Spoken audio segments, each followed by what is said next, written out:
Thank you for joining us today. I know some of you have had a sleepless night. I'm still hoping that you've got some rest, and I know you were in mentoring sessions till last night. I'm your host for the day. My name is Yogja. I'm an associate director with the human resources team at KPMG in India. I have been interacting with most of you during this entire competition, and I've also had the pleasure of attending some of your mentoring sessions until last night. And also looking at some of those nervous messages. I'm quite certain that it's going to be a great day. Uh, just a quick overview of what we are doing today and why exactly are we all here. So KPMG Ideation Challenge is one of the biggest innovation and ideation challenges run by a big four firm in the entire world. This is, in fact, a hackathon style competition where we invite students to address a real world business problem, create a disruptive solution, a prototype, and help change the world. This is a platform which we provide to not just students from business schools, but also to students from graduate campuses and engineering campuses. So the entire STEM community is a part of this challenge. For those of you who have made it to this round, you've actually competed with 12,500 students who registered for this competition. And eventually we narrowed it down to some 1250 odd folks who submitted their ideas, and we selected the top 236 entries, which underwent a round of screening with KPMG jury, and then we picked up the top 14 teams. We've done one round of the competition last Saturday on 30th Jan, and today is the second round. There are 7 teams that are going to be presenting today. I would like to congratulate all of you for making it to this round of the competition, and we can have some polite applause for all of you in a virtual setup, of course. Thank you. Moving on to what we do in terms of this competition, not just in India but globally also. So KIC is a platform for you to really understand the service offerings that KPMG has, how we work with our clients, how we get multidisciplinary teams to come together and deliver those cutting-edge solutions. This is an opportunity for you to get mentored by KPMG professionals at each stage of the competition, really understand the work that KPMG does, understand the work of consulting, and evaluate consulting as a career, evaluate KPMG, as a platform to launch your career. And at each stage of this competition, we are evaluating people for pre-placement interviews. So irrespective of whether your team makes it or doesn't make it to the next round, you still have that opportunity to make it for at least getting evaluated for careers at KPMG. Now, what's in it for the students apart from this whole mentoring opportunity, understanding the world of consulting? The top 2 teams of the challenge that win our national finale, which is scheduled in February, will get a guaranteed internship with KPMG. They will also be entitled to a cash prize of 4 lakh rupees. The winning team will get 4 lakhs and the runners-up will get 2 lakhs. And they will get an opportunity to represent India in the global finale, which actually sees participation for 50,000 students globally each year, and about 25 odd countries.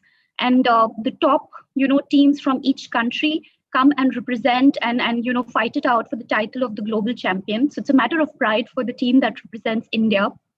And last year, very happy to inform you that the team from India, won the global finals. We are the defending champions. This was the team from IIT Dhanbad.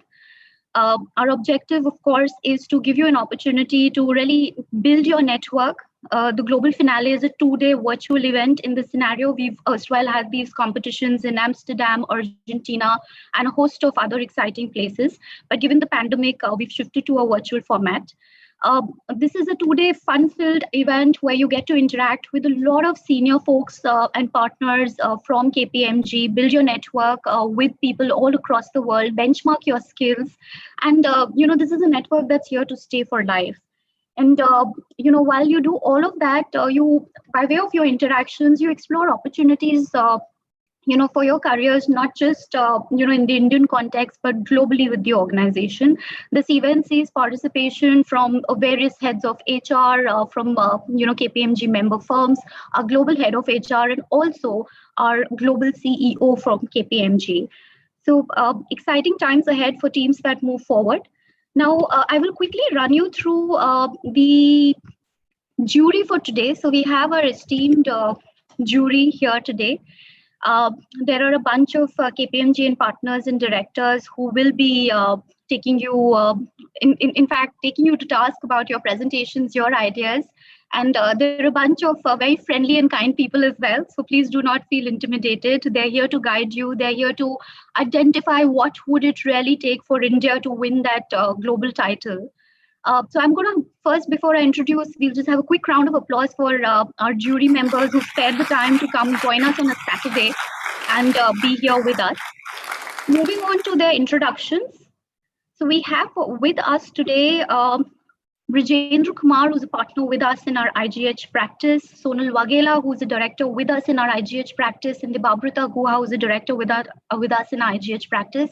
What does IGH mean? It's a jargon I'm using. It is our infrastructure, government, and healthcare practice. A lot of work that we do with the government, on marquee projects, a lot of work that we do in the infrastructure segment. The budget's been focusing on that as well.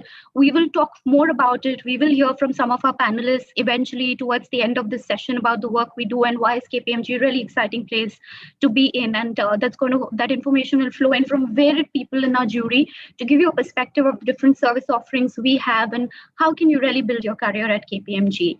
The next set of our jury members here are from our information technology advisory practice, which is part of our digital service offerings. We have Rahul Singhal, who's a partner with us in the digital services practice, Meryl Cherian, who's a partner with us in the same team, digital services, Bhavna Advani, who's a director with us in digital services, and Sri Charan Saripalli, who's a director with us in the digital services practice. Moving on to the next set of our jury members, we have Rajiv Kakkar, who's a partner with us in our risk consulting practice. Again, a very interesting group. Rajiv will talk about eventually, what type of work we do here and what are the kind of opportunities we offer in this group. We have Koshi Thomas, who's a director with us in the same group of risk consulting. Amit Rumta, who's a partner with us in our deal advisory practice, and Vishnu Pillai, who's a partner with us in our digital services team, focusing on DTI, as you see there, which is digital and technology implementation. Vishnu will also talk about what are the kind of opportunities that could come your way from the lens of digital technology and implementation. Moving on to the next set of our jury members, we have Ritesh Tiwari, who's a partner with us in our risk consulting practice. A lot of you would be familiar with Ritesh. He is a KIC 2021 leader, and he's been extensively involved in mentoring students. Some of you have had sessions in the past that we've run for you. We have Biswajit Das, who's a director with us in our digital services practice, and Anuj Kumar, who's an associate director with us in the digital services practice. Biswa and Anuj are also the coaches for the India team as we keep moving forward towards the global round. You will see more of them and interact more of them with them during the subsequent rounds of the competition. Now, just a quick overview of who are our 7 teams. We've been talking about these, and the order in which we bring up these teams and the introductions are also the order in which they're presenting today. We've done a lucky draw last evening, with these teams which determine the order of presentations. Like I keep saying, that the team that goes first, you don't have to get intimidated, because that's when you set the bar for the jury and make life miserable, or at least a little difficult for the ones that come towards the end. So quickly looking at our teams for today, our first team that is going to be presenting is Team Concept Crew from Symbiosis Center of Management in HR, SCMHRD Pune. They have a very exciting idea. Looking forward to hearing from them on it. The second team that is going to be presenting today is Team Rocket from SP Jain Institute of Management and Research, Mumbai. Interesting names these teams have, and we'd love to know more about those names as we, invite them to share their presentations. The next team for the day today is Team Deadpool. Again, a very interesting name. We've been very curious as to why you're calling yourselves Team Deadpool. You guys are from XLRI Jamshedpur. Following Deadpool, next in order is Team Bliss Care from GH Raisoni College of Engineering, Nagpur. And with Bliss Care, we'll have the next team presenting, which is the team from, just quickly looking at the order, Team Iota from Sri Ram College of Commerce, SRCC. It's interesting, SRCC is our only grad team here, but I think in the past few competitions, what we've observed is that These are a brilliant lot of folks. So anybody who's looking at, really judging how things are going to go, I can tell you that SRCC and all of our other grad teams have put up a very, very tough competition for their competitors in the past few competitions. Moving on to our next team, this is the sixth team of the day, which is a team Expecto Winno from IIT ISM Dhanbad. This team, of course, their predecessors are the defending champions, and I'm quite certain that they've got their bar set already. So we'd love to see what they're presenting today. And the last team for the day, of course, is the team GT Road from SV Jain Institute of Management. Interesting name. Yesterday, when we quizzed them, they told us that we are keeping a surprise for today in terms of revealing why we are calling ourselves GT Road. We do have two teams from SV Jain, and I think we were just trying to explore who's competing with whom, but I think they've been exchanging best practices with each other, and I'm quite certain that they will fare well in this competition. With that, we're going to quickly move on to the rules of the competition, some ground rules. And okay, before we move on to the rules, we have the agenda. So today's competition will kick off with our first three presentations, as you can see on the screen. This will be followed by a quick break for 15 minutes at 11:30. And eventually we come back to witness the next set of two presentations, and we break for lunch at around 12:30, 12:35. Post which, this is a 30-minute lunch break, post which we reassemble to see our last two presentations. And after that, we have a very exciting series of contests lined up for you. They're very exciting prizes, not just for folks here, but also folks who are watching us via the live stream today. And we will also have some of our speakers talk to you about their experiences, their journeys, and what brings them to work every day. What's really, why have they stayed with KPMG all this while, and why you should consider KPMG as a career, when it comes to launching your careers.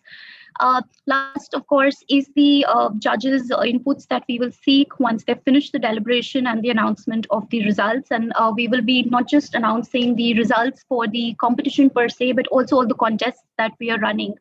Before we move on to this, just wanted to put this out there for people who are here on this platform and folks who are watching us via live stream. We will be open to taking some of your questions about KPMG, anything and everything that you want to know about the firm. Feel free to ask us. Put up those questions on the Dare to Compete YouTube live stream link. We will collate your questions from there. We are doing this until about 1:30, 2 p.m. So make sure that if you have anything to ask us, you put your queries there, and we'll make sure that when our jury is speaking to you, when our speakers are talking to you about their experiences, these get addressed. Looking at the ground rules for today, and I think I've just reiterated them to our jury. I've also spoken to the teams yesterday. So just a quick overview. Each team has 10 minutes to present, and they also have 10 minutes for Q&A. We will have buzzers that will be that will go off on the 8th minute of the presentation to give you a heads up that you just left it 2 minutes, and eventually we'll have a buzzer that will go off on the 10th minute. The same is applicable to our jury members as well during the Q&A. Please ensure that you do not exceed the timeline, and we are also restricting Q&A only to our judging panel at this point of time. So, if you have questions that you want to ask the teams, please reserve them, and, we will circle back with you as to how you can get them addressed. The next set of ground rules is, of course, for all the presenting teams. We've been through this. Just a quick recap. Make sure that you are on that WhatsApp group so that, when you're called out for your presentation, you are ready. You need to present in full screen mode. At the same time, you need to make sure, and I think we've already discussed this, that you need to have a backup. You each other's backups in the group in case anybody drops out. You can just pick up from there till they join back. Please do not open the live stream while presenting. This will slow down your systems and also create a lot of disturbance when you're presenting. At the same time, all teams, when they're presenting, are required to keep the camera on. We need to be able to see all three of you.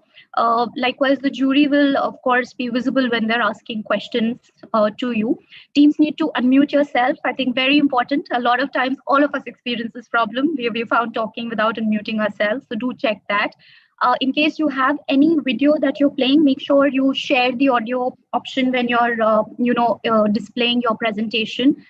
Also, at the same time, do keep track of time on your own as well. While the buzzer is there, I would encourage all of you to track time as well. Last but not the least is, you know, team members should follow the naming convention where you need to specify your team name and then the individual's name. Moving on to the next set of instructions. I think we've already talked to the jury about what we expect from them, but should the jury really wish to see the presentations as well as the team members presenting, you can go to the view options on the top center of your screen and select side by side view so that you can view the presentation as well as all three team members. The next set here, of course, is very important. Good luck. Put on that smile and let's get started. So we will have Team Concept Crew coming up with the first presentation. Team Concept Crew, can I request you to share your presentation, pull it up and get started. Over to you guys.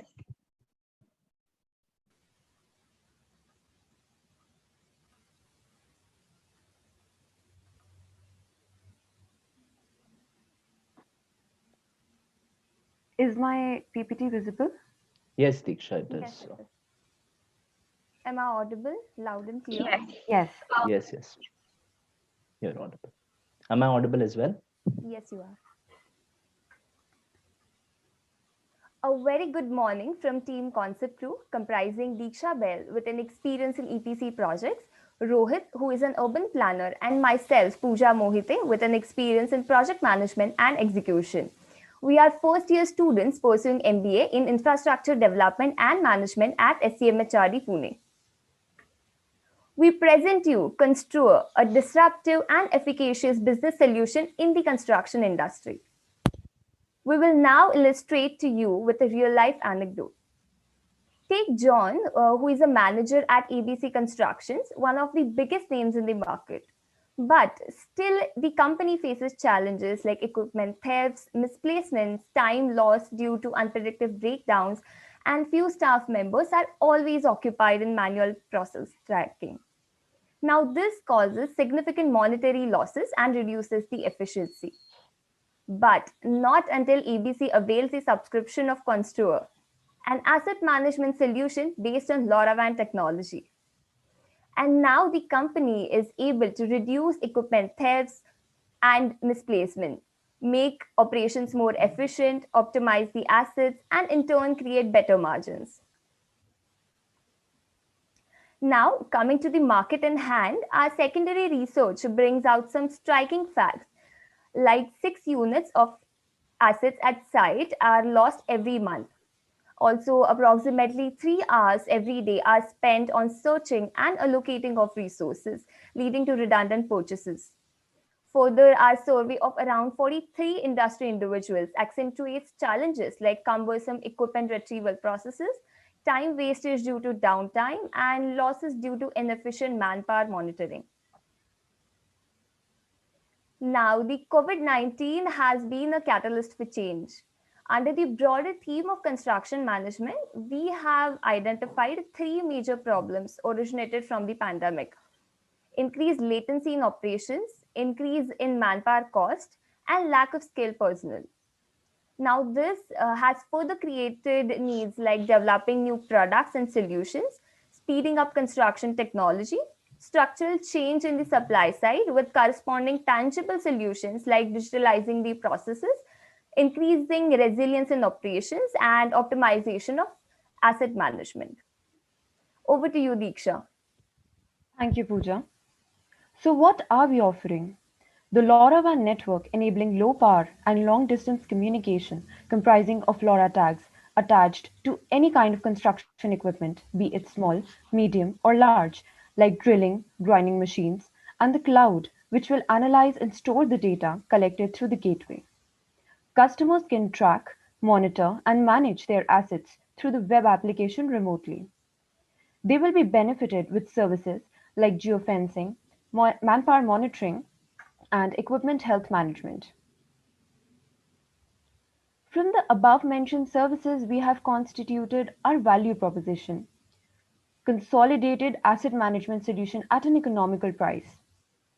Solving pains like equipment theft and misplacement, exorbitant substitutes, and obsolete monitoring methods through real time equipment and manpower monitoring, and also theft triggers, simultaneously providing potential gains through progress monitoring and predictive maintenance. Coming to the competitive analysis, it was seen that most of the competitors don't offer the consolidated services that we do. Our three major competitors are Semtech, IoT Factory, and Abiwe. But these companies have disproportionately higher margins corresponding to low market share. Also, most of these companies do not offer products which can be utilized for comparatively low cost equipment at construction sites. So, now what is our go to market plan? We are segmenting our market on two parameters, one being the project size and other being the geographical location, wherein in the first 3 years we are targeting the small and medium projects located in western region in India. In order to enter the market, we will be reaching out to the central and state government bodies under Digital India Vision to foster our growth. Also, we will be providing lifetime discounts of 33% to our initial customers. The marketing channels would be trade exhibitions, on site demonstrations, BTL strategy, SEO, tech influencers, and newsletters. We will incite customer retention through loyalty discounts, regular maintenance, and feedback loop creation. Over to you, Rohit. Thank you, Diksha. Moving on to the financials, our sunk cost of rupees 7 lakhs will be a composition of prototype, website, and app development cost, and also the cost of pilot project implemented at 5 sites for 3 months. The cost estimates for the first year is 64.3 lakh rupees, which is estimated to increase by 46% in 5 years. In the similar time span, the cost of human resource, raw material, marketing, and services is estimated to grow by 56%, 107%, 100%, and 67% respectively. Our product charges for the first year will be 899 rupees, and for the subsequent years, it will be increased by 30% to 1249 rupees. The standard price of our service will be 599 rupees and the discounted price will be 399 rupees. Also for risk mitigation, a contingency reserve of rupees 31 lakhs is kept in year 1, which will increase to rupees 6 lakhs in the year 5. Moving on to the sales and revenue estimates. The sales are estimated to grow by from 4,680 units in year 1 to 9,704 units in the year 5, with a year on year increase of 20%, wherein the extra expenditure is also considered to keep up with the customer depreciation and the obsolescence. Now, the revenue is expected through two streams here, the product and services charges, adding up to rupees 42 lakhs in year 1, which will grow to 1.86 crores in the year 5. And an increase of 188% is expected in product revenue, 595% in service revenue, and the profits are expected to increase from minus 22.25 lakhs in first year to 68.2 lakhs in the year 5, with an exponential increase. We require an initial investment of rupees 70 lakhs, and the return on investment, the internal rate of return, the NPV are expected to be 3.13 times, 23%, 44.82 lakhs respectively. We are expected to reach our break-even point in the 25th month of our project. Over to you, Diksha. We understand the importance of sustainability, and our product will provide a unique combination of flexibility and scalability to bring value, create safer and sustainable project sites with enhanced safety and predictive maintenance, resulting in substantial cost savings, reduction in energy usage, paper usage, and wastage. So, in order to assess the probability and severity of risk associated in our plan, we developed a risk matrix and also suggested mitigation strategies to lower their impact. As per our analysis, majority risk fall under the low and medium severity. In case of low conversion rates of the customers, we will then explore new regions and customers like the equipment manufacturing companies. Also, the low retention of customers would be avoided by loyalty programs, discount offerings, and establishing goodwill. The threat of new entrants would be minimized by investing in intelligence tools and continuous innovation. To analyze the cost and benefits of our product and services, we have considered a medium-sized construction site with 50 equipments, 50 employees working for 18 hours a day, which will account for 62,500 rupees as the cost of our product. Further, to calculate the benefits, we have considered savings from theft minimization, lowering equipment displacement, latency during maintenance, idle time minimization, which will add up to around 21 lakhs 94,000 rupees, showing a significant difference in the cost of our product and the benefits that it provides in a year. Here are a couple of positive responses that we have received from the industry experts, and we feel pride in mentioning here that they have understood and valued our product and services and mentioned that it would certainly create a disruption in the construction industry. Thank you so much.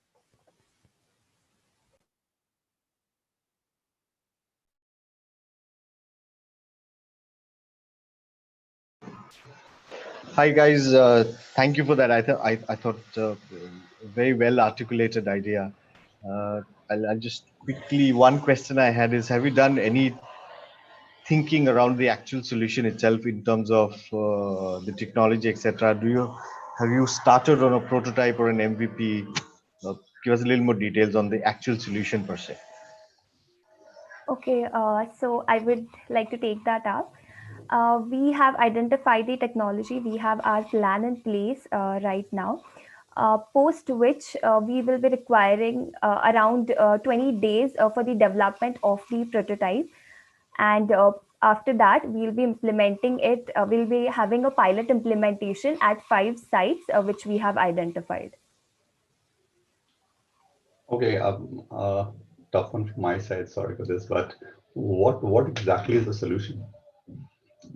Because I could see there's an is it an IoT device that we are trying to put in? Is it a larger set of equipments or in devices that will go into the equipments? So what exactly is that we are planning to sell? I would like to take that up. So our idea is basically to place LoRaWAN tags, LoRa tags. These are transmitters basically that we attach to an equipment, any construction equipment, and we will monitor that equipment's efficiency, its operating time, and the same will be integrated with a cloud service and a web application service. Therefore, the project manager or the site manager at site can do a real-time monitoring of the asset, of the equipment, and at the same time assess its operating hours and efficiency. Right. So that part of it, if we can bring it on a slide, that what exactly is the solution? Diksha, can you just go to the just services and products slide? We have briefly mentioned that, and also we have briefly mentioned the architecture that our technology is going to follow in that slide. So the application, okay. Cool. Okay, so what exactly has happened?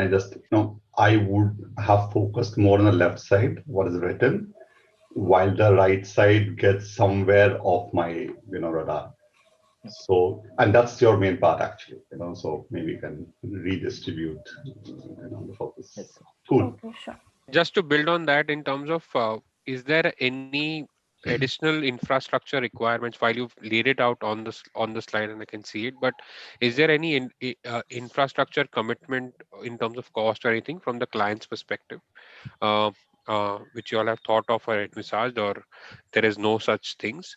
And in terms of the example which you gave, I think it's purely given by product and loss savings. So why is the service element not there, or did I miss it in the example? I'm sorry if I did. So I would like to take up the second part of the question that you have mentioned. We have mentioned the product, and in the first year, we are giving the product and the service a combination of the two in the same price. So the service charges starts from the second year only. So that's why we have only considered the product, which is a combination of product and service for the first year. And the second part of the question, I think, can be taken up by Diksha or. Yeah, so in terms of the infrastructure cost required by the client, there is no such specific infrastructure cost which the client has to put in, except the product and the services subscription cost which we need. Because the gateway would be set up at the infrastructure sites, but the cost would be bear from our side. So they Uh, just have to pay in terms of the product and the services subscription cost. and adding on to that, we just the customer just has to attach the equipment and the gateway with a Wi-Fi or any LAN or network cellular connection, and that is the only thing that they need, and But that how will have be you it. just sorry about that, and if people can come in. So and the feasibility of that, right? Because a Wi-Fi router or whatever, if you're looking at a construction site which is so open, how are you going to cover it with a Wi-Fi kind of an enabler? Because and when you said in terms of problem statement as well that equipments are placed and they are not traceable. How do you uh, cover an area which is one under construction with a Wi-Fi web kind of a cover so that you are able to identify and connect or transmit it? I thought there were transmission was some other frequency and not a Wi-Fi. I think I missed that part in case you mentioned it earlier. Uh, so I would like to take up that the initial part of that question. Uh, so that the transmission is through a different frequency itself, that is through LoRaWAN frequency, but the overall gateway is to be connected with the Wi-Fi so that the overall data is sent to the cloud. Just cellular network and Wi-Fi is just a medium between the gateway and the cloud, and nothing else is needed. And everything else will be provided by us. And overall construction site will be connected because the network, the service that LoRaWAN provides is a long range service with a range of around 1 to 2 kilometers, which has the capability of covering the entire site. So just to add on to what Rohit said, so we will be providing a private LoRaWAN network wherein we are connecting to the cellular network. Now there are also players who provide the public network. However, the public network is not present at all these sites or all these cities. So here we are providing a private network which would be defined for that particular site. Further adding on to what Rohit and Pooja said, so basically the connection will be such that there will be LoRa tags that are attached to the equipment at the site, and those tags will communicate with one LoRaWAN device, which will be at the project manager or the site manager's office, which in turn is connected to a gateway, and that gateway along with the will be connected with the Wi-Fi or the cellular GSM network that we are talking about here. So the connection that will be established with the equipment is via the LoRa tags itself, and the internal connection through which we are going to access it is will be connected via Wi-Fi or GSM, any LAN or cellular network. Diksha, so I have a question here. First of all, thank you so much for the presentation. I think it was fairly, it was fairly good. All right. The question I have is, you showed a slide where there were a bunch of competitors, right?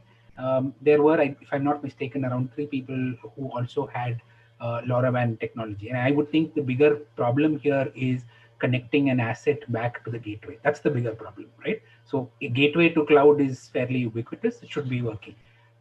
Why do you think Semtech, IoT Factory, etc., did not or do not have that kind of market share? One, and two, what are your products doing to actually counter that?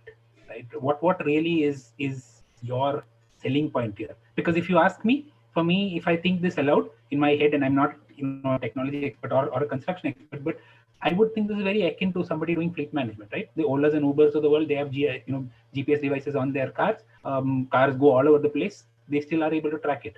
So, what do you bring to the table? What's new about this? Yeah, just adding to Meryl's question. vis-a-vis your competitors, what is that unique advantage that you're providing with your company or with your solution?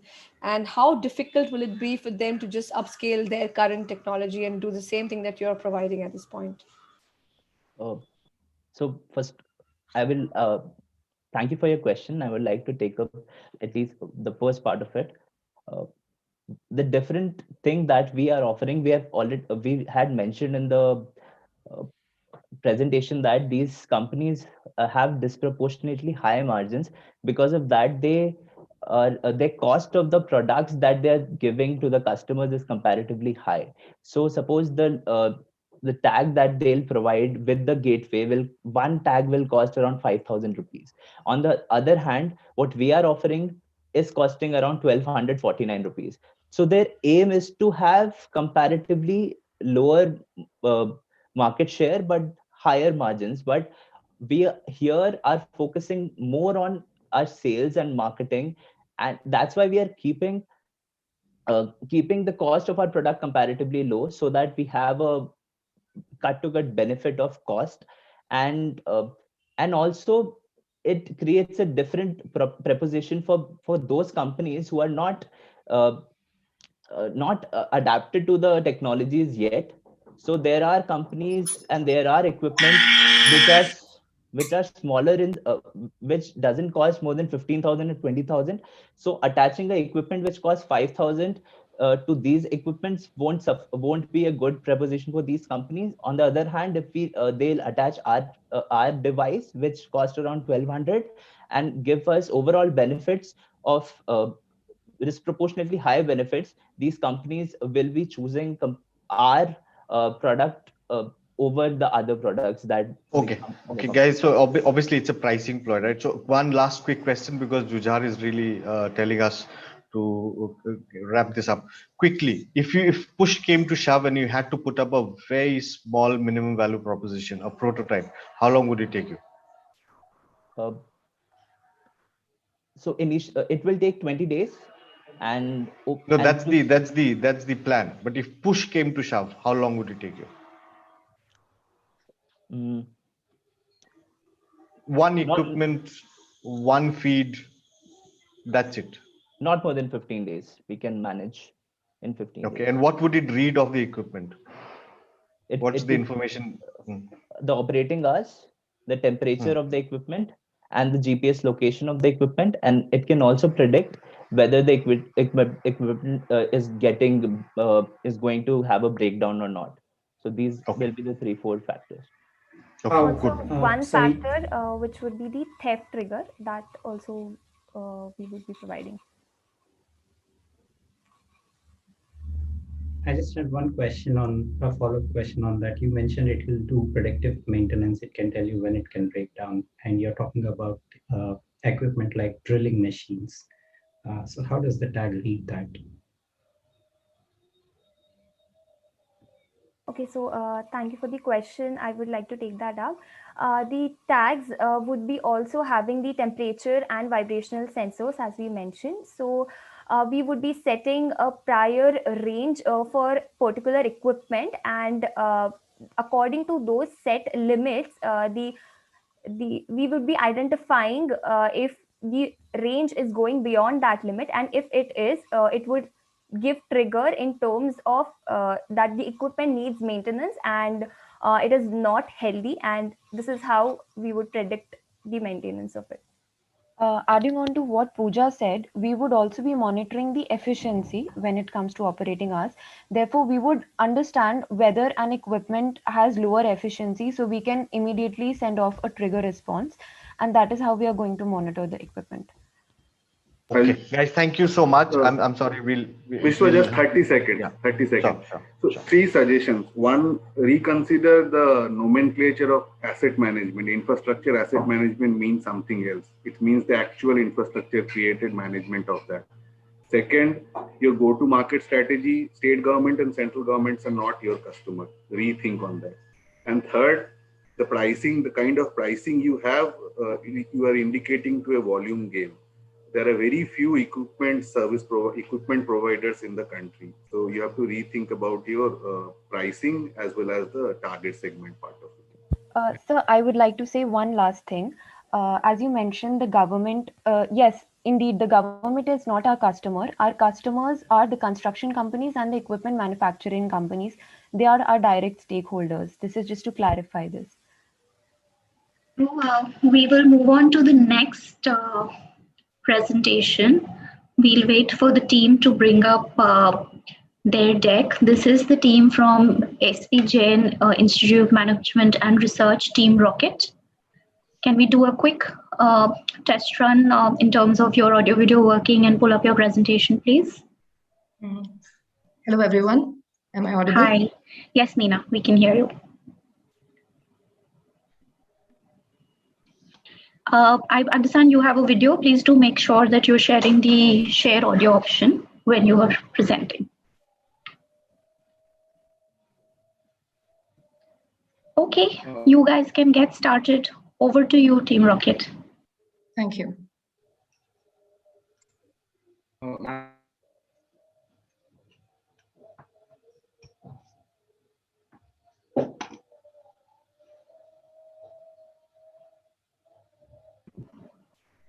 So we are not able to hear the sound of the video, Nina.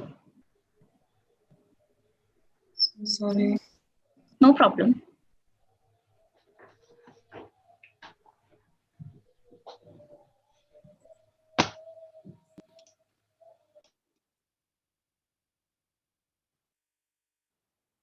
I'll just get started again.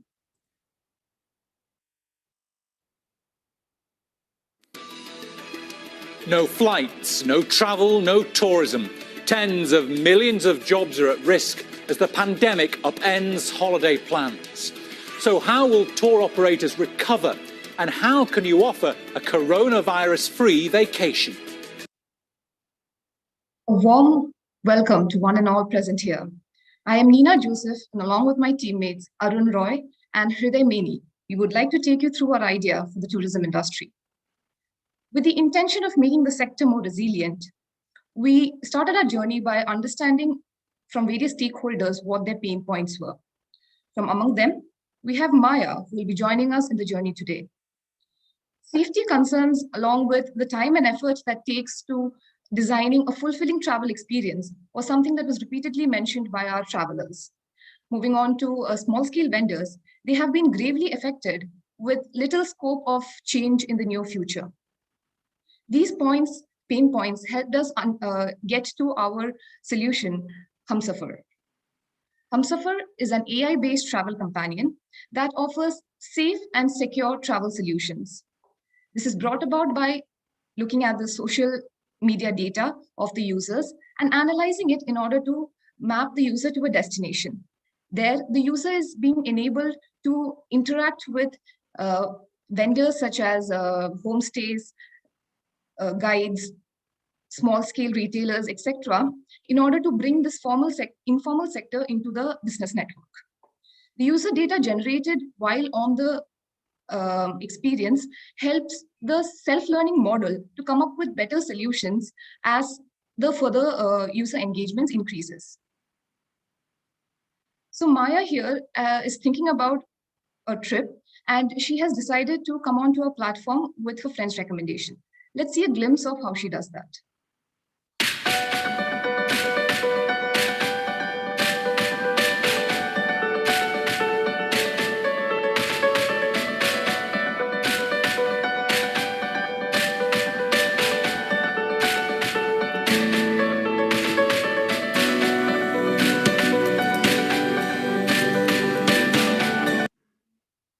So Maya is an active user on Facebook, and additionally, her Instagram stories has helped us understand that she's somewhat of a free spirit when it comes to travel. Along with this, the present travel needs have been taken into consideration, and hence we've mapped her to her destination, which is personalized and yet safe. This brings about dozens of curated reviews and suggestions from previous similar users. The COVID tracker adds to a level of safety as she plans her trip, be it in the DIY mode or say a curated itinerary by our experts. Reaching a destination and exploring the travel destination, she is She is informed of various activity suggestions along with vendors who can help her make the most of the trip. Any queries that she would have along the journey is taken care of by the AI chatbot, which already understands her needs. In case she would be interested to meet new people or say travel with them, the app helps her find travel buddies for the same. All of this ensures that every touch point that Maya comes across during her journey is monitored in a sense that the stakeholders' health status is being tracked. This creates a bio bubble that ensures her safety. Coming on to the features, these would be part of the pilot phase that we have. Some of them would be no-cost features available to all, while others would be premium ones. Arun will now take us through the market analysis for the same. Over to you, Arun. Thanks a lot, Nina. Let's come back to Maya, a 27-year-old tech freelancer. She's a part of the customers of the age group 18 to 45, which comprises of the major chunk of users who use social media and are tech savvy. Maya loves to go on adventurous trips with her friends and sometimes on solo experiential getaways. Moving ahead, here's our GTM strategy. Initially, we are planning to go aggressive to gather a sizable customer base through various referral programs, intensive digital advertising, and trial periods. We have also decided to co-create our offerings with some influential travel bloggers. Thereafter, to get on board the undecisive customers, we'll curate offerings for various segments such as working professionals who may otherwise have a preference towards sites like yatra.com, which has a good presence in the corporate segment. We're planning to extend our offerings to regions in phases, with the first phase starting in year 2021, covering the southern region, and the final phase for the country being launched in year 2025. Further, we believe that after building a robust technological platform, we can even sell the backend solutions to other players, which will help in leveraging the economies of scale for the technology. For our operations, we'll have collaboration with social media sites for seamless transfer of users' data based on user consent. Also, we'll create a tech integrated system for a reliable and secure network amongst the associates as well as users, capturing their whereabouts and health status. Post the initial break-in, we'll focus on collaborations and adding features into our offerings. We are planning to create a campaign around Humsafar's initial success through customer testimonials and further building upon it through reviews and ratings. Now, Prita will take us over the business model. So looking at the business model, the total costs have been split into three major segments, such as cost of revenue, selling and marketing expenses, and tech and content development costs. So these would include preliminary cost of setting up the business, cost of generating traffic, and spends on app development and the content. Looking at the revenue, we have three major streams here, which are commission, which will be charged from the hotel partners, which forms 15% of the total value of the trip reservation. The premium fee of ₹99 per customer per month, which will be charged for availing the premium services only. And the advertisement of hotels and restaurants will be, which will appear on our app, will also be a charge service. So at the core of the very idea, we have our partners who will help us build this resilient execution process. Our long-term goal is to build a one-shop travel super app. This includes creating packages and collaborating with retailers like Decathlon, HRX to make it an all things travel app.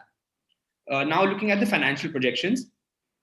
So we aim to achieve the 20,000 net bookings count in the pilot phase itself. And the initial investment we will require would be roughly around 80 lakh rupees to be split, which will be split into phases and reinvested in the business. We have identified relevant setup costs coupled with our high growth expectations. We expect that the customers by the end of phase 4. We will reach a net present value of ₹6 lakhs in the first 5 years and start to earn profits in the very third year itself. And we aim to achieve an IRR of 17%. Our target is to have 28 lakh odd customers at the end of year 5. So the maximum revenue that we'll be earning will be through the commission fee, that is 55%. Looking at people, planet, and profit. While we at Humsafar believe coronavirus has brought unprecedented challenges to the tourism industry, it comes with an opportunity to make some much needed structural changes. At the core of Humsafar's idea, we have our people like Maya. They are our driving force. It is their data that enables us to provide a service to them. But we have not come this far to just come this far. At the end of 5 years, we aim to serve more than 25 lakh safe customers and ensure 10 lakh plus safe trips to focus on healthy planet. We aim to create an employment pool of 70,000 plus talented people in the tourism industry. The self-learning app, along with crowd management feature, will help us to control over-tourism. We would provide free access for persona and free information to 15 lakh plus people. And at the end, making sure customers like Maya get the safest trip they trusted for. So we will make sure that when you come on Humsafar, you create safer memories. Thank you. Thank you, Hriday. Over to the jury for the Q&A session. Thank you so much, guys. I think a very current solution idea, right? You have done your research in terms of what would people want, what sort of segments, etc. But you have been very limited in the tech chops. Will somebody want to walk us through the technological backbone of this entire app?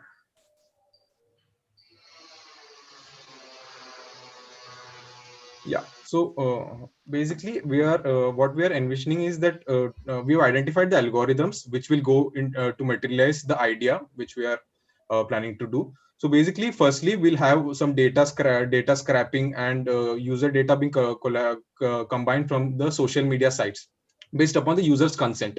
So when the user signs in through his Facebook or his or her Facebook or Instagram account on our app, we'll get the backend data from the social media site, and thereafter we'll use clustering techniques through random forests, and we'll map it to the similar users which we have on our database, and based on the algorithm we'll cluster it to a particular travel persona, which we'll create according to the users travel preferences and past history. And on that we'll map him and suggest him some good places based on the current crowd management or COVID hotspots present in the country. Thereafter, once the user is on board, during the journey, we'll have collaboration with backend collaboration with Google Maps, which will ensure that we have suggestions to be provided to the user based on our database of that particular place. So suppose if the user is visiting Mysore, so we'll have our the groundwork being done in terms of collaboration with local vendors, guides, and tourists. So we'll have an online Uber-like model in which the local user vendors are connected to the user based on proximity and availability. So yeah, so that's the basic backend which we are planning for. Have you road tested even any one single part of the entire tech landscape? So for example, scraping social media data, even from your own accounts. No, so we have not tested it anyway. Don't you think that is the key to get your travel profile right? Without that POC, how do you believe that you will be able to do the appropriate mapping of your proposed traveler? Your entire journey is based on a customized profile recommendation, and if you fail in profiling it, because as of now today when you start, you don't have customers, right? Today if I come and do one trip with you, you'll be probably able to get some data on your own on your platform, but before that you need to profile me to give me a solution or a suggestion where I should go based on my social feeds or whatever you see on my social feeds. So without that, how are you going to create a profile? So what is the plan around that? This is what I think Vishwa is asking. Yes, so for the initial phase, till we get a critical mass on our app, what we are planning is we'll get the data from with a market research firm for the initial testing model, on the basis of which we'll build upon as and when the users come in. And also, just to add on to Hriday's point here, I think all the technical backend of what we are planning to do has been tried and tested by many players in the market in different various segments. For example, the prediction model that Netflix uses, or perhaps the matching model that Facebook uses to give us suggestions. All of this will be, this is why we think that this can be worked out once we have the know-how of getting there, once we onboard experts who can help us with this aspect of the idea. My suggestion, my 2 cents worth is this. It's scary complex. This entire the technology that you're talking about, you're these are not startup technology. You're talking about the best in class. So Netflix, Facebook, best in class is what they do, right? And they are scary complex. They've been built over many, many years. You need to do a little more rather than saying, other people have done it, we'll be able to do it. You need to have a little more schematics in place for that. So therefore, my next question is almost redundant, but I'm still going to ask, have you thought about how long it'll take you to create a prototype if needed?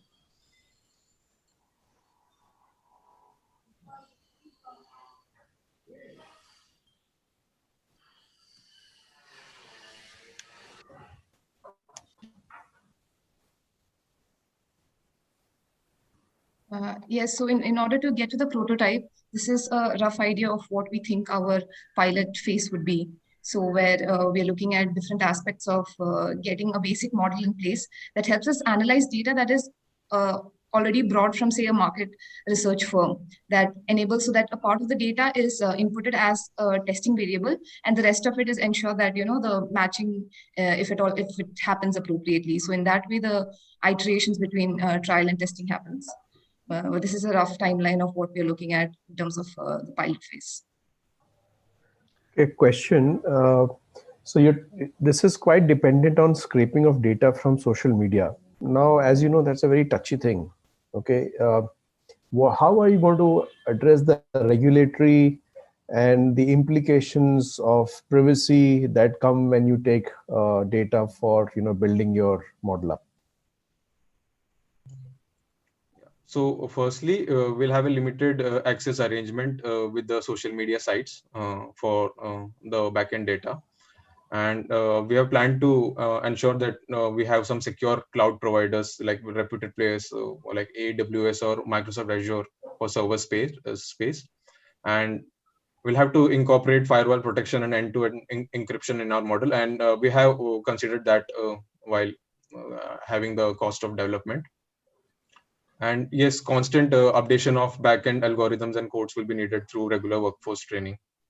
So that's good. What about the user, Maya in question? How do you give comfort to Maya? Some of these things are good, but I would very strongly request you to just work on this dimension, because it's something which is a hot potato today. India will very soon have regulation in this regard. There are already a lot of regulations that people are talking about. So, perhaps consider that aspect when you build your model and when you're looking at scraping of data. So, sir, we were showing this particular presentation to one of our batchmates, and she also pointed it out, like, how do you protect my data? The kind of data that I'm going to allow you. So, her point of view was that if you just allow, if I'll just allow you to use the data for predicting the destination or the travel only, then it's fine for me. I mean, I don't want you to use my data for anything else. So that's what we offer to the customer, that we'll just use your data for just predicting what the next destination is going to be and nothing else, and your travel persona. Apart from that, we're just going to make sure that the data is not being used for anything else. I think that I would request you to work with the biggies of, and get some kind of thing, because if you don't have, a good arrangement with the data, custodians like Facebooks, etc., then, so that's the first step. So suggest you work on that. So I'll stop here. Sorry, I'll do hijack. This is a separate dimension altogether. So guys, just So I have a question. Sorry, go on, Prajal, after you. Hey, thanks, Vada. So guys, two things. I think in terms of needs, certainly there, so at least from that perspective, this is bang on.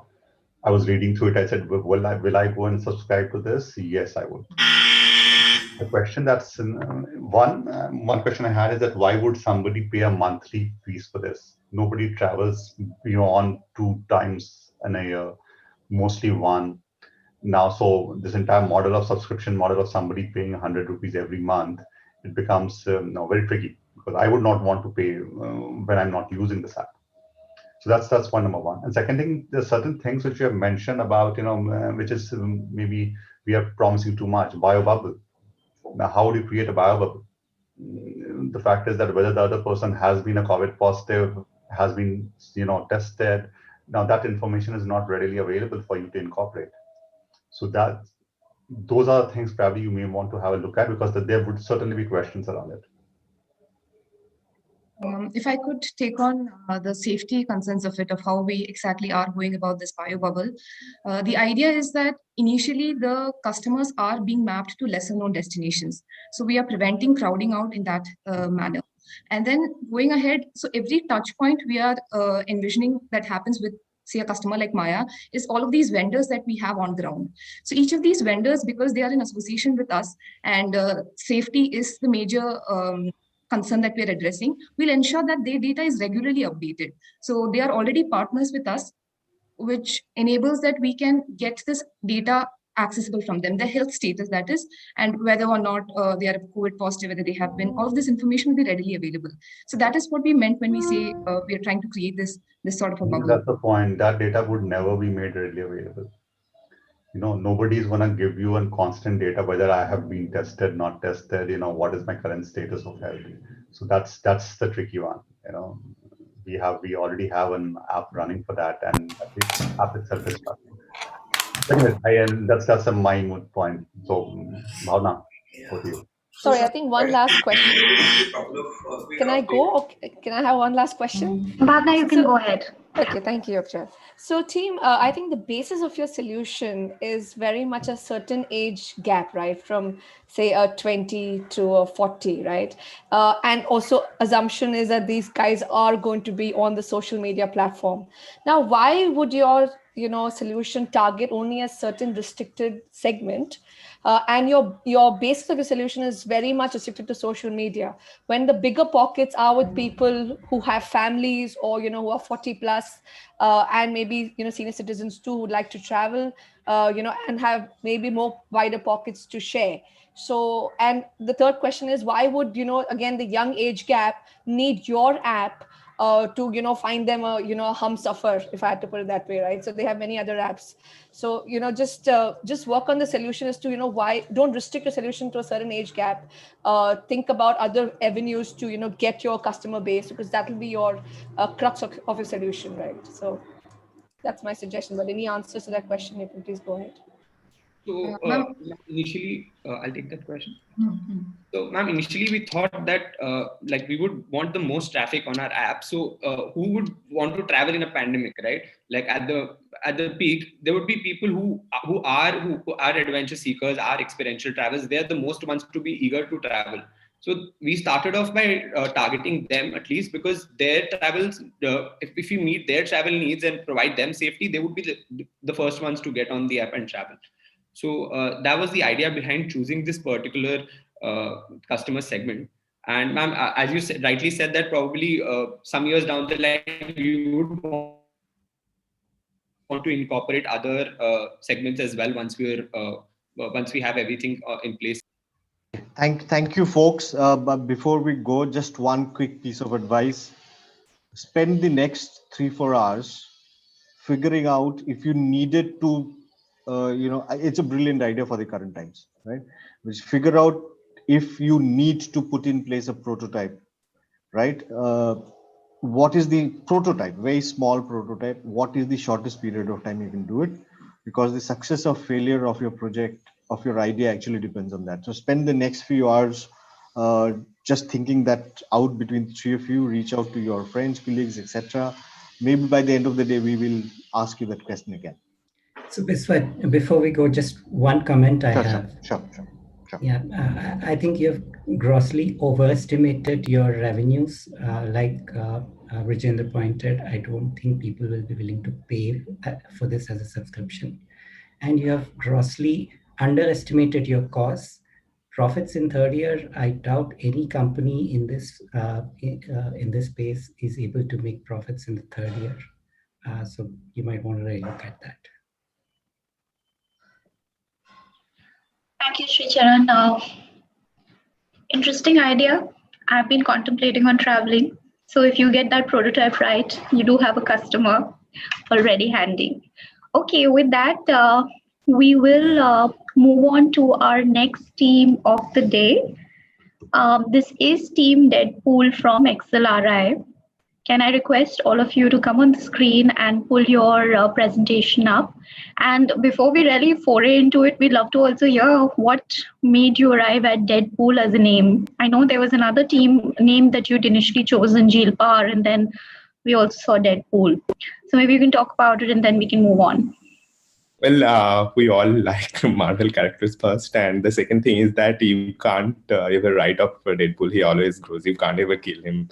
That's the main point behind naming our team Deadpool. All right. Thank you, Nilavrita. Over to you guys. Is my screen visible? Just a quick question. Yes, it is. You'll have to put it in presentation mode. Yeah, sure.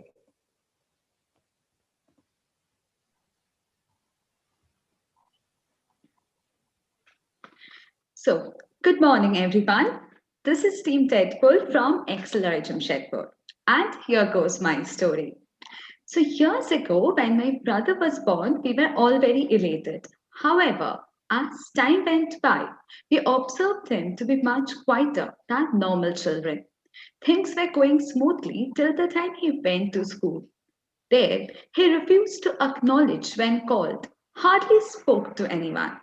My uncle and aunt took him to a doctor, and there he was diagnosed with severe autism. Living in the US had its advantage as they got personalized trainers to help him out.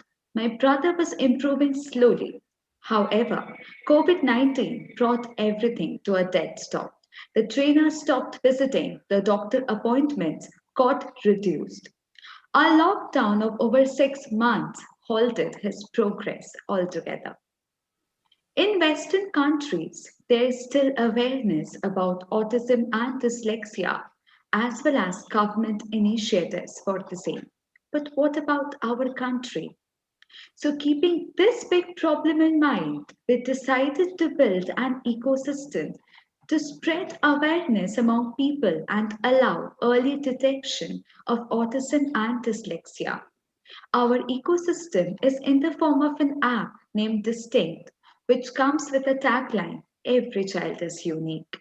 It consists of doctors, trainers, parents, children together in a single community.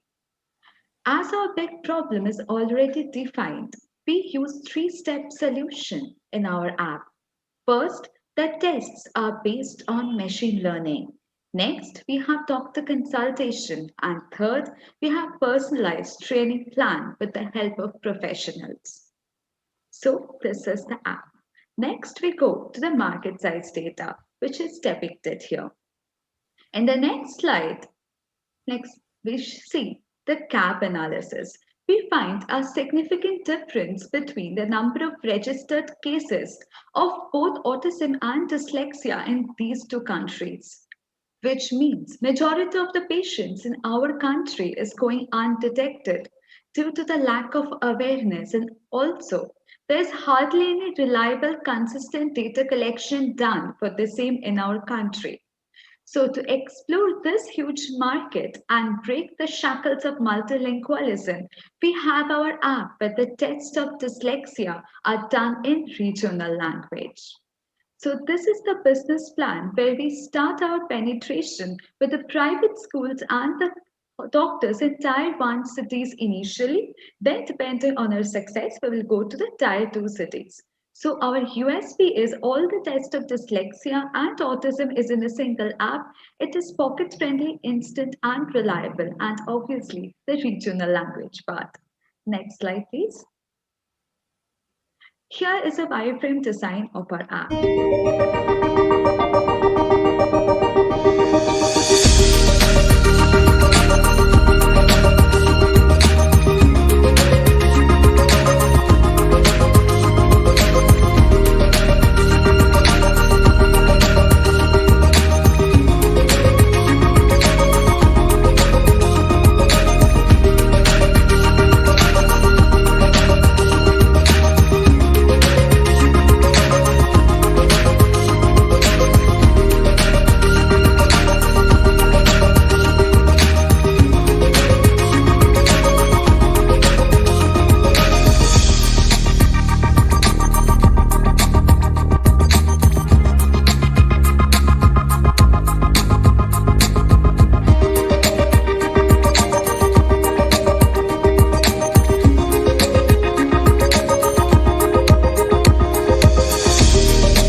Next, we'll take a look at the sample customer journey map. So as you have already seen in the wireframe designs, so customers will first register on the app, then they will go through a demo test. Once that demo test has been completed, they'll be assigned a particular assessment for identifying either dyslexia or autism. And depending on the results of that, the customer will be able to view the results on his or her dashboard, contact the doctors, choose the packages, contact trainers, and go through the self-help videos also.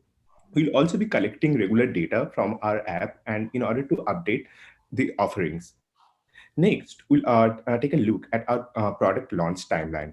So our initial prototype for identifying AST is already ready. By January 2022, we plan to hire tech and marketing team because we want to introduce the app both in the Apple App Store and Android Play Store. You also want to increase the awareness because that will drive traffic in our app. And that's why we need to hire the marketing team. After that, we'll perform a beta testing within a controlled set of doctors and patients. And depending on the results of that particular testing, we'll try to improve the accuracy of our system and then introduce it to the public. At present, we are currently having an accuracy rate of around 70% for detecting autism.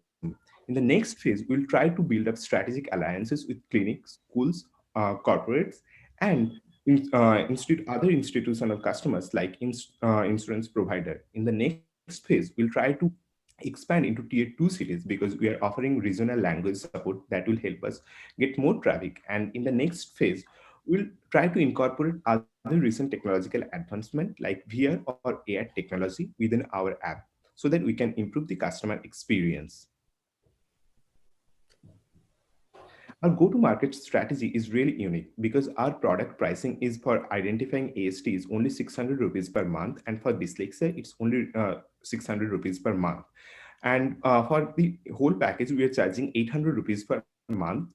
We'll obviously have different pricing for the institutional customer depending on the negotiations, but for the current ballpark figures, we'll be charging around 10,000 rupees for schools and 24,000 rupees for the clinics. Also, our product mix is unique because not only we are supporting regional language, which no other player is offering, we are also integrating ML-based AST and dyslexia diagnosis. So there would be therapy sessions and there would be a whole ecosystem within the app itself. Now, now looking into the competitive landscape, we have identified 3 competitors and rated them based on the threat they currently possess. So Practo is the current leading market player and it acts as a liaison between the doctors and the patients, but it currently does not have a unique technological framework for related to autism and dyslexia. Cognable, on the other hand, is an ML-based app for detection of autism, and it currently works on a B2B, B2C, and a B2G model, but it does not have anything right now for dyslexia. Whereas Dystech is an Australian app, and the offering currently works on a per screening charge basis, and it is currently available only in English and its various other accents. Thus, in the intersection of these technologies, looking into the pros and cons, comes our unique app, Distinct, and our USP is that we provide cheap, reliable, and quick results. We are looking to create a social impact wherein through the use of vernacular languages, we are looking to create an ecosystem of teachers and doctors, which would lead to increase in the awareness among parents, and they will be able to find a support system for understanding the special needs of their children. Looking into the long-term goals, as it has been already mentioned, apart from the technological aspects, we could also be looking towards pivoting as a neurodiversity recruitment tool, because companies such as SAP and Microsoft are already actively looking into hiring people with certain behavioral disorders because of their greater degree of creativity. Also, autism as a disease becomes much easier to control if it is detected at an earlier stage. Thus, toddlers could be one potential segment through the intervention of the parents. For the financial projections, we have projected for a 5-year period the revenues and the costs. So in the cost side, we have accounted for the app development and the marketing expenses that would initially incur, And based on that, we would be achieving break even in a little more than 1 year. And from year 2 and year 3 onwards, we plan to achieve a profitability of approximately between 60 to 70%. And based on that, our ask is to cover the initial 2 years of expenses, which would be around 1 crore. And on a 3-year timeline, we're looking at a return on investment of 1.21. So while we were building the product, we reached out to some doctors in order to have a first-hand understanding. Yeah, thank you from our side. That is it from our side. Thank you. Do you want to just finish the point that you were making? Maybe don't play whatever you need to, just finish the point. So Prateek. Yeah, we looked into some doctors and they also validated our product during the ideation phase. That is it from our side. Yeah. Thank you, Team Deadpool. I think it's a very laudable area of research. A lot of work is already happening in that area, I think, right? And therefore, it is a current and relevant idea. 2-3 quick questions. Okay, what I would have liked to see is a little more detail in just saying we'll use ML techniques which will indicate and diagnose is not enough. I think if you guys have the details of what will the ML technique detect and how does it indicate either ASD or dyslexia, that's number one. And a little more detailing into the behavioral science that goes behind these assessment and diagnostic questions, etc., that you have in place. And the third question is, do you have a prototype? Yeah, so I'd like to answer that. So first, yeah, the question, the behavioral science question. So those are based on DALI framework, which is based on the Indian regional languages, and it is completely open source. And what we are trying to do is that there is not much awareness about this in the Indian market or among the Indian parents. Often we tell these children that they have low IQ, they do not have learning ability. So what we are trying to do is that building awareness so that parents come to our app, and then our model will try to detect the probability. Then we'll assign a particular doctor, they can contact the doctor, and the doctor will finally give the final. I would like to take that forward.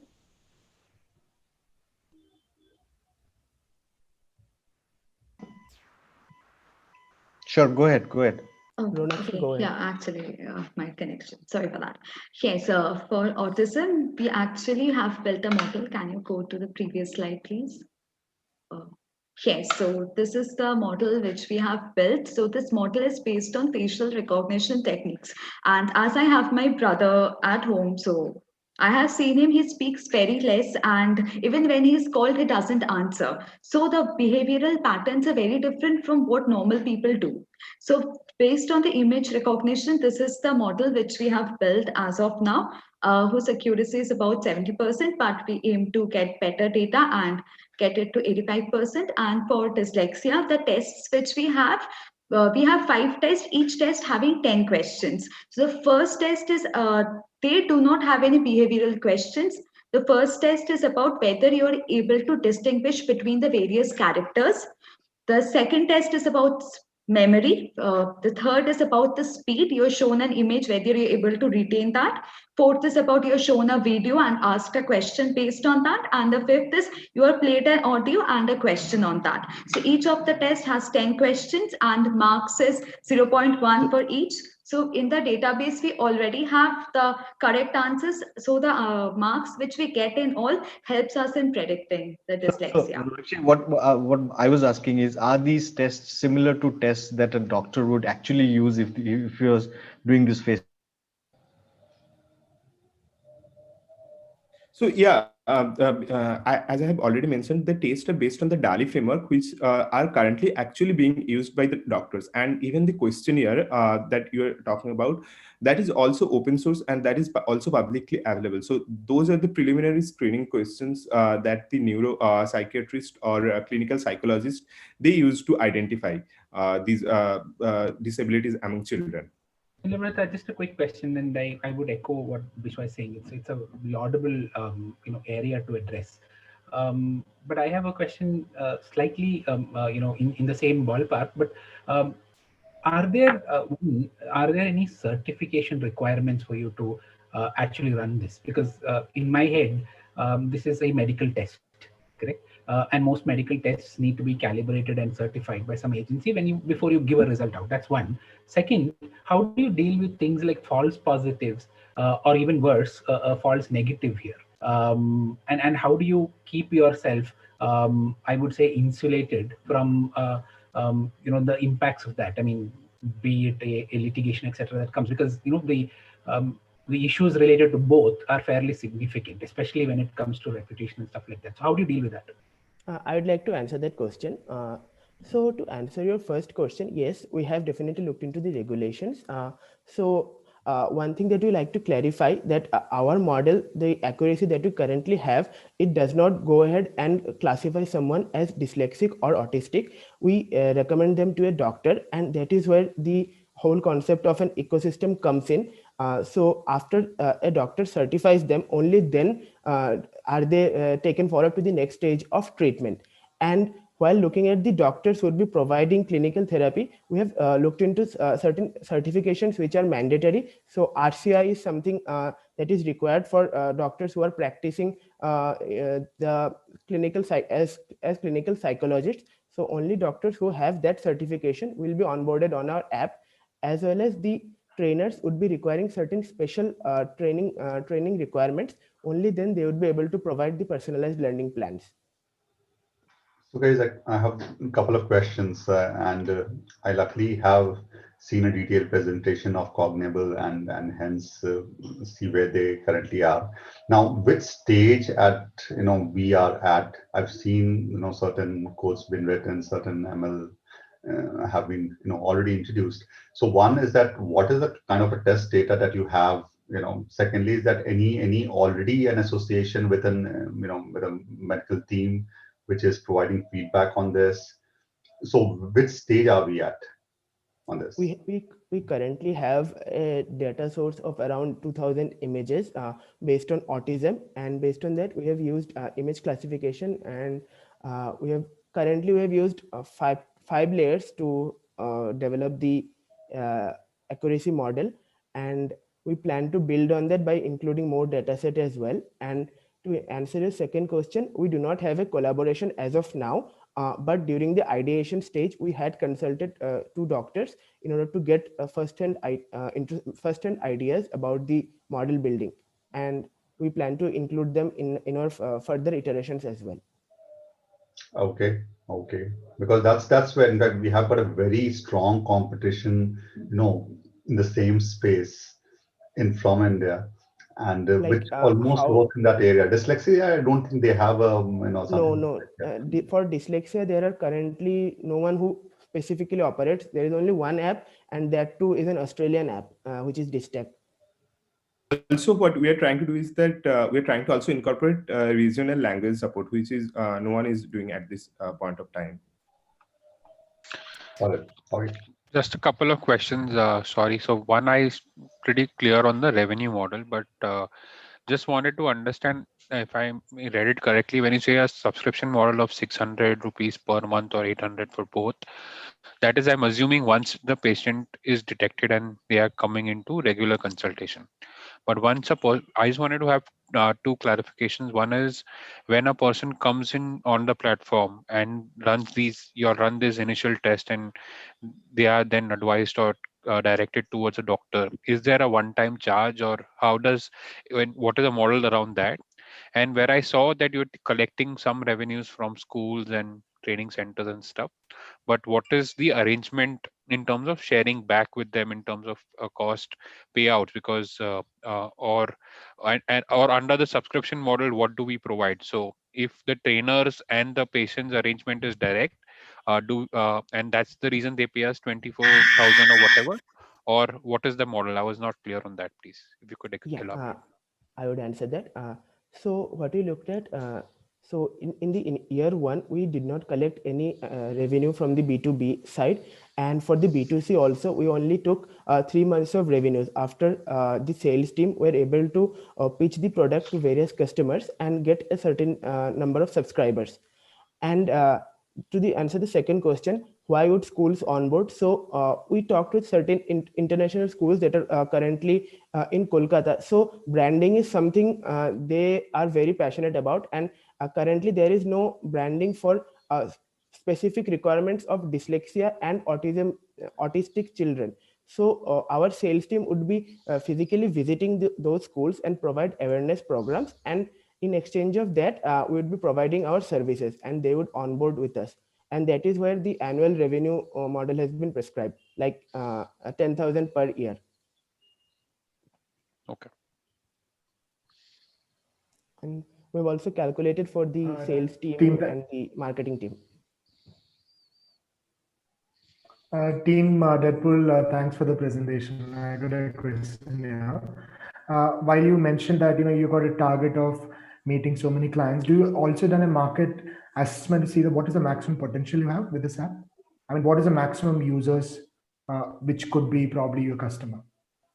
Okay, so tell this question. As we have said, we have 35 million children in India, which includes both the urban and rural area. But considering only 1% of that entire thing, that is 30% of urban areas, under that, the tier 1 cities. So our potential for 1 year is about 1 lakh. That is about a rough figure. However, we have 3 channels of customer acquisition. One is the direct can I just answer this question? Go ahead. Yeah, one is the direct B2C customers, the second is the school, and the third is from the doctors and the clinics. So getting the exact figure is difficult, but in Kolkata, as 3 of us live, we target 10 schools in the first phase. So about 1 lakh in the first year. The estimates we have done in a very conservative manner. We haven't taken large numbers. Also, as you can see, like the percentage of detection among the US or the already evolved markets in India are, there is a huge gap. So what we are trying to do is that we are first trying to increase the awareness so that no one can write up the children as that they have learning disabilities or they have low IQ. First, we want to build the awareness, and so that we can bring more traffic within our product. Also, guys, look at the salary that you're proposing. A marketing executive at 20,000 rupees a month, a web developer at 25,000. This looks to be way more too conservative. You won't get decent guide at these rates. Yeah, that number we could look at. Yeah, rightly noted, sir. Thank you, Rich. With that, we are going to come in for a short break now.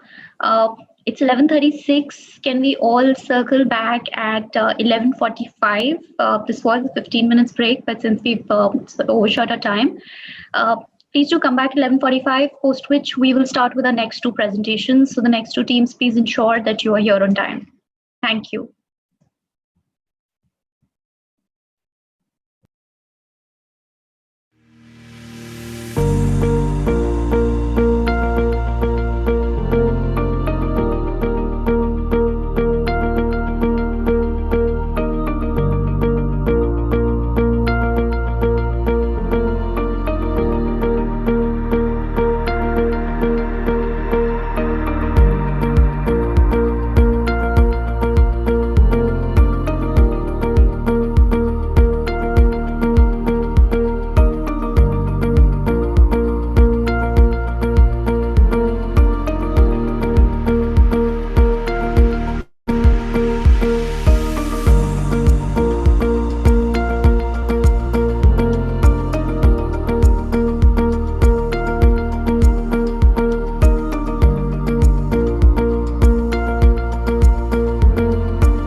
We're going to now move on to the next two team presentations.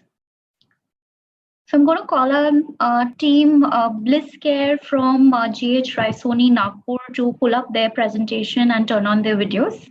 Yeah. Hi, everyone. I'm just sharing my screen. Hi, sure.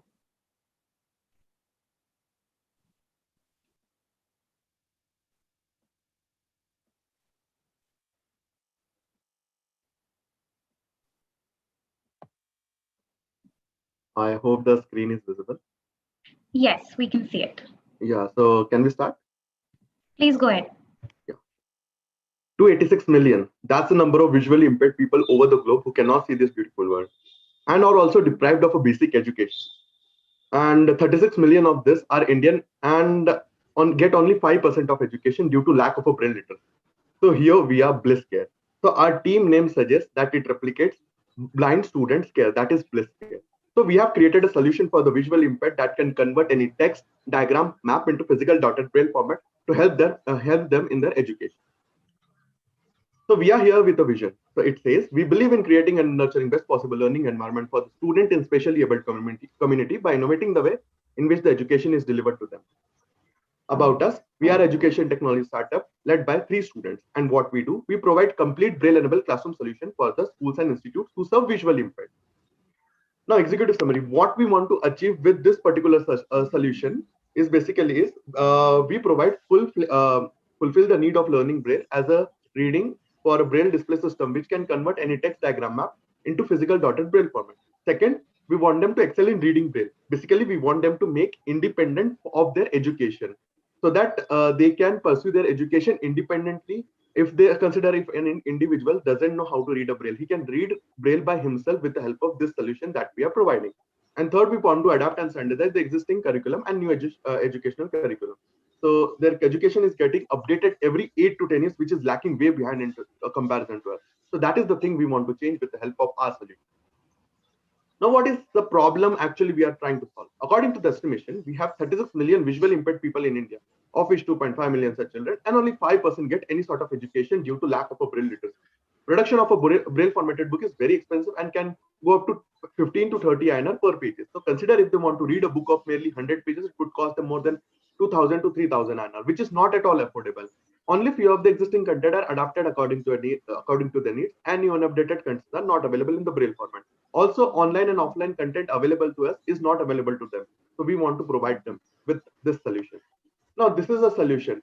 We provide braille display system for the schools and institute who serve visually impaired at a lower and affordable cost.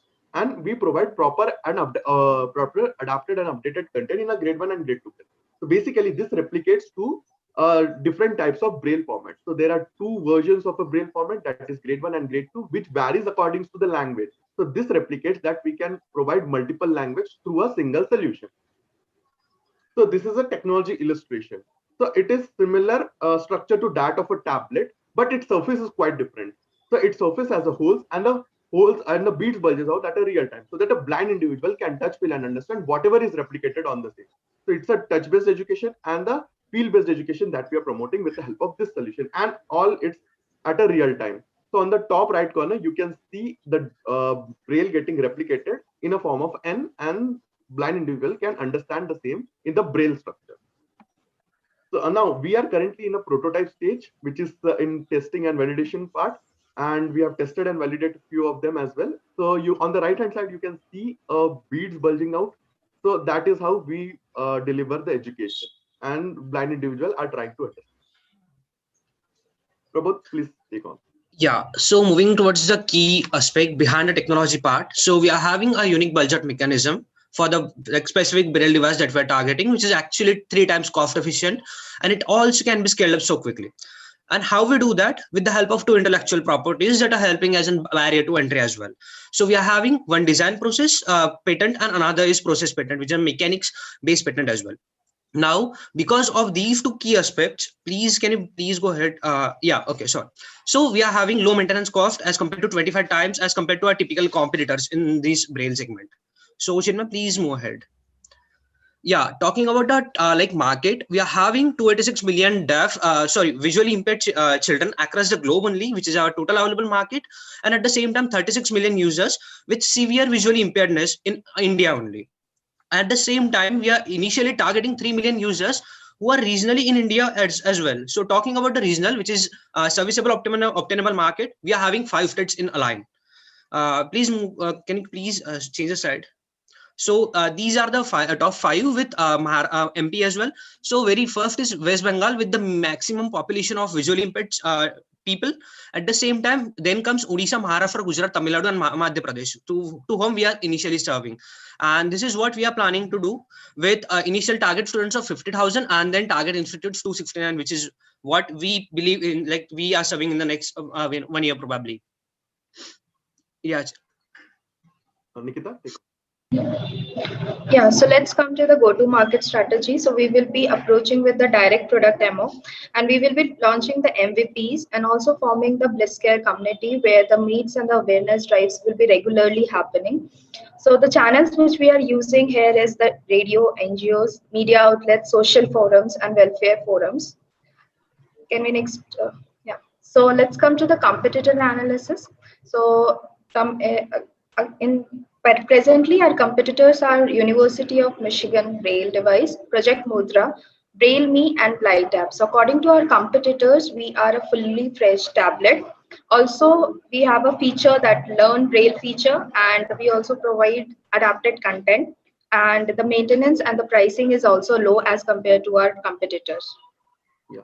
So to give you a more insight on full-fledged tablet device, so it replicates that we can replicate full page at a real time. And what does the second part mean? That is a Learn Braille feature. That is, we make them independent in their education as well as navigation through the road. And third, provide adapted content is basically any content available online and offline can be accessed by visually impaired for their education and for their needs in the further process. Now, this is a revenue model. Now, revenue stream one says the direct product sales, that is 10,000 INR, on which manufacturing, operational, and marketing cost all involved is estimated around 5,849 rupees. And attachable modules like Braille keyboard, which will be specifically helpful for them in their job sector, will be available from 300 to 500 INR. And content subscription is the next part. That is a secondary part that will be ranging from 500 to 1,500 INR. Specifically, this particular content subscription is on articles, special articles, or the novels, and some special contents that needs a subscription. But rest, all available content online and offline will be available to them for free.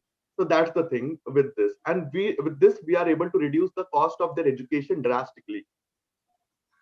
Now, this is a financial analysis. One-time investment required by us is 1.8 to 1.85 CR. But this won't be required for the first 5 years because we'll be doing it on the contract manufacturing basis on the initial level. After that, we'll be setting up our own manufacturing unit for which 1.8 to 1.85 CR will be required. And when we start working on this into the market, so monthly cash burn is expected around 9 to 10 lakhs, and gross margin, total expense, and net profit is estimated for the first 5 years in the year. And with this, total revenue is expected to increase by 61% and gross margin by 57% per year. And break-even is expected in 2 years, 3 months, or if we capture 111 to 115 classroom or 11 to 12 schools. Now, this is normally we are EduTech startup developing affordable Braille-enabled classroom solution for the schools and institutes who serve visually impaired. This is my team. My name is Chinmay Naik. I'm specifically working on the hardware development. Nikita Kumari, she is working as an R&D and business development. Now, she is the most important character. Why? Because she is the one who understands and empathizes with the customer and try to understand what problem are they facing and researches upon them. And Prabodh Mahajan, he is specifically a co-founder and CTO. He's working as a technical aspect and algorithmic part of the hardware that we are building. And we have a support team and advisors for the same, and medical advisors specifically for the touch-based education. Now, this is some of our major milestones. And on the left-hand side, you can see that we have validated and actually went to some of the institute for validating our problem at the same time for validating our approaches as well as prototypes. So this is the thing related to same. So thank you. We are open for the question.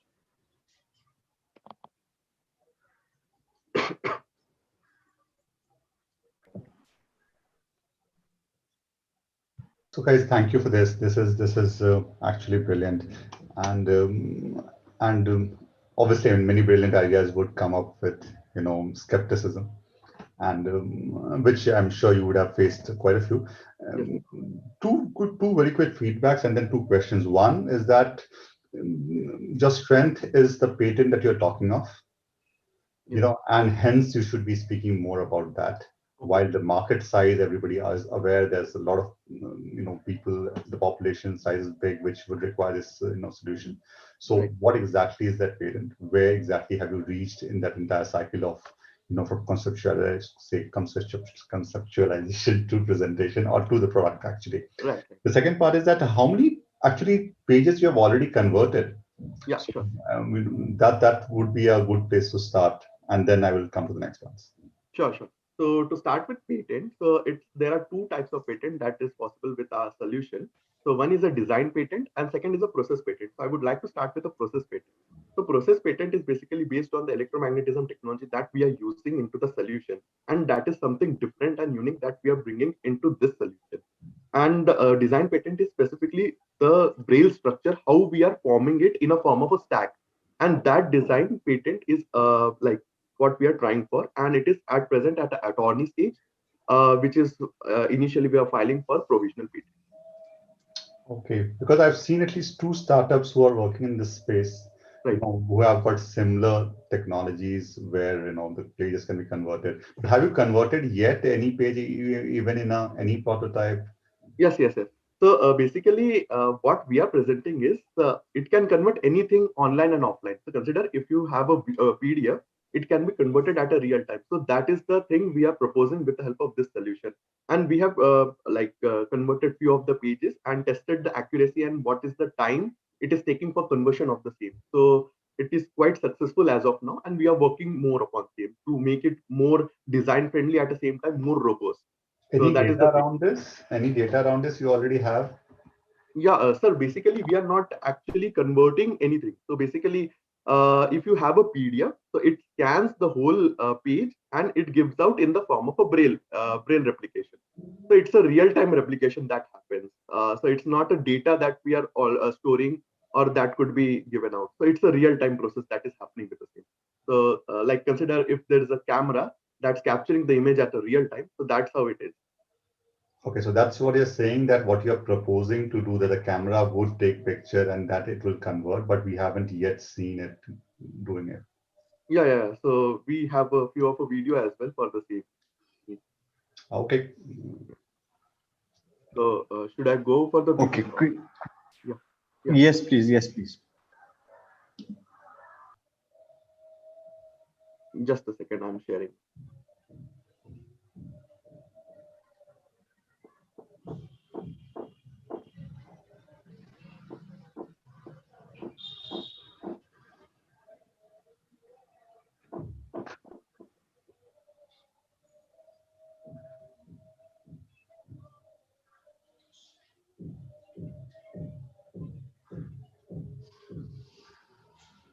So here you can see a real-time conversion of the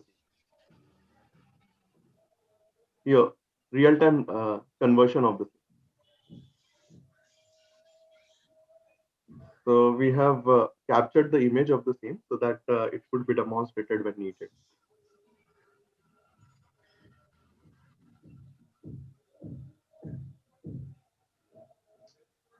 Okay, and this is after taking a photograph of a page? Or No. It's whatever data is given into same, it gets converted at a real time. Okay. Yeah. Sure, Chinmaya, Prabodh, and Nikita. I think it's a wonderful idea, and it's fascinating to see those budgets coming up, and that's really cool. Quick question to you, and then I'll give you one feedback. I mean, trivial, but it's going to be important. The first question really is: what are your not your competitors within converting something into Braille, but what is the real threat of substitute for you? If you are visually impaired, because world over most people are trying to communicate back to the visually impaired through audio inputs. Right. Yes. To an ATM, I'm able to do that. If I pick up a book, I can convert it into an audio book. Most tablets now allow you to speak out content. So what is the real market size for this? Right.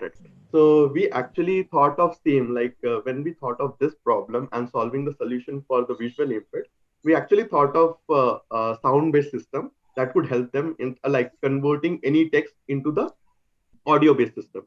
So this particular thing could help the visual impaired in understanding any content-related aspect, like consider if they want to read and understand any novel or the social sciences at a real time. But when we talk about mathematics, physics, chemistry, biology, which is the core concept, and computer-related aspect, it cannot be done only with the help of hearing it. So it needs a special assistance in a form of a braille. And their education is currently going in this traditional format itself, where their printer cost is quite high, and printer cost can go up to 2 to 2.5 lakhs, and maintenance at the same time is very high. At the same time, printing cost is also way high. So that is the thing we wanted to change, and it is going on tradition. So for that aspect, we are targeting institutes, government agencies, and specifically NGOs, blind relief associations. So that is our main target customer that we're targeting. Are you aware of any possibility of that means of instruction changing? Because the way instruction is imparted to people is now changing rapidly, right? Across, Right, I mean, they're not just visually impaired, but across. Do you see that a change into saying that I will move away from the physical and the physical specifically around touching and feeling to a more oral or something else, some mechanism that will upend your product? Because the product is fascinating, but it has that loophole that unless you're talking about touch and feel, something that cannot be taught. I understand what you're saying. So if I have to do a science experiment, you need to see it, right? Not hear about it. But do you see that there is some possibility of that mechanism appending your product? Right. So we are like going forward, we are bringing into the scene that haptic feedback mechanism that is based on spatial vibration waveform, which can give a actual feel of the tablet that we are using, the similar feel that it can give to a visual image. So that is what we are integrating with this system, and only in 10,000. Okay, so haptic is inbuilt into your device, is it right now? Yes, right. All right. And the two trivial pieces of advice to you. I mean, there are some 3 or 4 slides where I've noticed errors in spelling. That's an important thing, right? I mean, when you're pitching to an investor, that shows attention to detail. So you might want to correct that. Sure. Thank you, sir. Thank you. Chinmay, one quick question. I gather that you already have a prototype of the tablet, correct? Yes. Okay. You have it. So if needed, it can be displayed. Yes, right. Okay, fair enough. And you said, I think just one clarification, you said that you're going to use contract manufacturers and you have a cost factor as well, but so what sort of an arrangement is there, or are you still exploring an arrangement? What is that kind of in terms of ensuring that we are able to match our requirements? Yes, sir. Actually, we are exploring the same, and we are looking at what are the possibilities and best thing. But we have sorted out that in terms of setting up our own manufacturing unit and going for contract manufacturing at an initial stage would be more beneficial to us and more of a cost saving for us. So that's why we are looking for contract manufacturing, which is not yet sorted. Okay, sure. Just one more question, or rather comment from my side. And again, I'm looking at this product actually becoming commercialized. Have you looked at the usability of the product in a real world scenario? What I'm trying to say is, I mean, you would have seen a bunch of products, especially groundbreaking products. I mean, example could be that folding phone, right? That Samsung released, and then within a couple of weeks we realize in the real world when you use it, it's not going to work. Right, you start seeing folds, the folds will break, and so that's something that you need to consider as well as a viable product idea. I mean, the patent is great, but many patents exist which work, in a lab setting. The maintainability of the device, the ruggedness of the device is stuff that you need to do a little bit of research on to answer some of those questions that will come up as well. Sure. Yes, we'll work upon it. Yes. Thank you, sir. Thank you, team. You may pull down. Yeah, go on. Sorry, I think they've gone out. That's all right. No, go ahead, please. Go ahead. Yeah, sure. Yes, sir. Okay, I think, brilliant concept. Wonderful that you already have a prototype and all, but I would suggest that you use the prototype a lot more in your presentation to make it more impactful. Sure, sir, sure. Noted. Yes. Thank you, sir. Thank you for suggestion. Thank you, Sri Charan. Thank you, Team Bliss Care. We will move on to our next team now, which is Team Iota from SRCC. And while the team comes up and they bring up their presentation, it would be interesting to know why they are calling themselves Iota. So, does any one of you want to talk about it?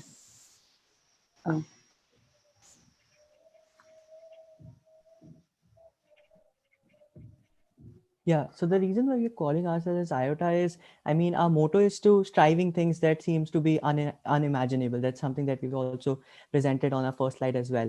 So we are striving to achieve something that's unimaginable, and yeah, that's the basic rationale behind naming ourselves as Team Iota.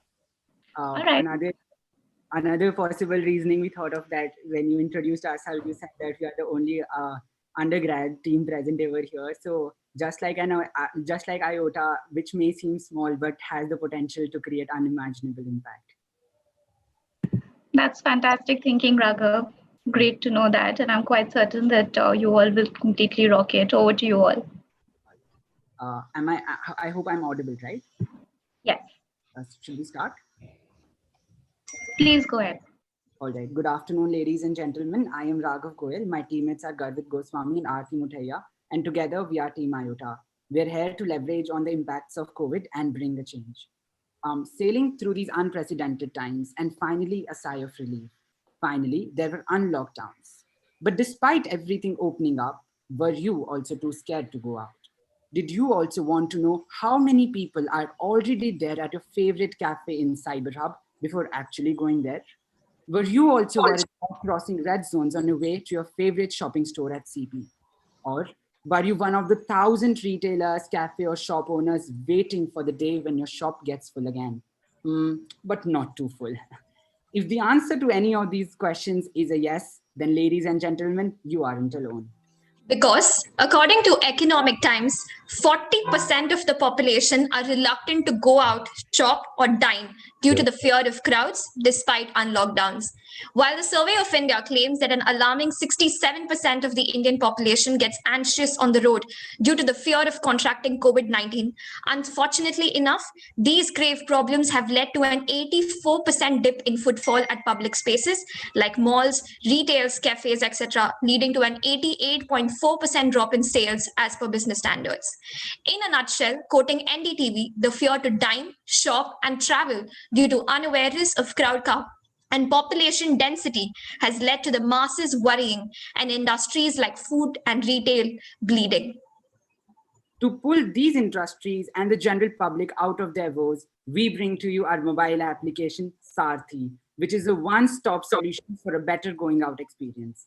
Sarthi gives you the live crowd count and density of your preferred retail outlet, eatery or mall in real time, and also takes you there via the safest route possible or allows you to book it for later.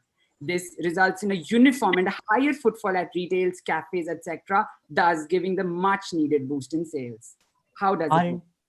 Our interface is very simple and user-friendly. You just need to sign in and search for the location you wish to visit. Following this, you will be shown live crowd count at the location and you will have 3 different options. You can either opt for knowing the safest route possible, or you can go ahead and book slots. You can also see more options in proximity. On the back end, we are getting crowd data via our crowd counting devices and other information via physical surveys. This data is sent to the client and is also shown to the user. If the user opts to visit the area, the safest route is calculated by a safety algorithm. However, if the user wants to book slots, then we redirect him to the booking platforms. They can also view other locations taking into account factors like proximity and location history. Our crowd count devices works with the help of infrared sensors integrated with an internet module enabled microcontroller. These sensors detect interruptions in the signals. So if a person is entering, interruption is in sensor 1, before interruption in sensor 2, resulting in an overall +1. On the other hand, if it's vice versa, then it subtracts one person from the total inflow. This data is processed on a server and real-time crowd count at a location is further updated on the application's front end. Our safety navigation is dependent on 6 factors. These are population density, where we get density data via satellite imaging, COVID points, where we avoid areas with high cases, point avoid, where we avoid hotspots like hospitals. Containment zones uses raycasting technique to avoid infested areas. Traffic helps you navigate via the fastest route, and temperature and humidity is based on a lowest regression model based on a transmission study. This is how Sarthi will look like once it's ready to hit the market. As you can see that the Sarthi crowd count devices are universal and can be installed on retail outlets, departmental stores, salons, restaurants, etc. The data from these devices is transmitted to our app in real time for the users to review and make his wise decision. Turn right. The developed app seeks revenue from 3 major streams. First on board is the freemium model, where the free end user is provided with access with some restricted features, whereas the premium user will be able to enjoy ad-free unlimited access at a mere price of ₹80 per annum. Secondly, the traffic through free users generates revenue via banner advertisements, with the ECPM fixed at $0.5. The third source being installation of crowd count device, for which a nominal one-time fee of ₹250 is charged to our clients, the owners of the establishments. Our clients are also incentivized with free access to monthly analytics, which facilitates forecasts. What does Sarthi bring to the table? Sarthi provides a one-stop solution to the user's needs of going out by enabling crowd count information coupled with navigation, bookings, and the option to explore more. A user is also promised with ease in decision-making by making him well-informed about the crowd status at his desired and nearby places. With better planning and desired crowd count at the location, Sarthi enhances and safeguards your overall outing experience. Sarthi has an incentivization model for the clients for installing our crowd count devices at their outlets or shops. Sarthi helps outlets to regain customer trust by ensuring a better experience at their place. It also makes it easy for clients to follow COVID-19 safety norms by alerting them if their space is too packed, thus also enhancing the client's brand image. Sarthi boosts client sales through higher footfall during MTRs, ensures better staff management, and higher customer and sales retention by allowing prospective customers to plan their visit suitably. We also help clients build better customer acquisition and discount strategies using monthly crowd count analytics and performance reports. What makes Sarthi stand out? The features of live crowd count, safe route navigation, COVID-centric approach, book for later option, and airtight client incentivization model makes us a premium solution when compared to other similar applications.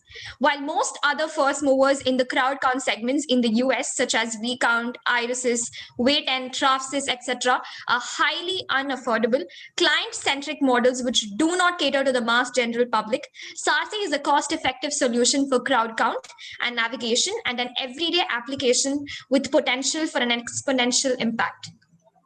How do we roll out? Delhi NCR is Sarthi's target in the first year of implementation, and we plan to follow a clusters-based approach for expansion. In the first quarter, the clusters of GTB and Hudson Lane will be tapped for initial interventions with a target of installing 240 devices. With installation of 960 devices in the second quarter, Sarthi will add 2 new clusters, namely North Place and Hoskas. The third quarter will consist of interventions in prominent retails, malls, and shopping complexes. In the last quarter, Sarthi shall install 2,400 devices to engage in a pan-Delhi operations. Sarthi is here to stay. It's an answer to the trends of the lockdown, but Sarthi's vision and potential are over and beyond the pandemic. On this note, Sarthi shall penetrate into major tier cities in year 2. In the third year, Sarthi will add on new features for both the end user and the client. This year, we'll also focus on pan-Indian expansion. In year 4 and thereon, we will diversify into virtual booking lines, office solutions, larger public spaces using stereo vision. On the basis of our proposed roadmap, data from Ixigo and Zomato, and our primary market research, these are our growth projections in the first 3 years with regards to number of crowd count devices installed and total number of downloads of the Sarthi application. Now let's have a look at Sarthi's numbers. Our expenses in broad terms include app development and server costs, R&D and assembly for the crowd count devices, marketing expenses along with others. With revenues flowing in through freemium subscription, installation of devices and advertisements, our numbers stand at a mere loss of 1.1 lakh in year 1, a profit of 8.5 lakhs in year 2, and 34.9 lakhs in year 3. We have completed the user interface for our application and have also developed the safety algorithm and successfully integrated it with our app. Our primary prototype for the crowd count devices is also ready, and we are working on feeding the live data into our application. We require seed capital of 3,48,000 for launching Sarthi in the market. As you can see here, the primary prototype of a crowd count device in form of a circuit is ready, which is reading interruptions in form of the IR sensors, and inflow and outflow of people is getting counted. This is the primary application integrated with the safety algorithm using 6 factors, and it's ready to use by the user. The new normal calls for applications such as ours that could enable industries and the mass general public to adapt to the futuristic data-driven trends. It's a humble contribution to the lakhs of small businesses and retail establishments that have crumbled during the pandemic. Sarthi is our vision towards the safest hassle-free outing experience. In anticipation of a safer world, let us step out with Sarthi. Thank you. Thank you, team. Over to our jury now. Yeah, I'll go first. Thank you, very interesting presentation. Sorry, Biswa, can I go? Of course, of course. So very interesting and very topical. But I was just kind of, I would like to intersperse this with, today's newspapers, okay?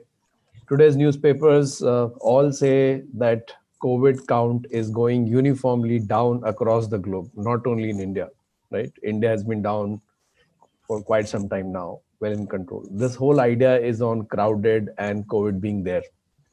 What if COVID is not there in maybe 6 months or maybe 1 year, 2 years down the line? Where does this idea go? Right, sir. Sir, I would like to take up that question. So, sir, Sarthi is an answer to the COVID trends. We are leveraging on the impact of COVID, the trend, the mindset of the people, the behavioral change that has been developed in among the people. But Sarthi is here to stay. Its impact and vision is beyond COVID. Now, let's imagine a scenario 7 months down the lane. As a consumer, won't you be willing to go to, when you're going for shopping, won't you be willing to go to a shop which is less crowded? For example, you wouldn't want your shopping experience to be disturbed because the shop is very crowded. There are no salesperson to cater your needs to. Or let's say you're going out on a family dinner. You would want to go to a place, let's say, which is less crowded for a peaceful dinner. Or you want to go to clubbing. You would want to go to a club which is full of people so that you can enjoy yourself. So this was from the perspective of a consumer. Now, from the perspective of a retailer, why does Sarthi stay? I believe that we are advancing to a more data-driven and technology-centric world. It's important for India, especially for Indian small retailers, to start absorbing this new advancing era that we are moving into. So Sarthi is a humble contribution for them to leverage on this data about the numbers of people coming in, going out, their conversion rates, etc., to formulate more appropriate strategies to make their establishments more profitable and understand their consumers better. Talking about this, adding on to a few relevant points that we feel could be useful here. The industry trends also predict that by 2020, the crowd count, this industry would touch a USD 110 million with a CAGR close to around 14%. Also, to expand our futuristic vision, we also plan to integrate stereo vision technology. This technology doesn't just help to enable crowd count, but also help to understand the demographics of the customer, manage queues, manage booking lines, etc., which we think, sir, is the future for the retail industry. Okay, thanks for that. But just a thought: why did you look for a separate device? Because see, most of the shops, and I would say kirana shops also, and of course big establishments, and where a lot of people go, typically have CCTVs installed in big numbers. So why not integrate or leverage that which an investment which somebody's already made, and with a a small app this brings to life? Won't that be much more smarter for those guys to do? Right, sir. Sir, absolutely. Sir, we agree with what you're saying. So, sir, apps in US, sir, there are organizations like Wait and Transfersys which use deep learning and AI install it in the CCTV or the cameras, etc., to study the patterns. But sir, our vision for Sarthi is for an inclusive growth where we are targeting both the bigger and the smaller players. These technologies which are offered by VCount irises can be afforded only by huge retail chains, etc., and not by, let's say, a small shopping center or let's say a normal retailer, etc., who may not even have the appropriate infrastructure for installing such a high technology system. Therefore, we want to take the market responsiveness, wherein we also did a primary market survey in near to our campus in Hudson Lanes, etc. And we found out that yes, retailers are up for such a thing. And adding on to that, sir, we also wish to integrate what you just said with the stereo vision technology for larger crowd spaces, for bigger players, and with better infrastructure 3 years down the line, when we believe the industry landscape for the retailers would also improve and would enable them to, number one, afford such higher end technologies, and also maintain them with their optimum capacity. Hi, this is Bhavna, your team Iota. Well done, good presentation.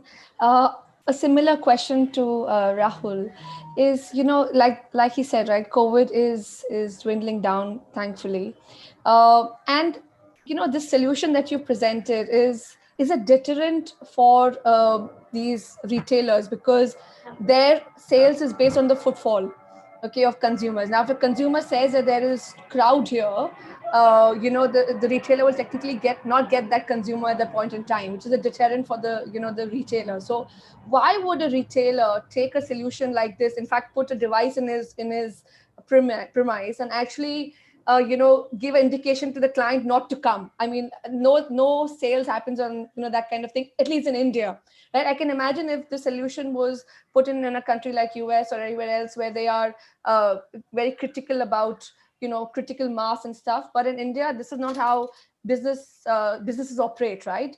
And especially, like you said, the NCR region. So this is a question and also a suggestion.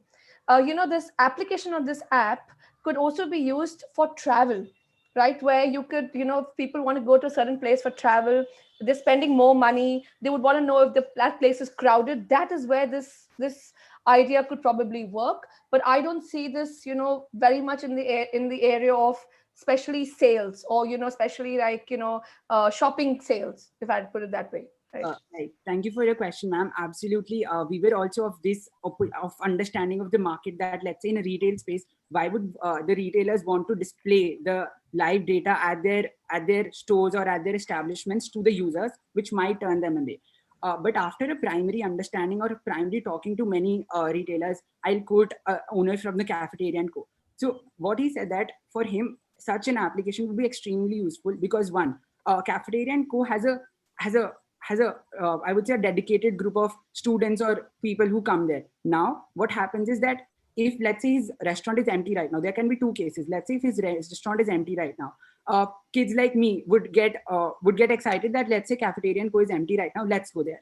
The second scenario, where the restaurant is crowded right now, what would happen is that I, without knowing how crowded is Cafeteria and Co right now, I would go down there, right? Now, what I see is that there is a waiting of half an hour or 1 hour. That would just turn me away. There is no customer retention or no sales retention. But when I know that Cafeteria and Co is crowded right now, I can plan my visit accordingly because that's my favorite cafe. That's my go-to place. I'll go there. I may plan to shift my visit 1 hour accordingly, but actually go there. So when your place is crowded, you're not in a place to entertain more customers, whether it's for cafes or it's for shopping places, because you have less staff management. There is no manpower to handle new customers. So they're going away anyway when your when your place is crowded. But with Sarthi, their fixed customer might plan his visit accordingly, shift to a later time when there is empty hours, when there is no footfall, thus ensuring customer and sales retention. There are the US-based firms that we just talked about have seen a major success in this area, wherein restaurants, cafes are installing their spaces, but again, that data is, we understand, not visible to the spaces. Just ma'am, So I have one question now. One is that somewhere, it's not very clear to me. Is the entire COVID thing is an afterthought, and my core proposition is actually crowd counting. So we're saying that I'm giving a crowd counting platform, and which has its very clear use case, because I want analytics. I need to know what type of customers are coming, and basis that, I can better manage my entire operations. Once we go and make this entire crowd coming into my premises the main feature, there will be a lot of questions. One, how long does it take for the crowd entire scenario to change? It's saying that I need to plan a visit to a cafeteria, which is say half an hour from my place. Within half an hour, the demographics may completely change. The place will just become full, and by the time I reach there, so my shopping experience would not per se get defined on, as of now, how many customers are going to be, basis that I will decide whether I should go for a shopping or not. Right. So that's a question that you need to answer, that what is the time duration for my transit, and how things change. That's point number one. Second thing is that entire other things, the routing that needs to be we can provide, satellite density. I mean, I don't know how that is getting integrated here, that I'm going to look at the population basis the satellite imagery now, which is obviously almost never real time. So I think, are we packing too many things, in this? If we can know what exactly is the core value proposition and maybe add a few more freebies around with this, great. But otherwise, concept nice. But how do we execute it is something that we need to focus. I would like to answer that. So, sir, beginning with your query for this is absolutely correct, sir. Ma'am, can I take just 30 seconds and answer this question? Go ahead. Yes, sir. So correct, sir. Our primary proposition that we are proposing is a crowd-count devices. While ideating on the app or while making the actual app, we thought that why not make Sarthi a comprehensive solution for going out needs. And today, when we actually started working on this idea, COVID was at its peak, and experts were also predicting a second wave. So the safety route was supposed to, according to the trends, was supposed to take larger relevance then. So safety route was just an added feature to make Sarthi a holistic, a 360-degree solution to the going out needs. Now, talking about why would I want to plan my visit beforehand? Let's say if I'm going down 30 minutes. So there are two features that help us mitigate this risk. Number one, we have a notify me feature, wherein if you're on your way to an app and there is a larger inflow of people, more than your desired count, so there will be a notification sent to your mobile that the place is crowded now. Other than that, if you're at the place, then there's an option to view more. Now, this view more is dependent on factors like the proximity, your travel history, and the type of place that you want to visit. So that takes into account all these things and also ensures that your going out experience is not hampered, because it suggests you places that you can go to instead of that particular place. I think, Garvit, do you want to take the safety algorithm? Yeah, so two things. Safety algorithm, as Raghav already mentioned, safety algorithm is something that we are right now, that we did initiate because of the fact because COVID was at its peak. Over the period of time, we will most probably do away with most of the things, because let's say COVID cases are going down.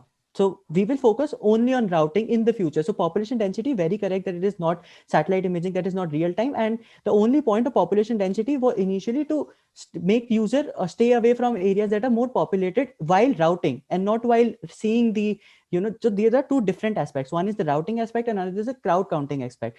Over the period of next year or next 2 years, we'll be focusing more on the crowd counting rather than routing techniques, because routing techniques, as you already mentioned, safety algorithm will hold less relevance in the future itself.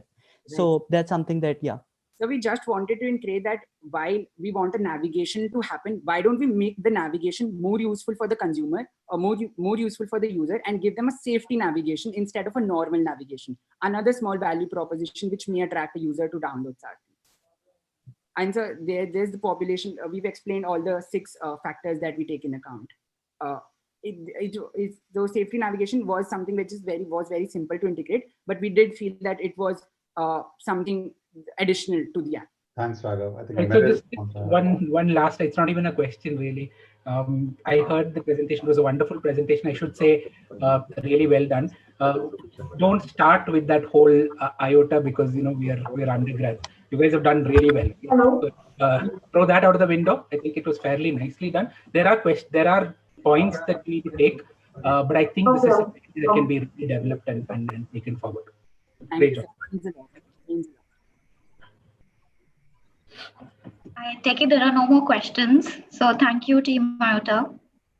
Great presentation. We will now take a quick break. This is a break for about 30 minutes. We will all circle back at 1 o'clock, given it's 12:32. Post which we will take up the next two presentations, and then we have a series of contests planned for our audience. We also have a very exciting pop quiz coming up and a surprising engagement activity, which is quite fun.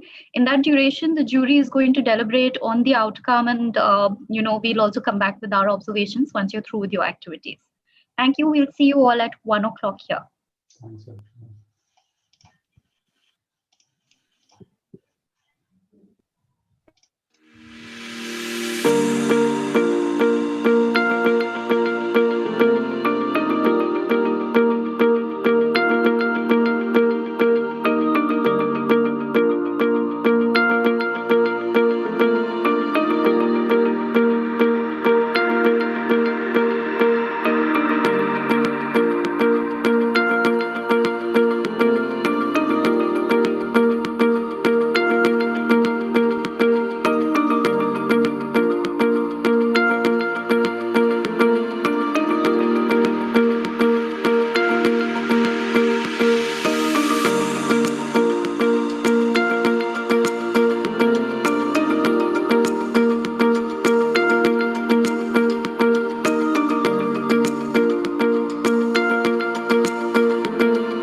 running slightly behind schedule, so we will start with our next presentation at 1:10 p.m. sharp.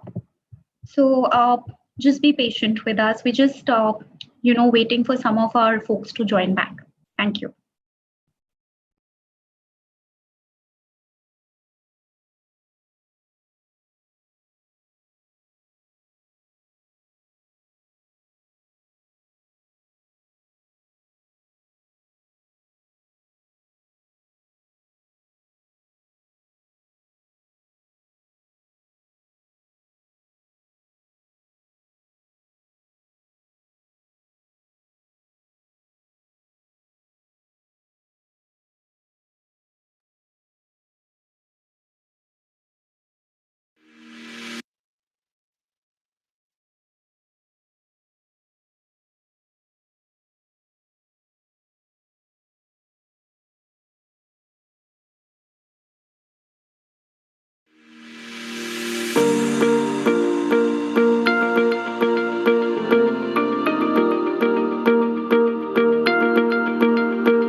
right, we are back and we are ready to start with our next two presentations. Before we invite the next team, I just wanted to once again reiterate that after we're done with the presentations and once we finish the judges' deliberation, we would be happy to take up any and every query that you would have about KPMG, a career with us, or anything you want to know more about KPMG. Please do feel free to, at least for those who are attending the Zoom session and are a part of this, you can type in your queries in the chat window and the Dare to Compete team will collate it from here. And for the live audience who are watching it, please do type in your queries on the Dare to Compete YouTube channel where you're watching this live. We will pick up these queries from the comments section there.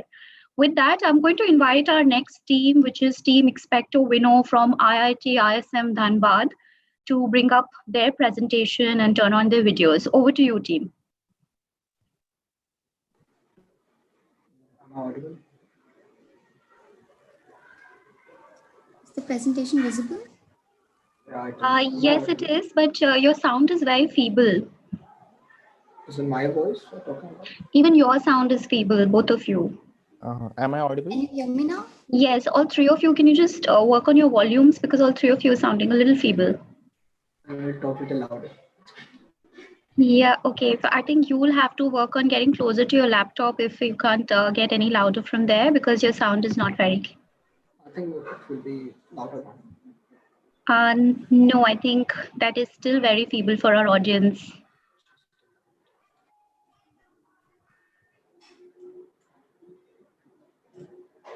Do you want to try again once? Is it okay now?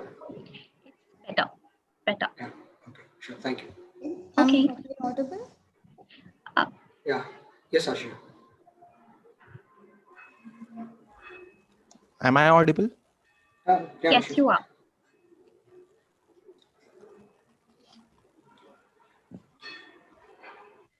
You can start, right? You start? Please go ahead. Yeah, sure. Thank you. Good afternoon, respected jury and everyone present here. I am Ashish Singh, along with my team members Rishabh Bora and Priyansh Sharma. We are second year undergrads from IIT ISM Dhanbad and we are team Expecto Winno. Now let's begin by becoming aware of the current scenario. It is no surprise that COVID-19 has altered the way we work and interact with each other in and outside the workspace. This pandemic proved to be a trigger which has sped up the adoption of digital technologies by several years. Remote working became a new normal and seems like it is here to stay. But going by the recent survey by the Harris Poll, majority employees prefer traditional workspaces to remote working. This indicates that there is a general sense of uneasiness regarding the new changes. As working from home becomes a necessary reality for more and more workers, some may struggle to adapt to the new environment. Despite all the perks remote workers enjoy, there are a number of challenges arising from working remotely. The most common challenge being reported is collaborating from different locations. Reduced interaction induces weaker coordination and feeling of isolation. Working unmonitored with frequent breaks reduces the productivity when you work remotely. It becomes very easy to get into a habit of sitting down at your computer and working all day by yourself, neglecting breaks and affecting your health. Not everyone has natural self-discipline. While some people struggle with eliminating distraction and focusing on completing their work tasks, others have a hard time unplugging at the end of the day and overexhausting oneself. To overcome these problems, we bring to you our product, Companions, an app that gives you 3 different voice-controlled AI-based solutions, namely Work, Health, and Social Companion, that will not just be your assistant and make your work easier, but also take care of your physical and mental health. They are the new smart friends for the new normal. Remote working is a blessing that comes due to technology. The Work Companion will help you remain efficient at your work. It'll help you schedule events, meetings, and tasks and give you soft reminders about them. Your app can be synced with both your mobile and laptop. It'll remind you to get back to your work whenever you're away from your device or using some other application during work time. The Health Companion gives you features like Fitness Tracker, which keeps a record of your daily activities, workout, calorie intake, calorie burn, BMI, and other related stuff. It'll also give you a proper diet plan as per the exact requirements of your body and will remind you about the same. Health tips and other recovery methods will be provided by the app. It'll create awareness, motivate you to improve your habits, and help avoid procrastination. Just like physical health, mental health is equally important. Your social companion comes with a mood tracker to keep a track of your daily mood, activities, and rate patterns to become more productive.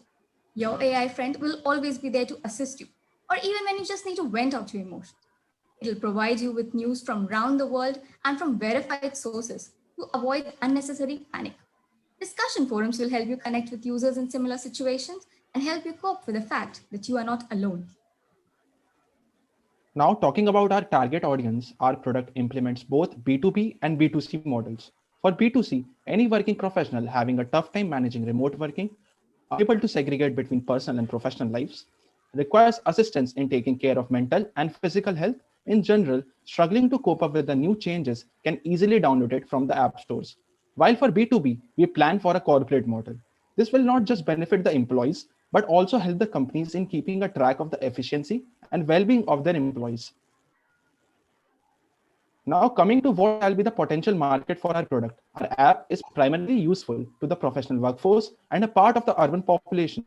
Since we plan to start off from India, so according to the India Skill Report 2019, 15.2 million users shall constitute our TAM, out of which we estimated from our competitors' data that our SAM will be around 4.5 million, which makes about 30% of TAM.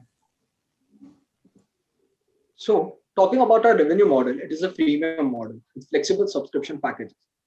Price for any one companion is rupees 250 and for collective 3 is rupees 600. But the free model will have all the basic features together. The premium features will be ML powered personal features such as productivity enhancer, mood enhancer, interactive AI chatbot, which will be your best friend, and habit improver. The corporate model is planned as such that will charge companies on the basis of their total employees. Rupees 500 per employee with all the premium features along with enabling the employer to monitor employees and also their interaction. So coming to product strategy, we plan to capture B2C consumers by strategized digital marketing with 80% acquisition inorganically, with costing about rupees 180 per consumer. For B2B consumers, we plan to hire sales executives. For both the methods, we'll pilot with top 6 cities with most MNCs and corporates and then expand to all metros and mini metros to then pan-India. We'll keep a simple sign-in process and user-friendly UI with a free trial of 2 months for all the premium features. Effective feedback and incentive referral campaigns will help us create user engagement. Already discussed flexible and nominal pricing strategy will help us in retention and generating revenue.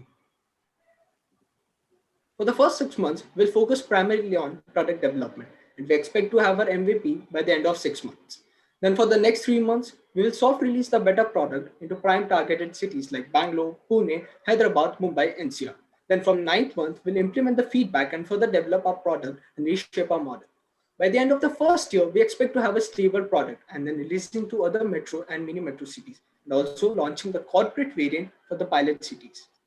Then by the end of a year and a half, we'll have built our app and software and release it in Pan India. The next 6 months, we'll indulge in heavy promotions and social media marketing. By the end of 2 years, we expect that our product will be generally available with established popularity.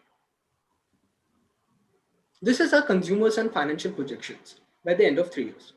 While individual consumers, corporate customers, and cash represent total number by the period, whereas revenue, cost, and earnings represent monthly figures by the end of that period. For example, by the end of the first half of the second year, the monthly revenue is 3.42 crores and cash is minus 31.1 crore. So we expect to become monthly profitable in 27th month and the cash will become positive in around 3.5 years. We have also linked the detailed analysis month-wise.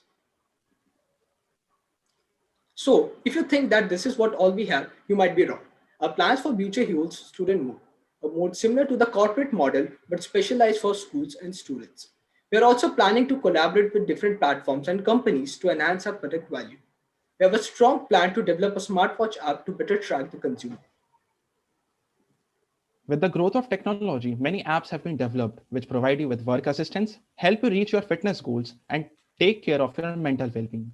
AI chatbots, well-being coach apps, and personal assistant apps are some of our direct competitors, while our indirect competitors include health and fitness apps, schedule manager and reminder apps, personal motivation and guidance apps. Also, therapists and counselors are our indirect competitors. However, these competitors are not so much personalized and do not offer all-in-one support as we do. Friendships play a vital role in our well-being and health. And by being alone without any assistance, it is quite difficult to succeed. So we have developed this unique mixture of AI friend and assistant, which is your true companion. Our app is unique and effective as this single app provides you with work, health, and social companions, which is a complete package in itself. These friends are always there for you, regardless of the situation. And since they are based on AI, they will improvise and shape themselves according to you and your needs. To provide security to the data of the consumers, our app will have an end-to-end encryption with data being decrypted on the servers directly, ensuring that no data is exposed. You will also be having an option to select customized subscription packages and pay for the features that you want. This was all about our idea. So what do we ask from you? The first and obvious is funding. Funding will help us start our product and get our business rolling. If not funds, even finding suitable investors will be great. Secondly, we need debunkers, experts and mentors who can find out the fault and loopholes that we never saw coming and help us address them. Last but not the least, promotions. Popularizing a product is equally important in the business. A friend in need is a friend indeed. These three friends will be available on all the platforms, from Android to iOS to a desktop to a laptop, all synced in. And they are not only about making things easy while working from home, but will equally be great even when the new normal is gone and you start working from the office. Thank you, everyone. I hope you like our idea. You team, with that, I'll invite the jury for their questions.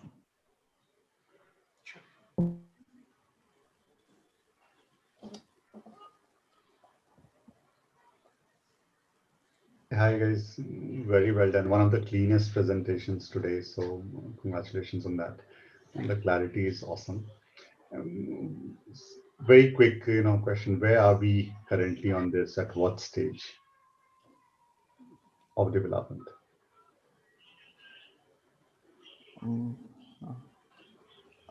Okay, so we have find out models and like which models we will be taking for the AI and machine learning purposes.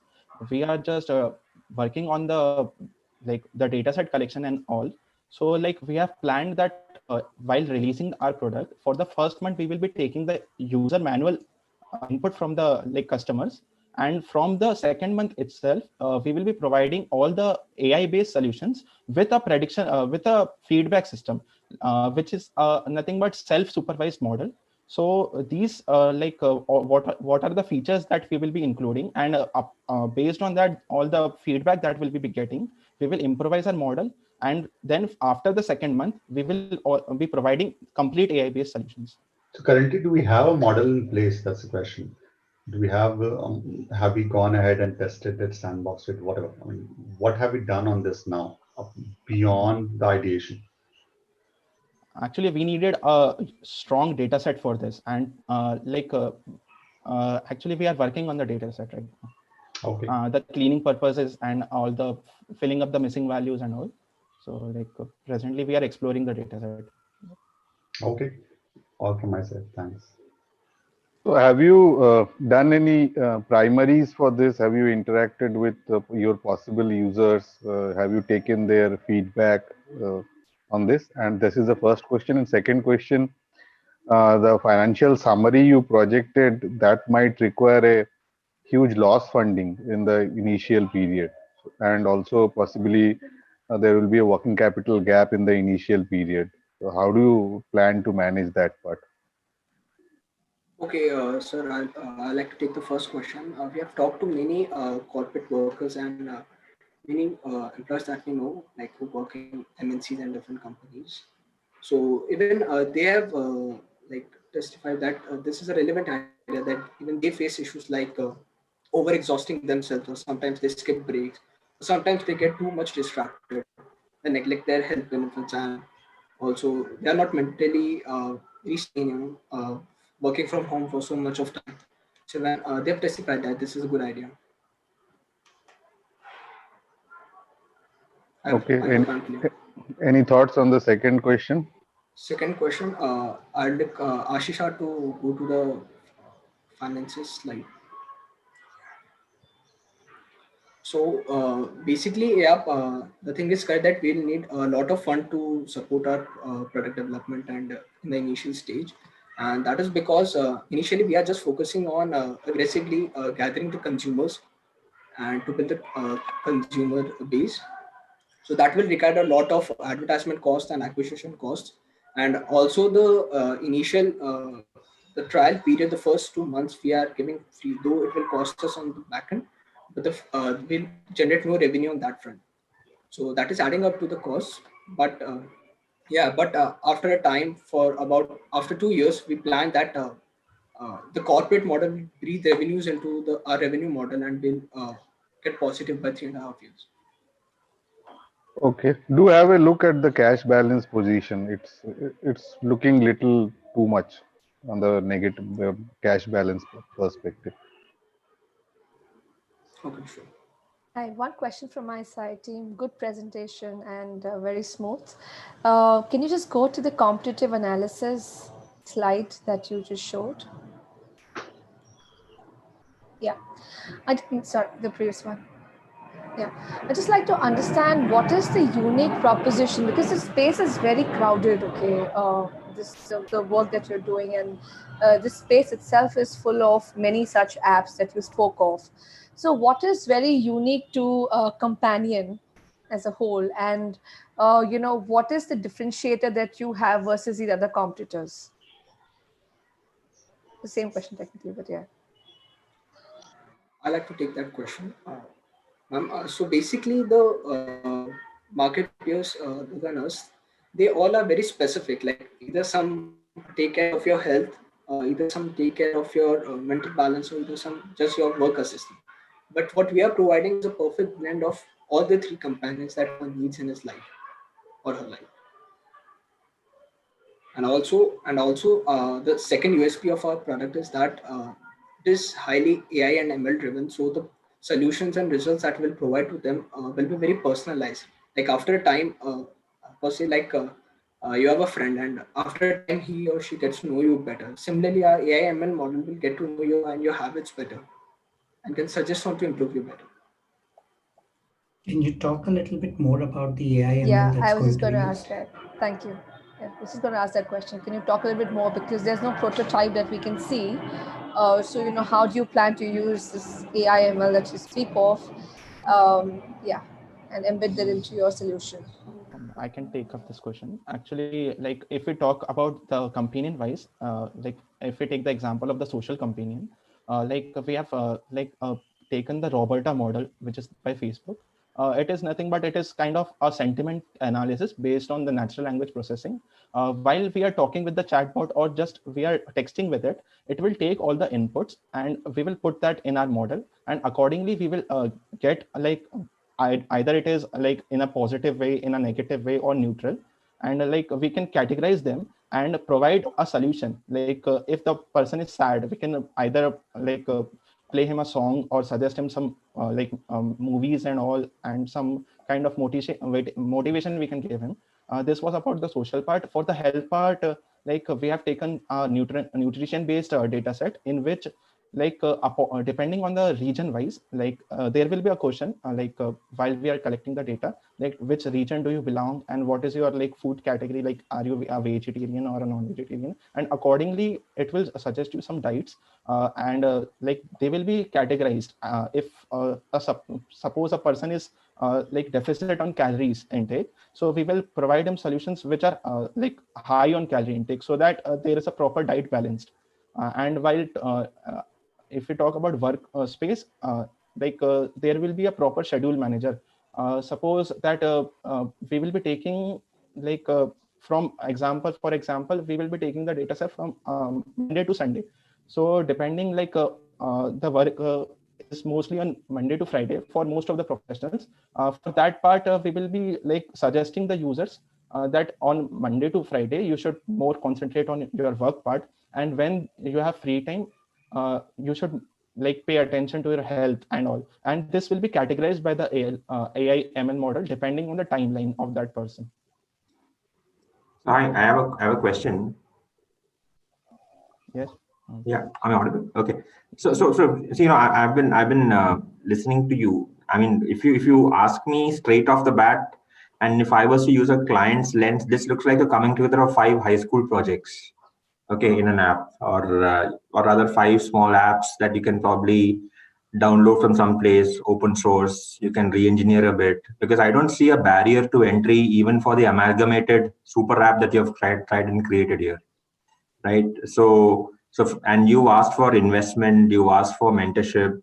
Now, someone who's trying to come into, like Bhavna said, this extremely crowded space would probably have done a lot of primary research, got some advisors who would have come to you and said, you know what, these are some of the challenges that we have as practitioners, despite having all the tools and aids and accessories that today technology affords us.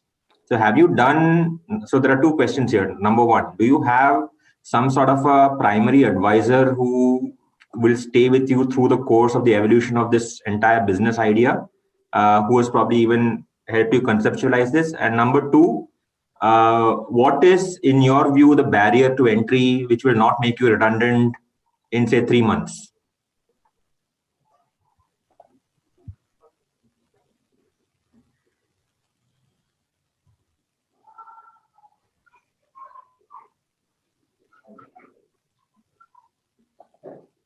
Hello? I'd like to answer the first part. We do not have any primary advisor on board with us, which one. Sorry for being a bit abstruse about this, but yeah, I mean, that's what I thought, right? So if you need to be unique, you have to have a unique selling proposition, which I don't frankly see in this at this point in time.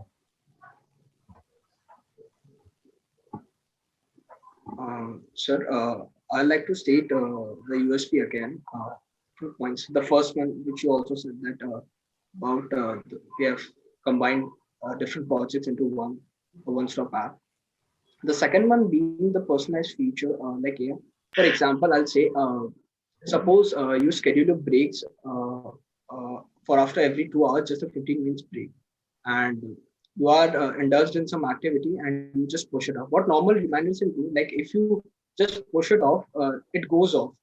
But what our product does, it understands that the break is necessary. It has to improve your efficiency, so that it will again suggest to break after when he realizes, or the companion realizes that you are not indulged very much into work and you have relaxed a bit, and then you can take a break. So it will be that personalized, and yeah, that is the uniqueness. Okay. So just one follow-on question, right? So you also have a retail component to this, right? In terms of, you will want to have a B2C component to this as well, right? So you will want to list this on, say, the App Store, one of the variants of the app stores. So you will need to probably definitely think about what will drive traffic to your app in terms of marketing, in terms of social outlook, in terms of referential downloads, and also there's a concept called adjacency, right? So people who download it might just delete it in a day's time. So how do you make it sticky? So these are all concepts that you will have to, because of the nature of the product that you have, these are all questions from the standpoint of sustenance that you'll have to definitely come up with, or definitely think about, okay? Especially the adjacency part, because 30 to 40% of people who download apps don't use them or delete them in favor of something else. So that's lost traffic, lost revenue for you. So these are all questions that would probably get asked you at some point. Yeah, and just a suggestion to add to Vishnu's point, team Expecto, is, you should take your therapist and the counselors as not competitors, but they should be a part of this journey, or rather the ones creating the content for you. Because while you do the AI, ML, and the technology piece, what is missing in this project is the heart of what is the need of this and how do you approach people. And this is a very people-centric concept.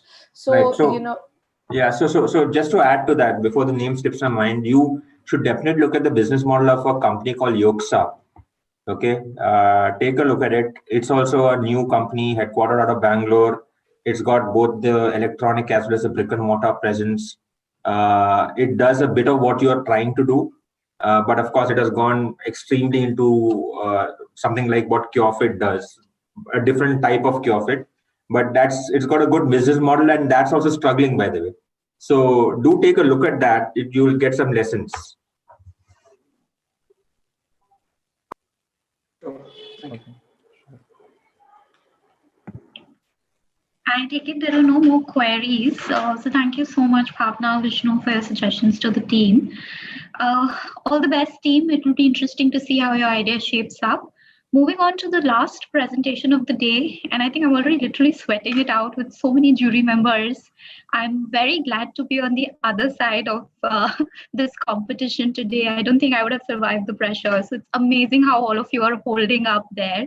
But I do think our jury is also being very kind. Thank you, jury members. I know at times they do ask you questions, but it is for your own good and for your own learning. Moving on to the last team of the day. This is the team from SV Jain, and this team is called GT Road. So it would be interesting to first understand why GT Road. So I'm going to request the team to pull up their presentation, talk about their name, and then start. Over to you guys.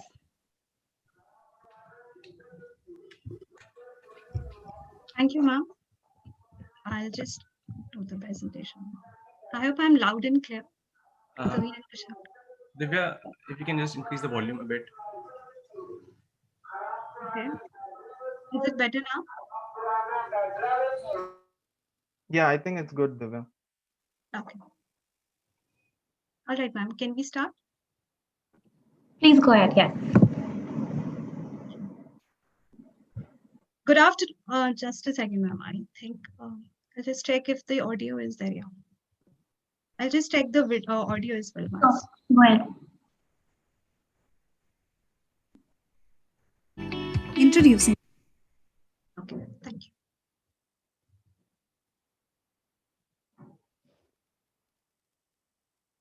Okay, I'll start. Good afternoon, everyone. This is Team the GT Road from SPJIMR. Before we get down to business, let us know the people who brought this idea into action and thereafter reveal the name GT Road. Introducing Tuhin Bhattacharjee from the City of Joy. He's been involved into 2 major data analytics companies covering various domains like AI, cloud transformation, and machine learning. Next is Kushagra Srivastava from Lucknow, who has worked at Maruti Suzuki R&D. He has practical experience in robotics and process automation IIT Bhubaneswar and Bombay. Lastly, I am Divya Shekha from Delhi and I worked at Deloitte as a business technology analyst. I also represented India in a critical project involvement of solar electrical vehicles. 3 of us being situated at 3 different points of this grand truck road. We took inspiration from it to come together and provide a pathway for futuristic solutions. All right, so what is the main problem we are going to address today? There has been increased stress levels due to COVID, during the times of COVID due to the digital fatigue that has roped in. There was a disruption of supply chain globally and it affected the restaurants in the procurement of goods. Thirdly, there has been a decline in the number of farmers in India since the times of Green Revolution to present times. So we conducted primary research speaking to the farmers, Department of Horticulture, professors from IITs, as well as the local people. And we got to the following proposal. So what is our solution? We are offering farming as a service with our aggregator model, which will connect in-house farmers, that is the homemakers, to restaurants and farmers. We leverage the advanced technique of hydroponic farming to set up these indoor farms. To begin with, we will be targeting, we'll be using the oregano and basil as our MVP and launching it in tier 2 Indian cities, with the initial target customers being restaurants and pharma companies, and aim to achieve a break-even in 4 years with an IRR of 18%. So what is our product offering? We will like to explain in the form of this consumer journey.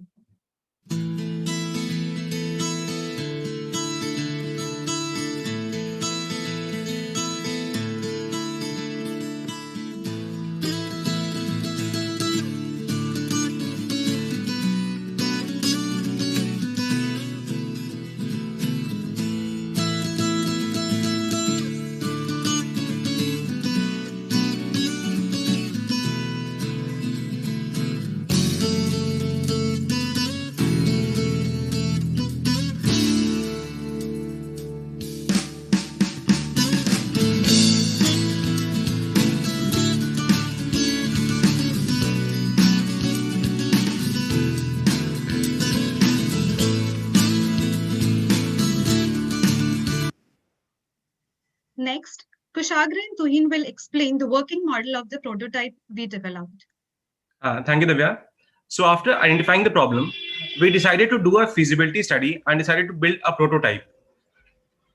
So we leveraged on design thinking and used some easily available materials like milk crate, pipes, and sketch pens, and created a basic structure of the prototype. After that, we integrated it with Arduino microcontroller and added some sensors and actuators. So the sensors are there for measuring the air temperature, relative humidity, and the intensity of sunlight.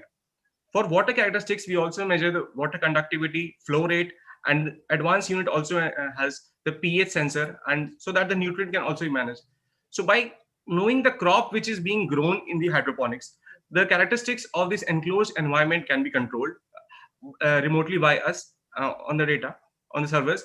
And Tuhin will be now taking is how we'll be leveraging on this data and controlling this enclosed environment. So in terms of going live, we have already launched our website where interested participants can browse our offerings and kit details. People willing to sign up for our free kits can do so through the contact us section in our website. We have also launched a prototype of the monitoring dashboard using Tableau as the business intelligence platform. Users can monitor the data from the different sensors in the kit, which include the pH sensor, temperature sensor, and the humidity sensor. We also plan to give notifications when the produce is ready for harvest, along with showing the real-time demand. So what is the secret sauce of our business? Firstly, capitalizing on the COVID-induced behavioral change. Owing to the pandemic, the indoor times have increased because of people working from home. This is where we come into picture and intend to provide a rejuvenating hobby to tackle digital fatigue and also provide an added income. Next is we'll be capitalizing on the unutilized compact spaces and providing a hydroponic kit. And one important point is that in a hydroponic system, as we studied, 59% of the cost is of labor. So we intend to share and minimize this cost by capitalizing the compact spaces.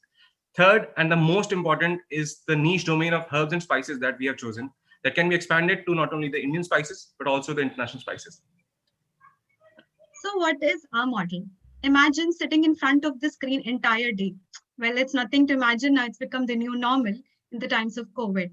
So we are in dire need of that rejuvenating break. There, it's where we come in. We will set up hydroponic system in your home in your balconies once you subscribe on our app. You get access to the entire plant care routine. So you can do the basic processes like watering the plants through and nurture the plant growth through the inputs we provide via our app. And once the produce is ready, you can consume some and sell the rest through us. We'll ensure quality check and you get the payment. Consequently, we go and deliver to the restaurants, and any anomalies that do crop up will be taken up by our back office team. In this way, we are giving extra money to our in-house farmers, price, quality, and availability to the restaurants and pharma companies, and overall offer farming as a service. Next, Tuhin will take us through the competitive landscape. So traditionally, when representing the competitor space in the form of a Cartesian plane, we usually take XY pairs that are correlated in terms of trade-offs. For instance, cost versus performance or risk versus return. However, our space is in more of a niche domain, and hence we separated out our axis in terms of whether the produce is a herb or a spice, or whether they are traditional leafy greens. The other axis is in terms of the degree of advanced technology being used. Now, if we look at the topmost right quadrant, this is the sweet spot that tells us that this space is not yet that crowded, especially with respect to our USP, which involves an aggregator-based platform. Also, we are keeping an eye out for any new entrants, and since this space is developing really fast, we do believe there will be more competitors active in this exact space in the future. So in terms of our financial model, we plan to break even by the 4th year. One of the things which we want to highlight here is that we'll not be charging any money for the first kit to our customers. We plan to provide it for free. However, we will be open to selling more kits to the customer if they are interested. Our revenues will primarily be based on a profit sharing model where we will charge a fixed commission rate on the produce sold through our platform. Our users of this free kit can expect to earn around rupees 8.5K in a year. Handing over to Kushagra, who will discuss more about our go-to-market strategy. So we'll be starting from the tier 2 cities, and there are two primary reasons. First is that we are based out of these 3 cities and will be easier for us to carry out the operations. And the second is these being a tier 2 cities, it will be much more lucrative for our partners, which are the in-house farmers. So coming to in-house farmers, we are looking at homemakers, retired personals, and people who are working from home, but with the initial target of homemakers. And the market that we are looking to capture is the hotel chains through our oregano business in the initial part, and the pharma companies through our basil operations. As we see, basil is finding a lot of usage in the sanitizer production. So coming to the marketing, we've already started reaching out on Twitter and through email marketing through some of the hotels, and also giving some on our websites. Next, we'll be looking into roping in some social media influencers. And the most important is the word of mouth marketing for us. If you see our neighbor is having, then the person would also like to have. So what is the roadmap which you're following? So first, we're looking forward to consolidate our position in the region that we mentioned. Then we'll moving on to product diversification to 4 more spices. And then we'll be investing on our warehouse and logistics capabilities, and followed by adding more institutional buyers. So these are talking about the numbers, but what we aim is to include 1 million in-house farmers and change their life by bringing them on our platform. All right, so what is the impact of our idea on 3 key pillars of people, planet, and profits? We are incentivizing farming by offering this model. We will be saving 90% of the water, as it uses very less as compared by using the technique of hydroponic farming. Thirdly, this sector of hydroponics is expected to grow at a CAGR of 13.5%. So overall, our idea aligns with the SDG goals of responsible consumption in production and the clean waters and sanitation. In a nutshell, we aim to change the face of balconies from this to this, and thereafter leave the impressions of Samriddhi along the GT road and maybe expand later to overseas. Thank you. This is Team GT Road, and we are now open for Q&A. Thank you, team. Over to the jury.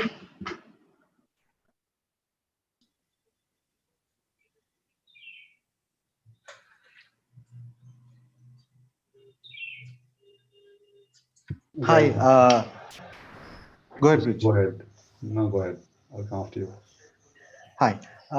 Quick question. Did you also say you have a live app up and running? Tuhin, want to show? Yeah, I'll take that up. So that is true. We do have our dashboard up and running and our website. So our website will be the basic platform which will act as the bridge between the supplier and the user.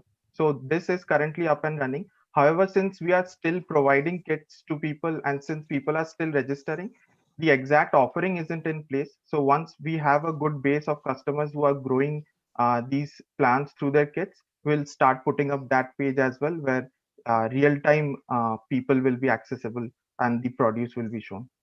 As for the kit output, that can be accessible through the Tableau dashboard. That is also live. So once anyone subscribes to our kit, we'll basically give him a dedicated access to that dashboard for metrics related to his kit. Is this prototype has it been put into production somewhere, some house, other than in your lab? Is any homeowner using this? No, not right now.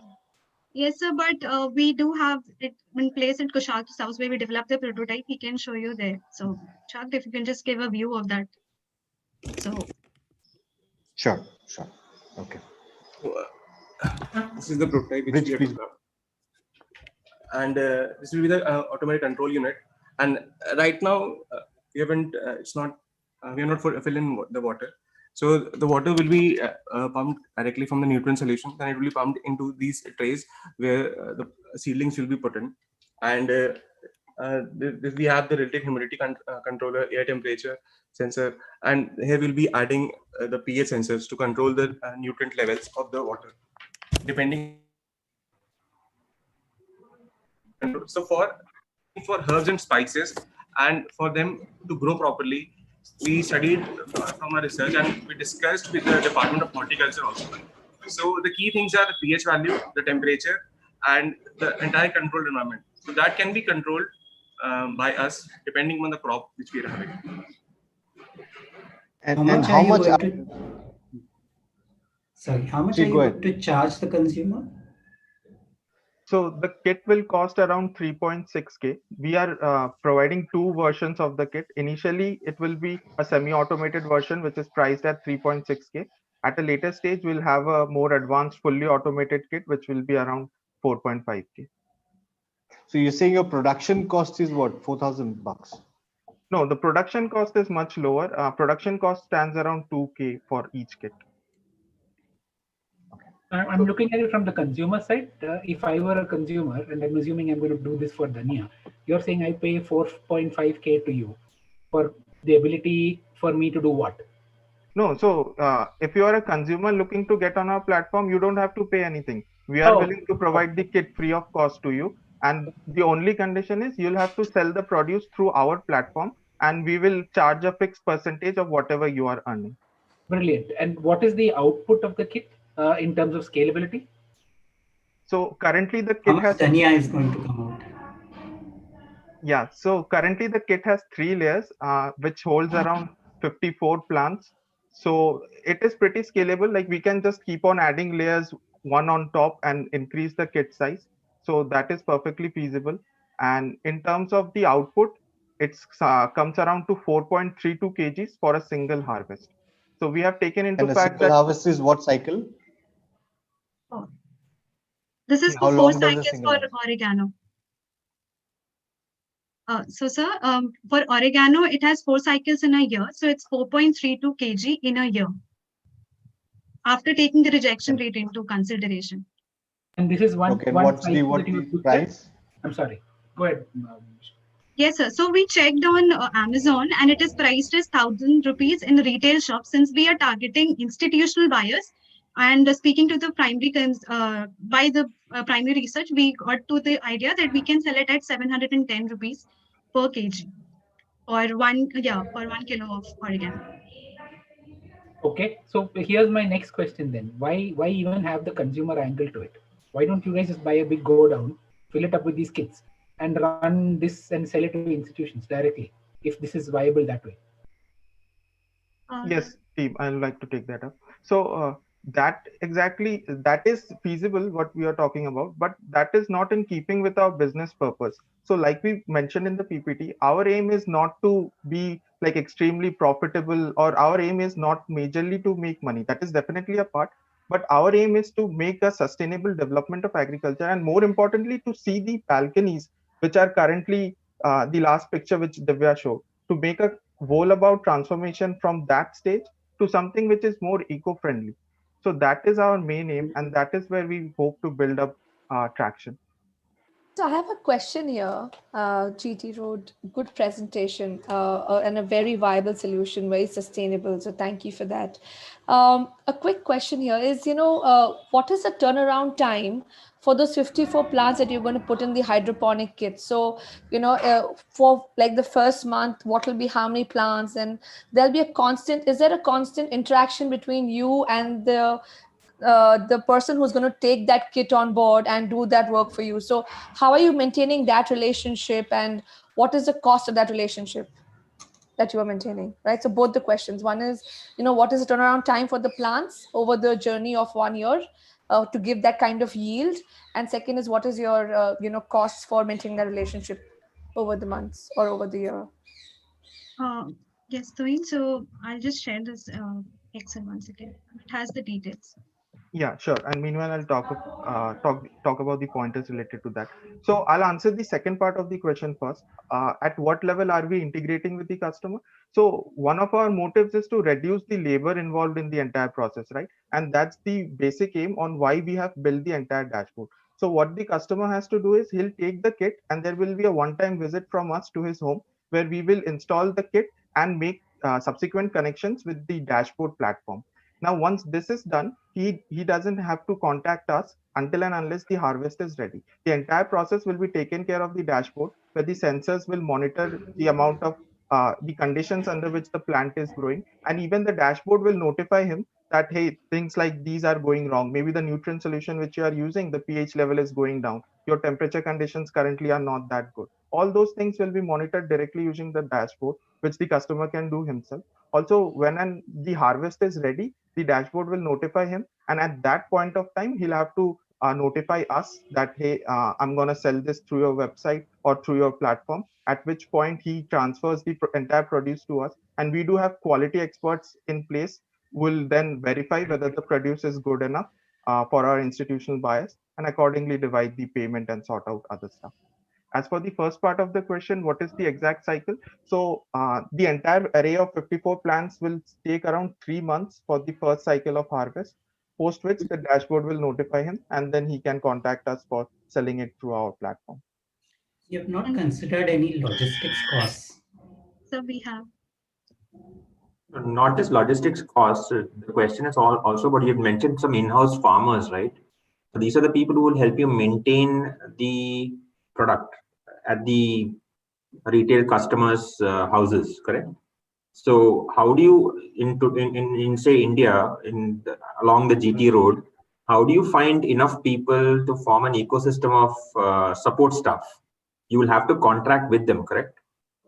Yeah, true, sir. So I'll just explain. So we are targeting in-house farmers, which are the homemakers basically. So they do not have to do any processing or something. They just have to monitor the plant growth based on the inputs we provide. As for the logistics part, we have already taken into consideration and we'll be partnering with Amazon's I Have Space, which will be providing both the logistics part, like the delivery and pickup, as I mentioned in the business model, as well as it will be providing us with the warehouse solution. So that is why we are targeting tier 2 cities, because they have that robust network.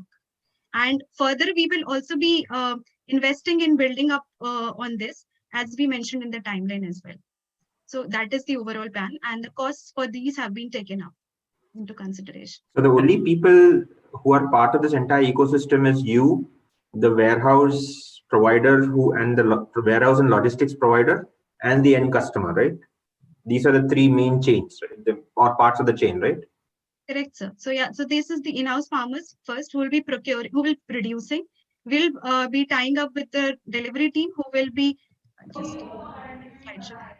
delivery team who will be going through the quality checks and then making the delivery to the restaurants. So second is the restaurants, and third stakeholder is we, who will be aggregating all these things. So yeah, these are the stakeholders.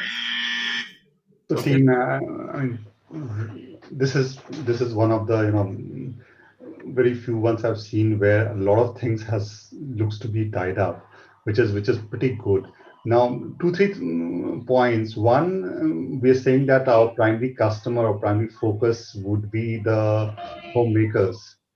I will really suggest, see if that can be if not changed, but students can be added to it.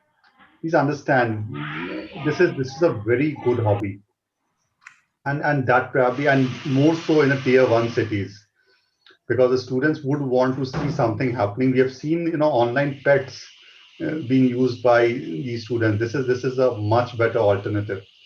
And secondly, the fact is that they are really more conversant with looking at the app on a regular basis. Every time they come back from the school, they look at the app, see what the status of the produce is. That's something which is very, very exciting. So having a tie-up with schools, having a and getting the student community on board, particularly from the class 5th to class maybe 8th, 9th or 10th, that just might expand your model. Yeah. That was one. Secondly, the crops, one, we obviously have seen oregano. What other crops are going to be there would be interesting to see. And third is the look and feel part of it. I mean, currently it looks like a very gadgety experience, which may go somewhat as close to the one which you want to put in the balcony, which looks really green. So any plans to make, the entire design look more green rather than more, technology robotic? I'll just I'll take the first question, thereafter you can take it. So for the first question, sir, on roping in the students from primary schools as well as the teenagers. So very rightly said, and that's why we started with initial target as homemakers, and that is a reason because homemakers are people who are responsible for the entire house. So once we tap into those in-house farmers as homemakers, we are actually targeting the entire household, people working from home, retired persons. So all of them come into the picture. And about children, while the parents are, nurturing this plant growth, they are inculcating a sense of responsibility of watering plants, taking a rejuvenating break, and not just involving themselves in the app. So that we are definitely taken into consideration. And for the further questions, Kushal, you can take up.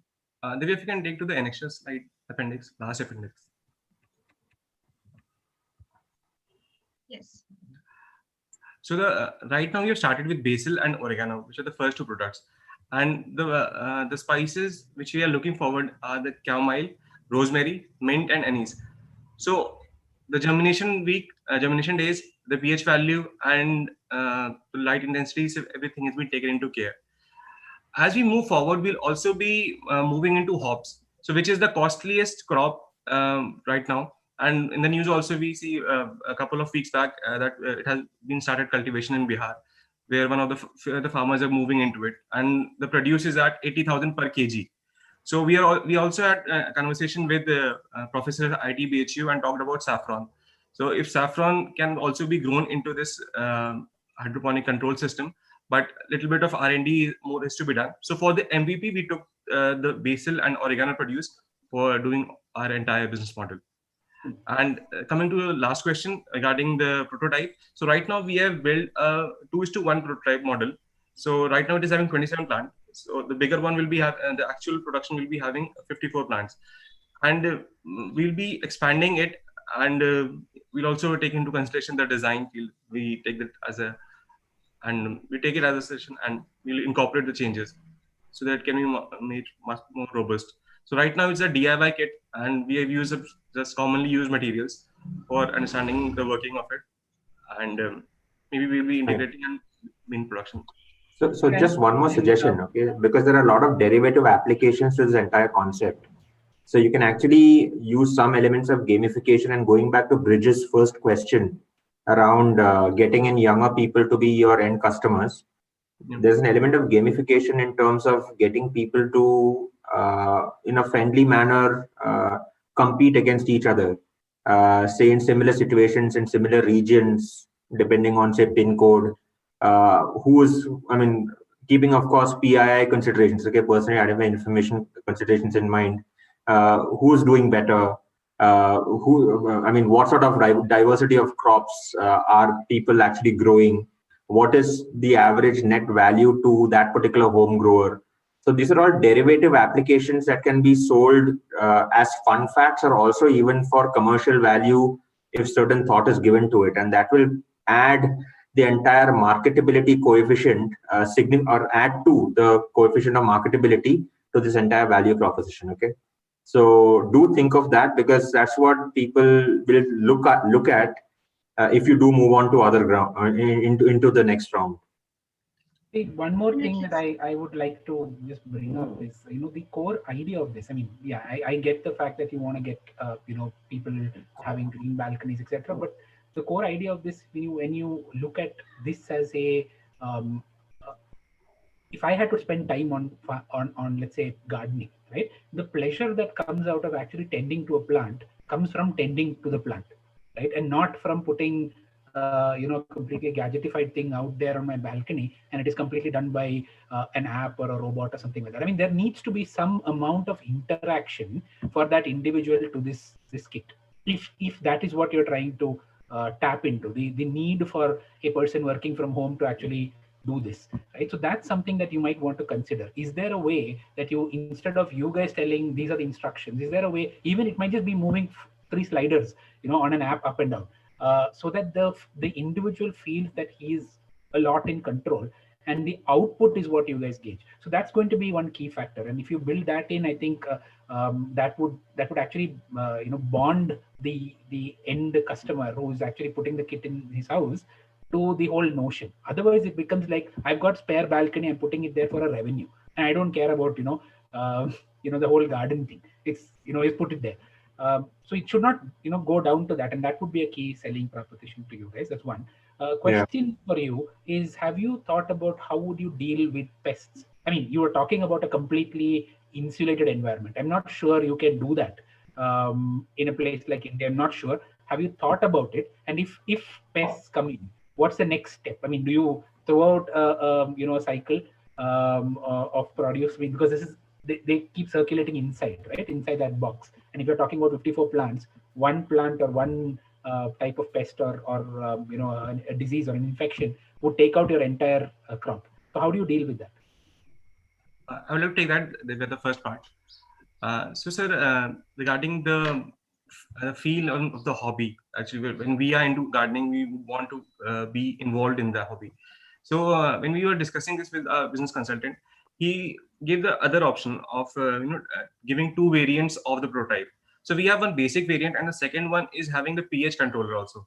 So where automatically the nutrient level will maintain. So if people are working from home, they can favor that one. And if people want to be much more involved, they can prefer the lower variant. And regarding the pruning and the pest thing, so the pest one can be controlled, and regular involvement of the person will be required just for monitoring, and he can update us if there is some requirement. And looking into the pest side, we'll also consider more of it. But in our in a secondary survey, research, we found out that the pests are a little bit less because the soil is not involved. So it is majorly nutrients, and the entire system of hydroponics deals with the DFT. So less condition of it being infested by pests. But we'll surely look into more of how we can build on it. A couple of more points at all, given that we've seen something working, so there's always more suggestions that keeps on coming to the mind. The first one being, one, again, as Vishnu has mentioned, can we look at more, given that we can't do much with the plants themselves, given they are in a pretty enclosed environment, is there any kind of the status which can be shown as icons, the plant is happy, the plant is sad, so those things helps in interacting better. Secondly, also think of, one is that you will require a Wi-Fi connections around because you need to pass on, the information about the plant. So is that a prerequisite? Because that could be one of a challenge that we would want our, the environment to be Wi-Fi enabled, and many tier 2 cities may still not have a Wi-Fi enabled environment. So that's the point number 2. Point number 3, think of other means like, can we create, kind of a Twitter account for that plant? It can tweet. We have seen lamp posts tweeting that, look, somebody needs to come and correct me. So why can't these plants tweet? And just a small thing doesn't take much, but gives you a different flavor to it. Oh yeah, definitely, sir. We just love that idea of status. I know in the summer we didn't come through, but yeah, it really helped. And on that Wi-Fi part, I would just like to say, since we are targeting tier 2 cities, so by speaking to people from tier 2 cities, and if they'll be able to, willing to take this up, so they said that they get Myntra delivered in just 2 days. So that's the kind of scalability, I mean, the reach of network that we have these days, especially, and I mean, we are moreover moving to the digitalization part. So, so obviously we thought that Wi-Fi would not be a major issue, but yeah, definitely we'll look into the viability of that part as well. And just to add on Divya's point, by tethering with the mobile hotspot also, maybe in a single day, it will update the information and also receive the information. And we have this microcontroller that will be that is not always required to be connected. So it can also manipulate it. It will have that memory. So depending upon the inputs, and the actuators will be regulating the environment. Sure. But good job, Liz. Thanks. Yeah, but good stuff. So GT Road, if you ever come to Delhi, which is not very far from Ghaziabad, you'll find the volunteer and me for your hydroponic kit. All right. With that, we finished all our presentations. I'm going to request the juries to move into the jury room, and we have a series of exciting activities planned for you. I'm going to hand over this session to my colleague Shrishti, who will take over from now, and we will circle back with you as soon as we are ready to declare the results. Something tells me this is going to be a long and painful discussion amongst the jury group. We have a difficult decision to make, but we'll circle back. Thank you. See you soon. Shrishti, you're on mute. Shrishti, we still cannot hear you.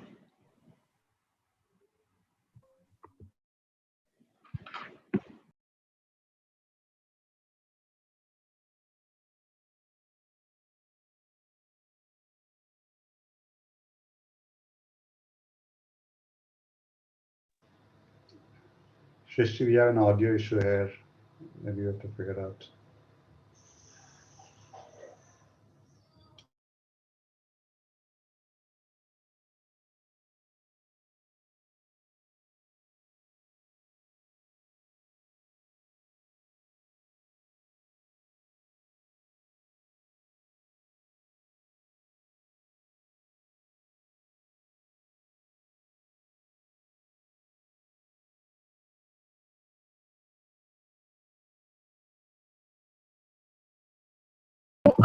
While we wait for Shrishti to just quickly come back, she's sorting her audio issue out. Just stay put because, like I said, we do have a series of exciting activities planned for you. She will be right back.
Mic check. Am I audible? Okay. Great. I am back, guys. Sorry for this tech issue. And just to start, I would like to congratulate each of the participating team for putting up such an amazing presentation and show today. You guys have made us so overwhelmed and enriched with the kind of ideas and idea stories that we have seen today. So while our judges are making a tough call on deciding who will be the ones who participate, who qualify for the national finals, we are here to gear up this competitive spirit and bring up some exciting challenge for our online audience as well as our participating team. So the first challenge that we have with us is a bingo challenge, and I would request my team to share the screen so that I can introduce the challenge. Okay, so this is a hashtag corporate buzzword bingo challenge. This bingo is just like every other bingo that we have done in our lockdown days. So moving on to the next slide. So what do you have to do in this bingo challenge is you have to follow a dare to compete Instagram and Facebook story. Instagram and Facebook story. Take a screenshot of that story because that's where you find this bingo. Circle out the boxes wherein you think that things you have done. Share that screenshot on your social media page while tagging Dare to Compete and mentioning the hashtag, that is hashtag KPMG IC, hashtag KPMG India, and hashtag Dare to Compete. I reiterate, it's very important to tag Dare to Compete while you share your screenshot and mention the hashtag that you see on the screen. So once you complete this activity, we will collate the result and we will announce the top 5 entries who figure out this bingo and complete it at the quickest time, and we'll announce the rewards for them towards the end of this competition. So to complete this activity, we'll give you a 10 minutes break now, and we will circle back with you at 2:20, 2:37 with another set of activities. So your time to start the bingo activity starts now. Let's get the bingo cracking.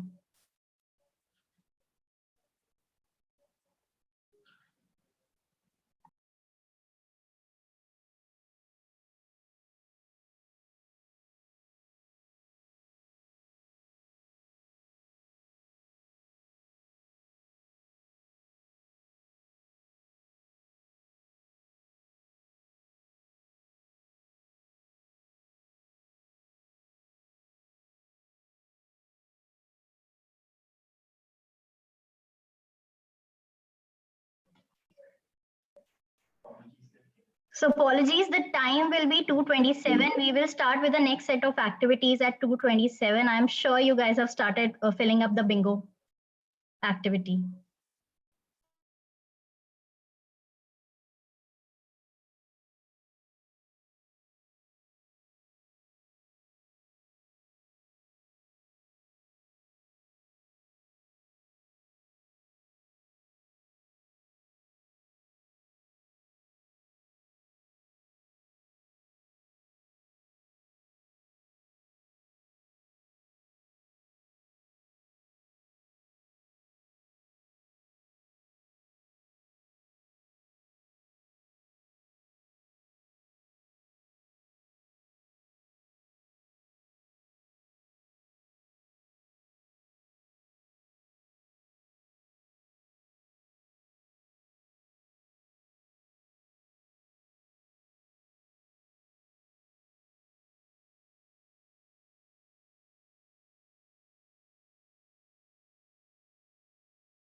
So there are 3 minutes left to complete this activities. Teams, audience, please gear up, complete this bingo. You have some amazing prizes waiting for you towards the end of this competition.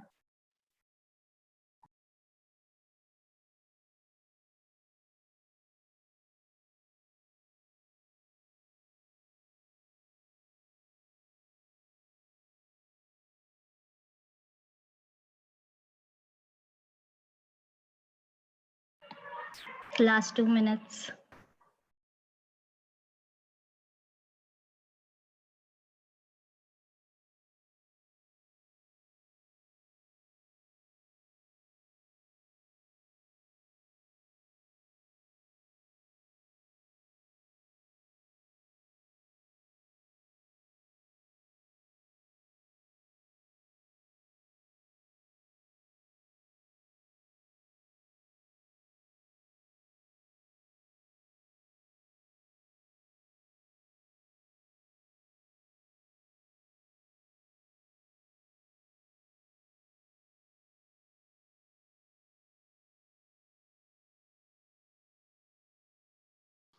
We have 1 minute to go to complete this activity.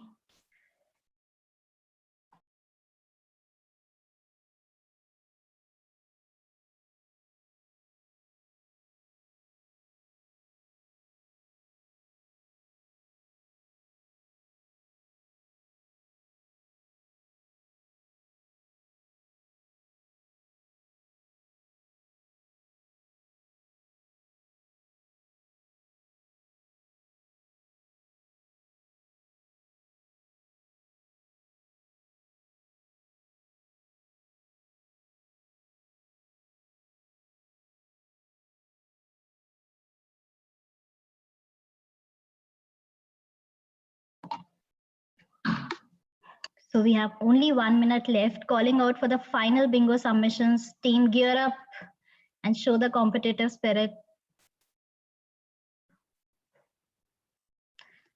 Okay, it's 2:27 now, and we close the bingo submissions and we move to the next activity now. So the next challenge that I have for the audience as well as our participating team is an online quiz, an online quiz which is on a very trending topic, a topic that we guys are following since last 1 week, following the updates that have come to us in last 1 week. So this online quiz, how we'll run this online quiz? We have some smart questions for our online audience to check how updated they are on this quiz that we have to run. And I would request each one of you to go to www.menti.com and share your responses by submitting the code that will be visible on the screen. So the topic for the quiz is Budget 2021, the much talked about Budget 2021. So yes. So the first question that I have for the audience and the team is, how many funds are allocated for the health and well-being sector in the Union Budget 2021-22? And you have 4 options mentioned on the screen. Pick up the right option which you think is the right answer for this question.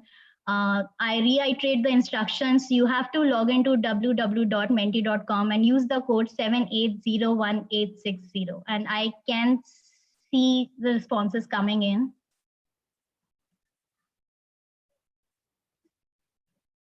Okay. Waiting for some more responses.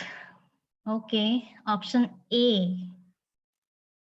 Great. We also have few responses for option C. Okay. Okay.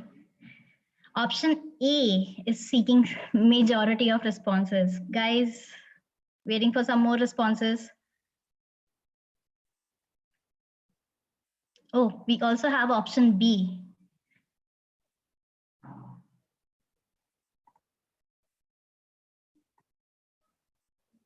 Okay.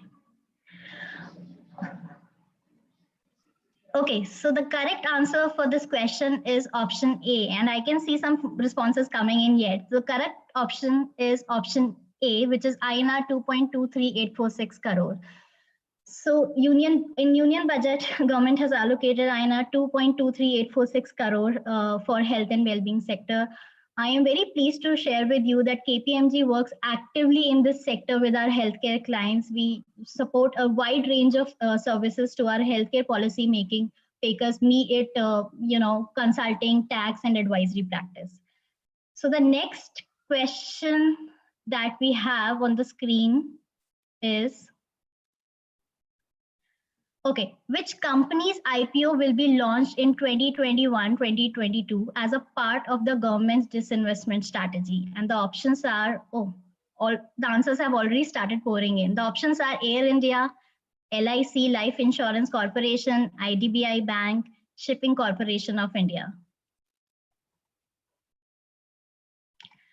This competition is not only limited to our online audience. I would request the teams to also participate in the competition. There are some amazing prizes stored for each one of you towards the end of this competition. Okay, so I guess the clear answer is visible on the screen. Okay, so the right answer for this one is Life Insurance Corporation. All those who have selected option B, a big round of applause for you for picking up the right answer. Can we move to the next question, please? Okay, how much percentage of the GDP is fiscal deficit estimated as per Union Budget 2021? Okay, the first option is 9.5%, 8.8%, 7.4%, or 6.8%. Okay, I see 9.5% being picked up by people. There is people who have picked up 8.8 as well. 7.4%, okay, 9.5% going high.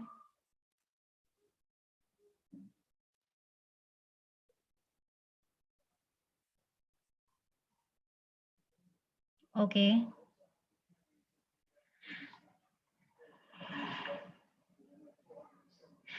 Waiting for a few more responses.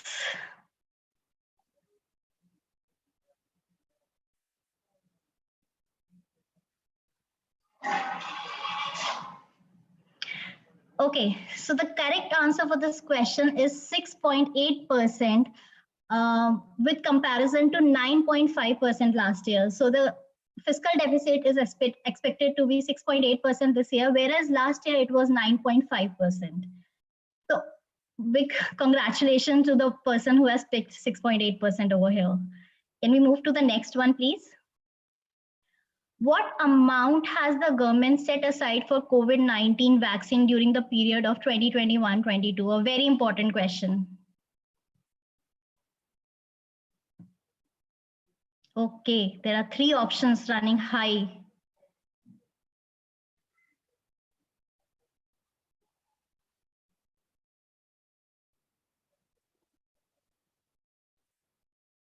Okay, I can see INR 35,000 crores going high.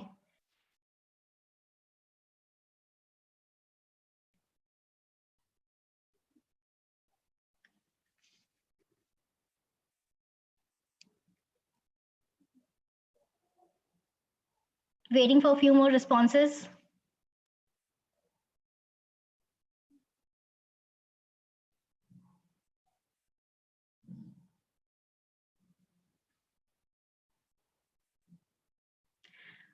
Okay, so the correct answer for this question is INR 35,000 crores. A big applaud for those who have picked up the second option.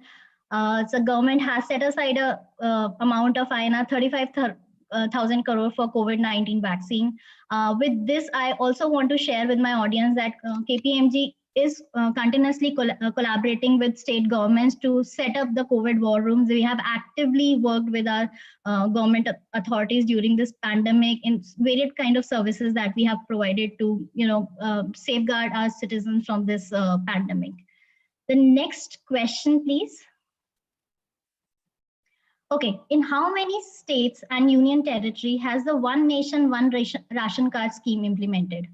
And you have options like 32, 29, 30, and 27.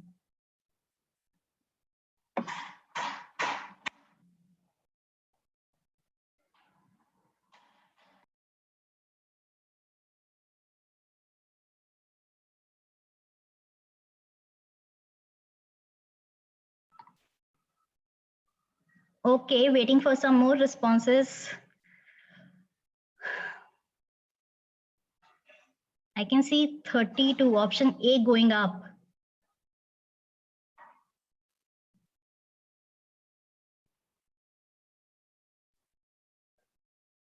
Oh, there is an option picker for option 3 as well. 30, okay. More responses.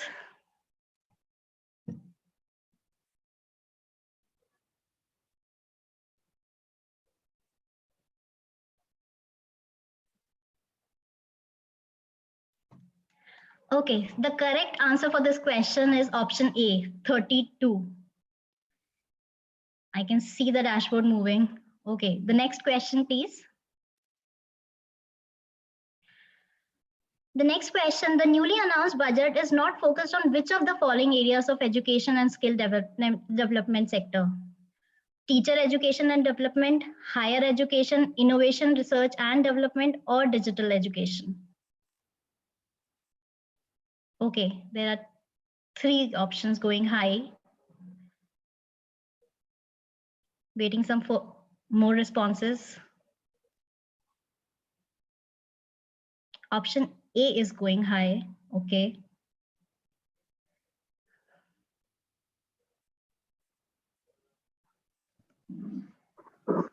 Hey, guys, this is completely anonymous. You don't need to Google before you answer, yeah?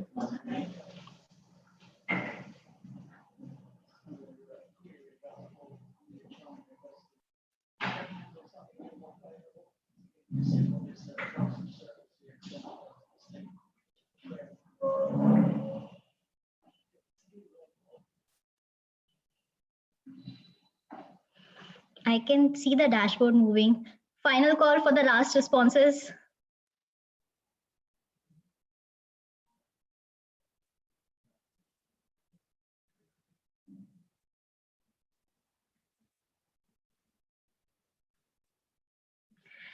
Okay, so the right answer for this question is digital education, option 4. Can we move to the last question, please?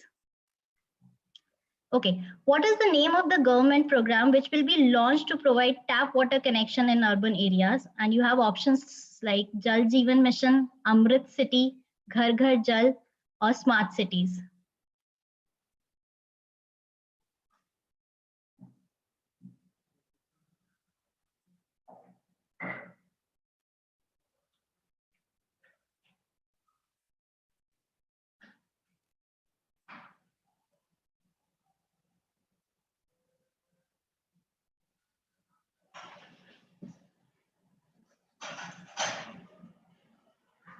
So I can see option A, Jal Jeevan Mission going high.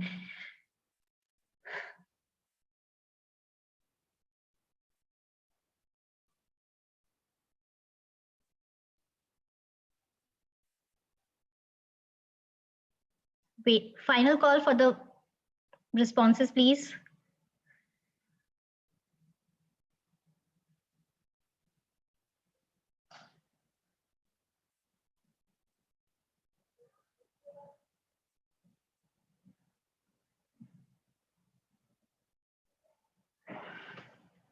Okay, so the correct answer for this question is Jal Jeevan Mission, which is recently relaunched by the government for our urban areas. This plan will be implemented over a period of 5 years, which aims to provide tap water connection in the urban areas. So can I pause on this screen for a second before I announce the next challenge, and which is a fun challenge and again a trending challenge, just like bingo. So we will be doing a trending challenge, which is a gibberish challenge for our online audience as well as the participants. What we will do in the next set of questions is we'll give you a jumbled up phrases and words. You need to arrange them in the correct version with the help of the hint that I'll give you. And we will use again menti.com for getting your responses on the same. So I hope all of you are set and ready to play a gibberish challenge with us. Can we move to the next slide? Okay, so you have your first jumbled up sentence here. And the hint for this sentence is, correct version of the sentence is that this is one of the KPMG value which depicts the spirit of courage. So you can Again, sign up to www.menti.com and use the code that has been flashed on the screen.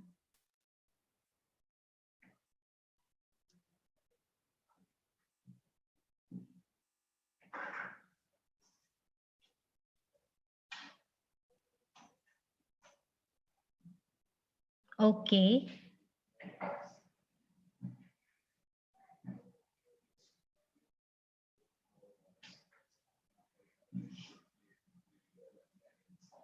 Okay, somebody has pasted the hint as well. Okay, I think many of you have guessed the right answer. This is we think and act boldly, one of very important KPMG values that we have. The next one, please. Okay, the next sentence. So the hint for this one is, this is also part of one of the KPMG values, which depicts the spirit of excellence.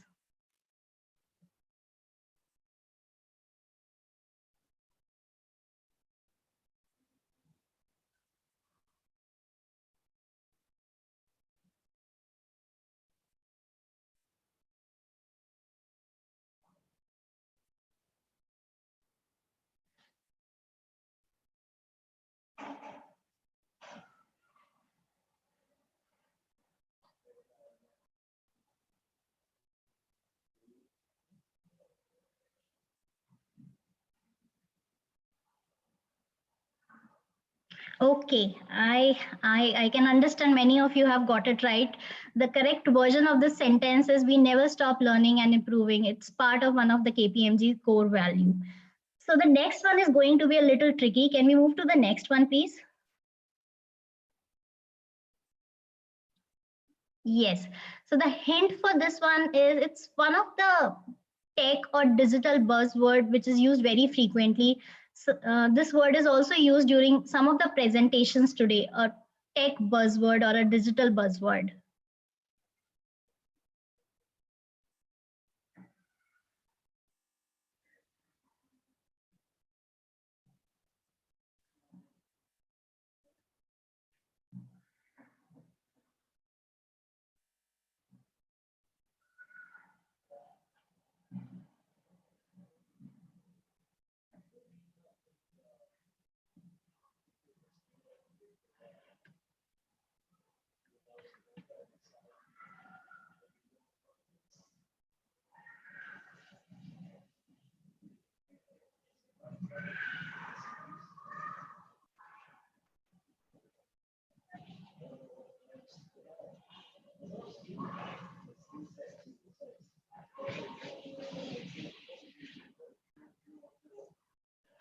I guess people have guessed it right. The correct one is artificial intelligence.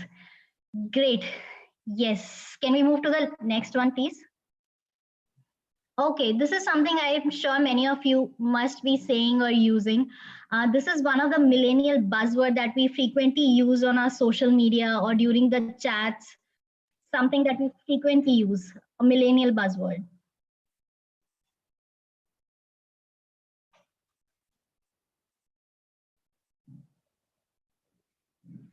Something that is frequently used on social media, chats, Instagram stories.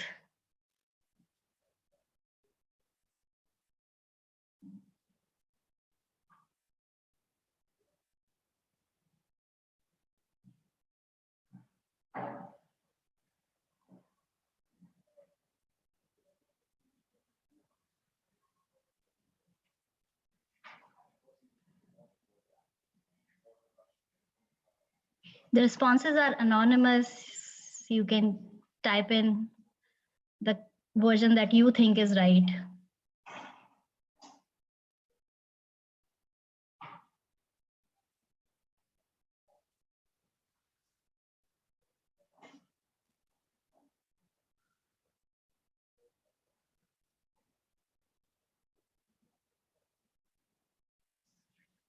Looking for some more responses.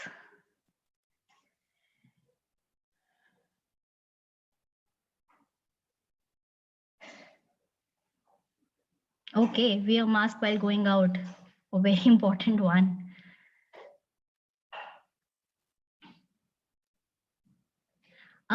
No, this is not. the correct version. Think more.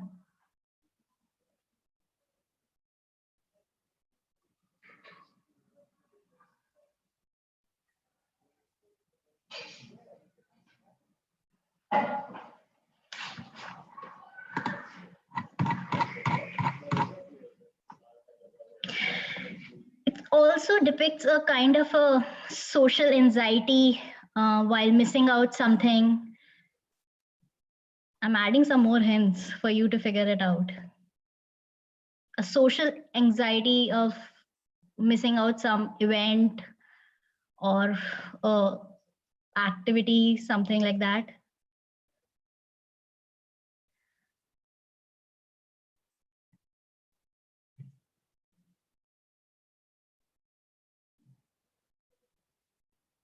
Last call for responses. And the correct one now is fear of missing out.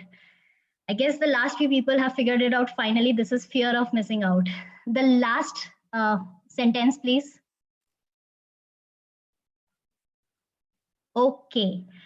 So the hint for this one is, this is an idiom which is used to describe doing a very simple task or task that you love to do.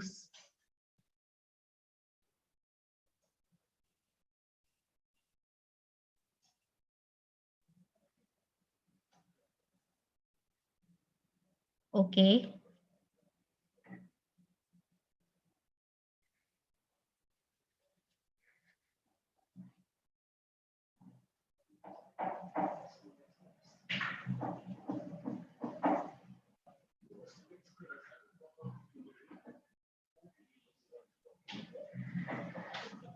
An idiom which describes a very simple task is the hint.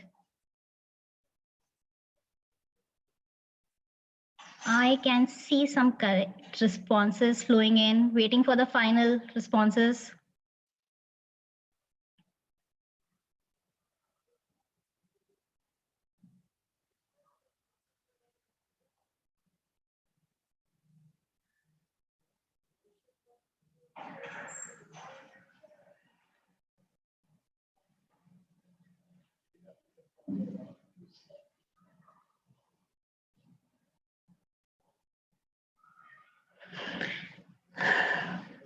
Okay, so the correct version of this jumbled up sentence is easy as a pie. Those who have selected easy as a pie is the correct answers. So thank you for your participation in these activities. I know the excitement of getting to know who are the teams who are qualifying for the national finals is building up. While our judges are doing a tough job of deciding which are the final teams, I would again invite our participating teams to come and share their stories with us. How has their journey been in the participating by a KPMG KIC challenge? What are those key takeaways that they would like to share with us on this platform? So I would like to go in the same order. We can close this presentation now. I'll go in the same order of the presentation that happened today, and would request each of the team member to pick up one amongst themselves who will come and share their thoughts with us. So the first team that I would like to call upon is Team Concept Crew.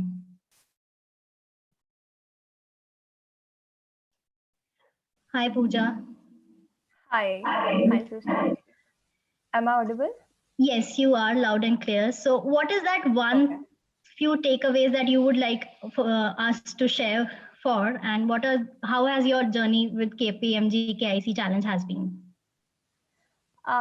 So it has been a very immersive and enriching experience right from the first round itself. It has given us opportunity to learn at every stage and also develop and enhance our knowledge and skills while also strengthening the bond between us. So we thank KPMG for all the exciting and the stimulating opportunity for providing us this platform. Also, we thank D2C for the same. And yes, it has been a really enriching experience. So if I can ask Pooja, what are those takeaways that you have learned or experienced in this journey that will carry with you for the future course of action? What are those learnings and experience you might have seen or observed during your, working through this presentation, pitches and ideas? What are those things that you would like to share with us? So, we believe that a strong market survey or a strong research is very crucial in developing any idea. Also, taking into consideration the factors of digital technology or the needs which the COVID has created, and so these factors have played a really important role to build up on the idea that we had. Also taking into consideration the other businesses and what are the latent needs of the planet right now. So these are the few takeaways from our side. Thank you, Pooja. Thanks for sharing these learnings with us. Can I ask the next team, Team Rocket, to come and share their experiences with us? Hi, Nina. Hello, Srishti. So talking about the sort of memories that we have when it comes to KPMG, if we sort of look back and sometime later, I'm sure it will have to be the mentoring sessions, because we had such insightful sessions with our mentors, and time and again. So yesterday we had a dry run, and even before that. So the kind of, it was not just a one-time done deal where they just tell us a few things and then we just had to work on them. So that constant input and the development that we went through with them, I think that was unlike any competition or anything at all that we've been a part of in our B school journey. So that would be a key takeaway. And in terms of a key takeaway, we'd probably say like how we initially set out to ideate this whole thing, and there were many things that kept coming up, right? And then somehow down the lane, we realized that many of those kept getting incorporated into our present model. So that ideation process is something that we hadn't done to an extent before this competition. And what we sort of did with that process is something that became a key takeaway. So during this entire course of your journey through this KPMG ideation challenge, were there any challenges that you might have faced and now you have overcome that? So would you like to share some of those experiences with us as well? Anything that you thought, okay, this is the end stop, how do we go ahead with it? So anything that you might have faced in this journey? Well, challenges, yes, we had a lot of challenges. I can't really say that we've overcome them at this point. Just this online environment of connecting with three people, even though they are in the same batch, we all have different schedules. I think just going through a WhatsApp messages, we see the challenge that was primarily just that, because every day we had to sit down to consider when do we meet, how do we meet, all of that. And then also, I think the tech aspect was the most challenging bit of the competition itself for us. It was really difficult for us to sort of get into that grit of it and really figure out the tech side of the idea. So going forward, hopefully we'll be able to do that, even if Sure. Thank you, Nina. Thanks for sharing and all the best. Can I request the next team, Team Deadpool, any one of the member who can come and share their thoughts with us? Hello, Sisti. Hi, Supratik. Hi. Yeah. So I would like to just say that this has been a very enriching experience. Like we as a team had to go through a lot of hurdles initially, to figure out the idea and getting the data and coming up with a prototype.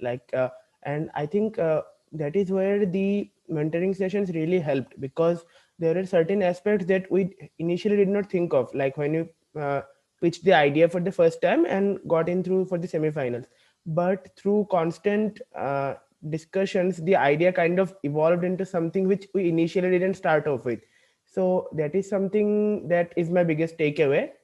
And apart from that, I think the discussions have been pretty good. For other teams also, like every team has come up with really good ideas and the various concepts that they've come up with and the working prototypes. So that was something that we could learn from, even if we don't make it to the next round. So yeah. So all the best for the future course of action, and we wish you a good luck, and let's see what the results are there for. Can I request the next team, Team Bliss Care? Any one of the member who can come and share his or her experience with us? Team Bliss Care.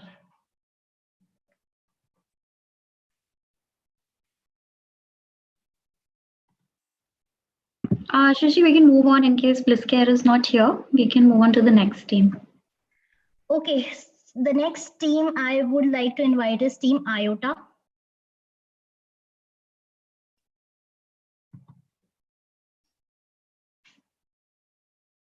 I don't see them as a participant here. No, they are here. Just I think that the few folks on the second page here. Raghav from Team Iota, are you guys here? Okay, let's move on. Let's move on to the next one. The next one, Team Expecto Winno. Anyone from the team is here? I'm here. Hi, Rishabh. So, hi, Shristi. So the experience have been great. A lot of learnings to take away. Being it from being honest, we didn't know how a business starts and what all to consider. The business aspect, the finance aspect, the marketings, the technical things involved. We explored a lot many things. We learned a lot many things, and that has been great. In the mentoring sessions, that was amazing. That helped us a lot. The personal mentoring sessions, when how Sutit made us and wished us, that was great, really great. Great, thank you. All the best. Calling out the last team, which is Team GT Road. Anyone from the team who's here? Yes, ma'am.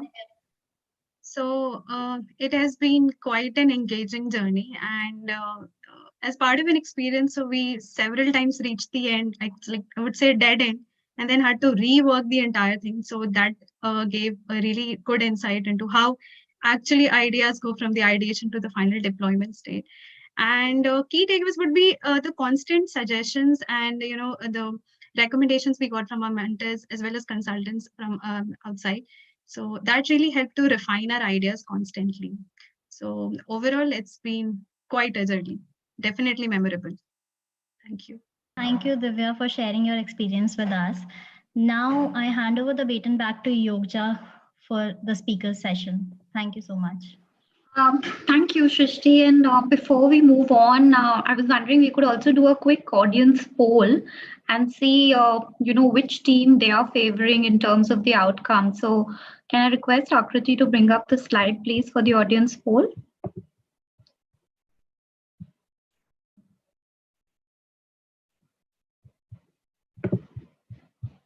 Akriti? Tushar, the audience poll slide, please.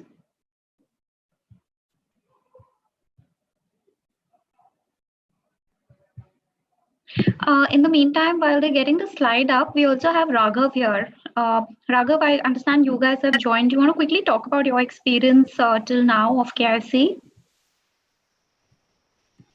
Hello, I just joined back. There was some problem with my audio. No problem, Raghav. So we were just wanting to check with you about your experience of KIC. And while you talk, I'll just quickly also give out instructions to our audience. We are requesting the audience and all of you also to visit menti.com and use this code to give us a ranking of the teams. Who do you think and how do you think they fared in today's round? Happy to hear your views, and it'll be exciting to see if these sync up with what our jury is thinking. Great. Okay. Wow. So while the results get populated, Raghav, do you want to talk about your experience of KIC? And, I'm going to request Akriti to pull that slide back and just put it up on the screen again once it's got populated. Thank you, Akriti. So all of you, please do keep voting. We will pull the slide back up once Raghav is done. Over to you, Raghav. Yes. The participate in KIC, not just with the competition. It's in fact wonderful to have interact with KPMG mentors one-on-one, and it was really insightful because in the mentorship sessions we came to know about some things about our model which we in fact didn't think of. Those were very insightful. Other than that, I think participating among with the best minds of the country was really wonderful. I believe I go back from the competition not just with my model, but in fact many other wonderful ideas how to actually implement this. So yeah, there was a lot of learning, there was a lot of growing. So thank you everyone. Thank you to everyone. The wonderful.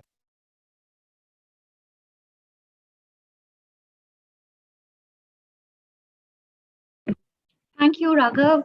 Akriti, can you just pull up the slide for the polls that we were looking at? Let's just quickly see what the audience poll looks like.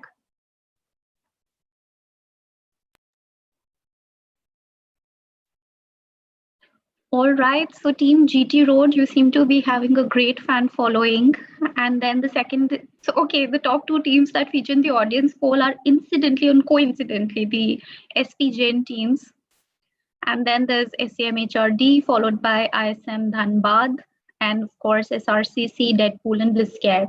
But let me assure you, I mean, but this is just the audience poll. We are going to wait for the jury, is essentially inputs to come in. Thank you so much, Akriti. This is Jujar. This is helpful. You can pull this back, please. Okay, so as we progress towards the announcement of the result, I'm actually going to bring in some of our jury members to really talk about their journeys of KIC. We also received some of your queries on the YouTube handles. We have built-in responses to those queries, essentially in the narrative that our jury has for you. And with that, I'm going to invite Meryl to really talk about, what's KPMG been like for him and what it could be like for you as well. Over to you, Meryl. Hey, thank you so much, Yogja, and to all the teams out there competing, amazing, right? It has been a really, I would say, a fulfilling Saturday, listening to such great ideas and so well articulated and thought out, business models that you guys have come up with.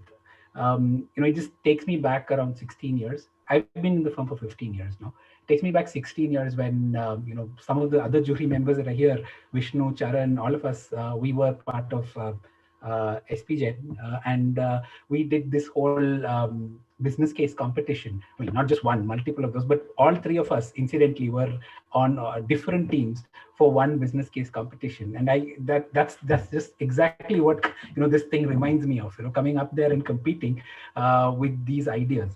And one thing that it hit me is that all of your ideas, each and every one of those ideas, were so much more fleshed out, thought out, and presented than what we did way back then. So kudos to all of you. It has been superb listening to all of you here. From those, if I go all the way back those 15 years and I go back to how I got hired into KPMG, I joined KPMG straight from campus. I've been here, right? And and one thing that you guys all need to know about me is the fact that I was never a consultant.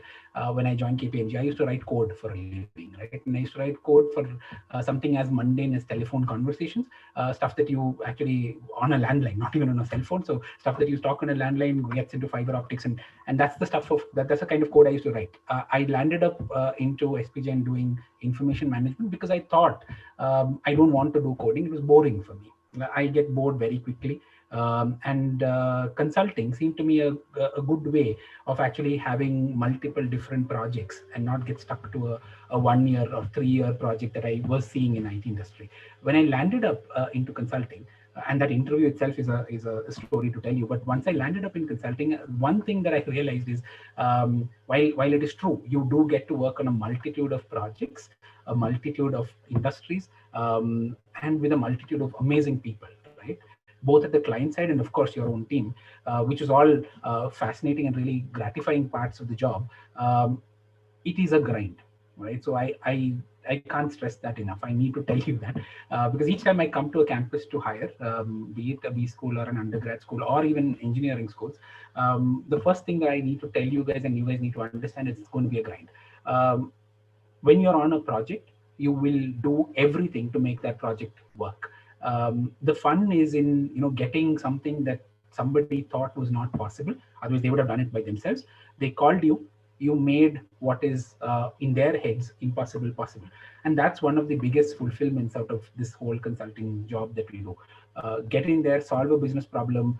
Client is happy. Of course, he pays us, which is incidental. But the fact that you are able to solve that client problem for me brings a lot of purpose into what I do. The shift for me was difficult. All right, so and that's why I told you the backstory of me being a coder. One of the very first, and I do hope none of the people who actually evaluate my performance are listening to this, but the very first project I did was I had to go to a company and I had to help our statutory audit folk and looking at the sort of secureness or the fit for purpose of their IT systems and the systems from which the financials came out. And our statutory audit guys came to me and said, listen, I need to know if the debtors aging report, and if any of you, I'm sure the SRCC guys, if you're listening, you know what a debtors aging report is. I'm a mechanical engineer who did coding for a living and then jumped into consulting. For me, a debtors aging report, I left me scratching my head, saying, why in the world does this consumer electronics company needs to know how old each person who owes them money is? And I'm like breaking my head, why? You should remember, I was a 25, 26-year-old guy and never knew anything about accounting. But then, you do apply yourself and, you know that that's not what they're looking for. And then you go start researching, ask people, talk to people. And that's the beauty of the job, right? You know nothing about what you were supposed to do, but the backing of the firm, the teammates that you have, the knowledge base that you can fall back on is amazing. And within a year, I can confidently say pretty much any, statutory audit and risk management activities around that I could do. Right? And that's the beauty of being in consulting, and that's the fun of it. Right? I spent 15 years through that whole thing, joined as what we call a consultant, which is kind of like entry level for a B school, the B school fraternity. Took me around 12 years to make what is called a partner, which is a euphemism for a person who works just as hard as a consultant, and is called a partner because he's supposed to be the boss. But I hardly feel like that because it's so much fun working around with the teams, right? So what does it take to become a successful consultant? And I know some of the questions that came around were, is it what do I need to do to prepare for that interview? What are the skills that you're looking for? So if you ask me personally, the firm does look for specific skills, right? Your ability to actually think on your feet, solve a business problem, solve any problem, compartmentalize it, solve the components, put the components back together to bring out, a viable solution, much like most of you would have prepared for this particular case competition, right? This particular the KICC. The only difference is here you've got probably weeks to put that together. When you're sitting in front of an interviewer, he gives you a problem. It might be as obscure as how many shampoo bottles exist in the city of Bangalore, or how do I tell the electricity company in Bangalore what his street light bill would be. It might be as simple as that, or as obscure as that, but the solution is still the same. Break it down to its constituents, solve for each constituent, put it back together, and get it back. So that's the primary, if you ask me personally, the primary skill and trait that I look for in people that we look to hire. The second trait, and this is no less important, is the fact, the attitude of that person. The attitude of that person to be able to stick to that problem. Yes, I can't solve the entire problem. If you ask me how many shampoo bottles are there in Bangalore, I can't, but I can solve it for, how many shampoo bottles are there in my dorm, where I stay. It might not be the same in every other household because the number of, the genders and people with hair, without hair, all that vary, right? But I can definitely solve it, and I can tell you how I solved it here. And I can, put it across and I can extend it. This is the data I need to extend it. Even if you get to that point, for me, it's a win because you've just shown me the fact that you can think and extend a problem to what are the constituent, I would say, parameters that guide a solution. So that's the second part, the attitude to actually stay in it and solve a difficult problem. And the third thing, and for me, that's the last main thing that I look for, is the ability to, and that thirst for learning, right? A trait that I have, and in fact, my entire family hates me for this, is the fact that I will not go to bed when everybody goes to bed because I will want to sit and read. I will read for around 30 to 45 minutes every night, and it will be something very obscure. For a long time, it was just Wikipedia, click random topic, whatever comes up, right? If it's about what are how do huts get built in Mongolia, to how does a rocket get built, it doesn't matter. Just read it because that's important. It's important because of multiple reasons. One, it widens your scope of conversation with a client. Who knows, you might find a Mongolian, a national sitting on your just next to you on a flight, and this is a true story. We do have a client like that, and we do year-on-year work with the Bank of Mongolia because we were able to converse and have that conversation and connect at a level of his country. And he suddenly found somebody who knew about how Mongolians live, and stuff like what is the national drink of Mongolia and stuff like that. But the other part of it is it widens your perspective of the world. You need to have opinions, because when you talk about the farmers' protest, for instance, to somebody, you don't know what that person's opinion is, and you should be able to maintain that neutrality. You will not be able to maintain that neutrality. The only thing that you read is your favorite website. So you should be able to have that opinion across, so that you are able to maintain that neutrality and show the fact that you can think across. So that's the thirst for knowledge is the other thing that you need to know. Careers in KPMG and generally in consulting, I would think, as long as there are problems to be solved, and as long as those problems are not trivial ones, I don't think it would be possible for anything to take that ask away, right? And you would need to have a human being behind. Will automation take jobs away? Of course they will. Will automation take parts of consulting jobs away? Yes, they will. And let me be honest, they will. There will be parts of consulting jobs that are mundane. There are, I would say, industrialized processes. Everybody knows that. See, when I came into consulting 15 years back, outsourcing was the big boom. We needed to tell people how to outsource. Today, nobody asks that question. People go on to, Teamlease or some site like that, where they'll just be able to outsource small pieces of their job to freelancers. That's a common thing now in industry. That is done. Again, another example that a lot of us like to quote is the fact that, when we came into consulting, Googling was not a fad. So this is 15 years back, okay? Most people didn't Google. So it was, if you knew how to search efficiently, you would be able to get solutions faster than the client.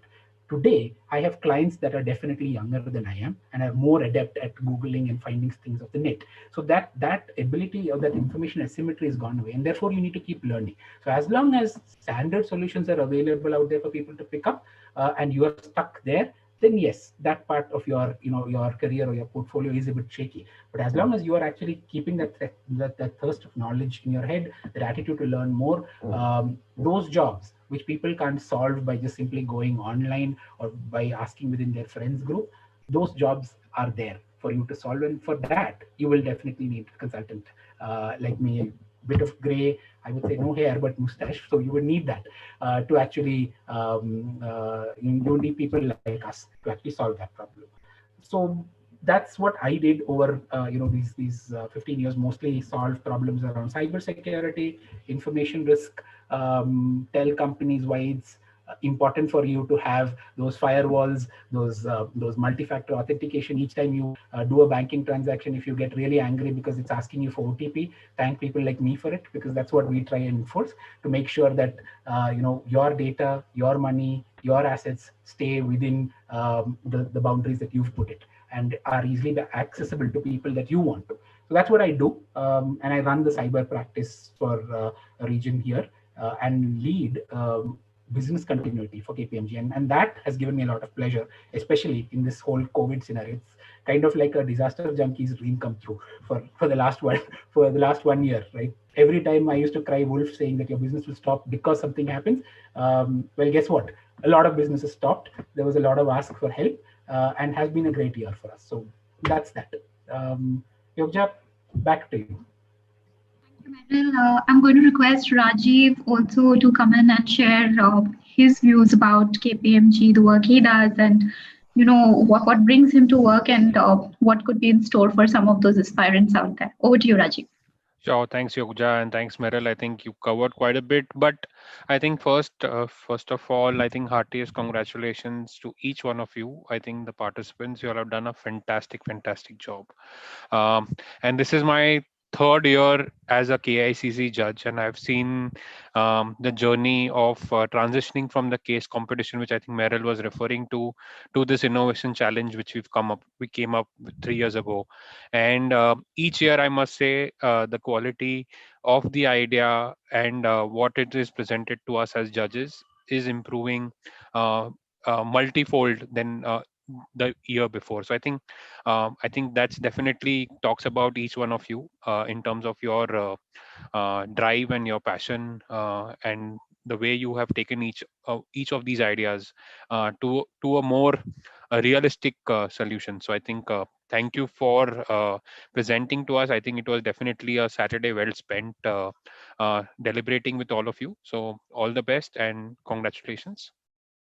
Talking about myself, I think each time I come to this, I think the reason I keep on coming back, and I tell you that I like to come back to any of the campus initiatives, is that I go back to my campus days. And though I think there are many techies as judges today, I'm probably maybe one or two of us are odd ones out as accountants. So I'm a hardcore accountant, chartered accountant by profession, and I joined the consulting world more so as a statutory auditor right from campus.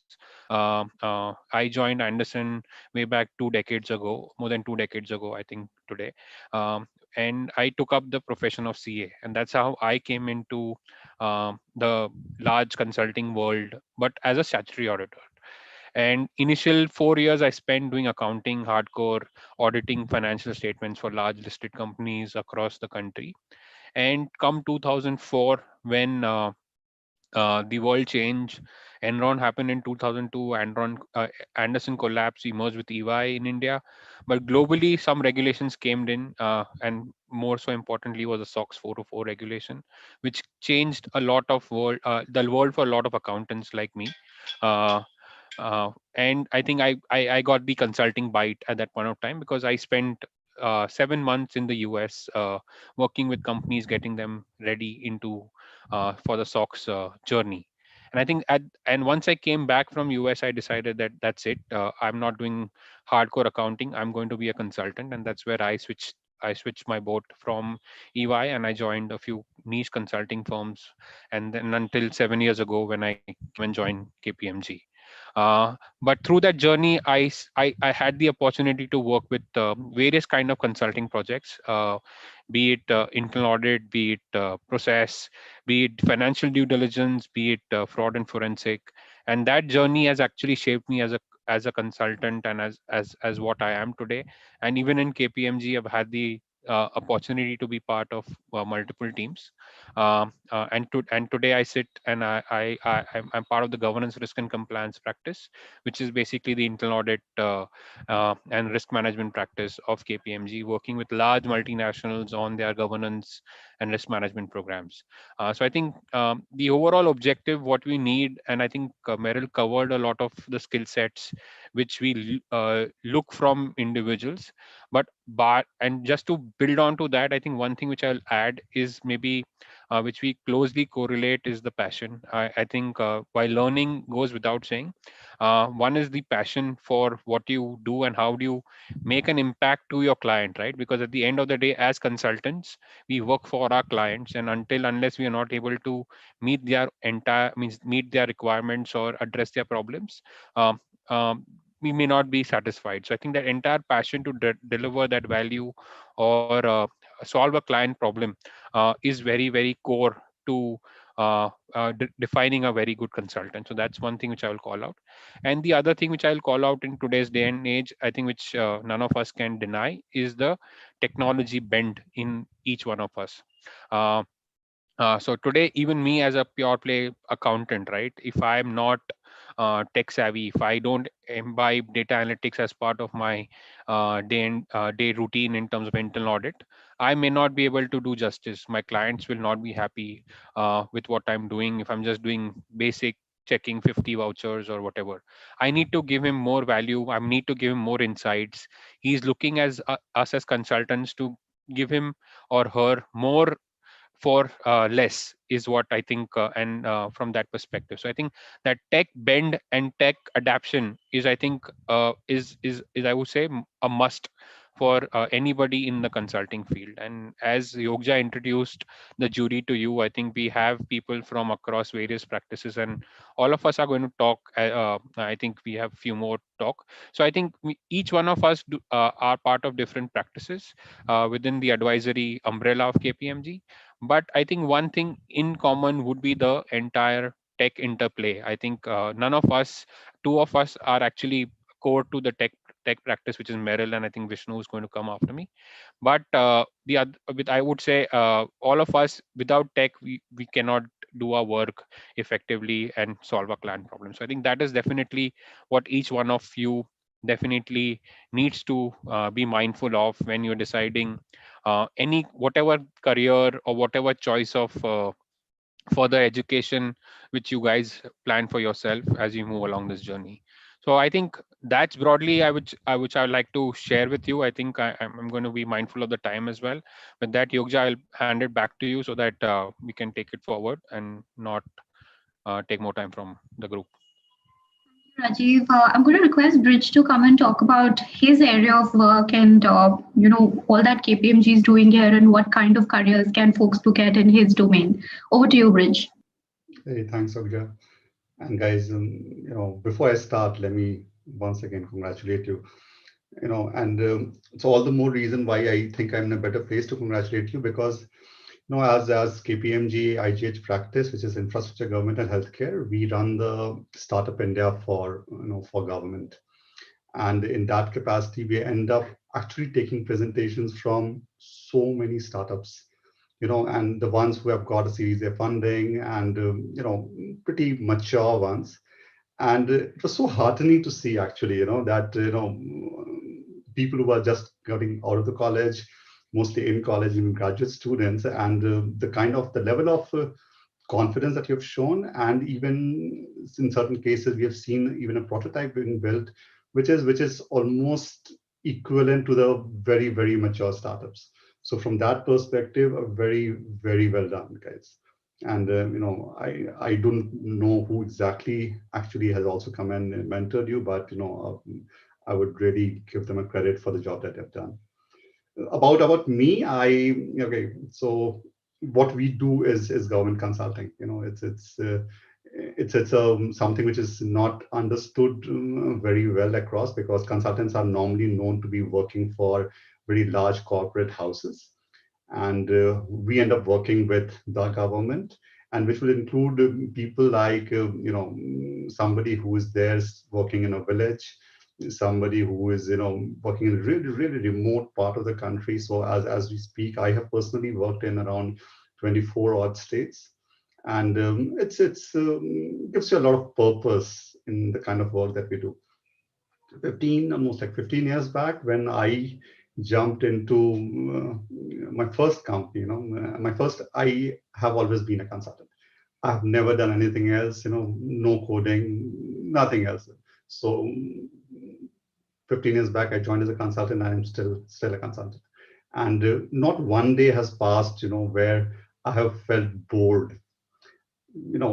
Frustrated, yes, at times, really tired, yes, but bored, never, because that's the kind of work that we end up doing. So when I joined, and what was the value proposition which was offered, the partner then gave me this option that, look, I know you have an offer from an investment banking firm, and I know they are paying better, but I'm giving an opportunity to work for something and do something about, you have always complained, that roads are not good enough, your police is not working, and get paid for it.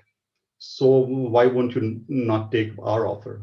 And then when I joined one of the big fours, and my consulting career started, and Meryl talked about the Google coming in, and honestly, I would have been thrown out of the firm had Google not been there, because I have done my graduation in commerce and my MBA in finance.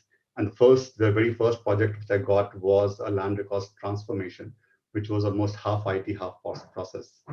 And the very first day I was asked to visit a district, and for the next almost like 9 months, I've been roaming across villages, across small district towns, just to understand, that how this entire land records business works. What villagers think about it, how land records custodians actually record those, and the languages are different, how a standardization can be brought in. And that's when you start your career with, you figure out the entire consulting bit. And good for us that at least the seniors were around, and some guidance you still end up getting. But it's important that, your ability to learn, on your feet. many times, and most of the times, you will end up in a situation where the client does expect a lot of you and you would not have the answers. So it's our own ability to go and, deconstruct the entire problem statements into manageable bits and then come back and see how do we solve this problem. So this entire ability to solve a problem is something which, I'll say is a hallmark of a consultant. You will always have something which is abstract. You will always be given timelines which would be, at times very unrealistic. But the toughest situation that we end up, handling is the client expects that you know everything. As a consultant, since you're a consultant and that too from a large firm, and hence you should be knowing everything. And that's where, this entire thing about having a very wide horizon, which would include a lot of reading, which would include, a lot of absorbing what's happening around you. That, keeps you in a very, very good place when you go and sit in front of the clients. In terms of the work that we do, so as a part of government consulting, we have got various verticals within government. So a very important part is the government service delivery. So what we end up doing is how do we go and improve upon the way government delivers services. And you would have heard a lot of work that we already do. So Swachh Bharat program is almost entirely run at a center by KPMG. COVID, we've seen the impact and we've seen the way the government has handled. So KPMG team manages the entire COVID war room for Government of India. So while we were all, many of us were scared sitting at home, this team was there on ground full time, almost like 4 months without taking a break. So while we feel very, very elated, very, honored for that job, the fact is that was very difficult for our families. And many of us actually stayed out of the hotels and not coming back home because that may endanger the families back home. So the work that we do, that's why it gives a lot of purpose. It gives you a lot of, feeling of doing something for the society. And yes, it does pay well. So in that way, it's a very fulfilling career. What we are looking for the people who come and join us, and when we go to the interviews and for the campuses, one of the few things that at least I personally look at, one is that is the person confident enough? We end up being in places where we will be, pushed against the wall. As I told you that, you would be expected to know everything, and which may not be feasible. But however, you can still create a veil of confidence in front of those clients. That becomes very important. Secondly, is that your ability to understand a problem, because unlike many other places, the problems that comes at us are very vague in nature. How do I bring down the infant mortality rate?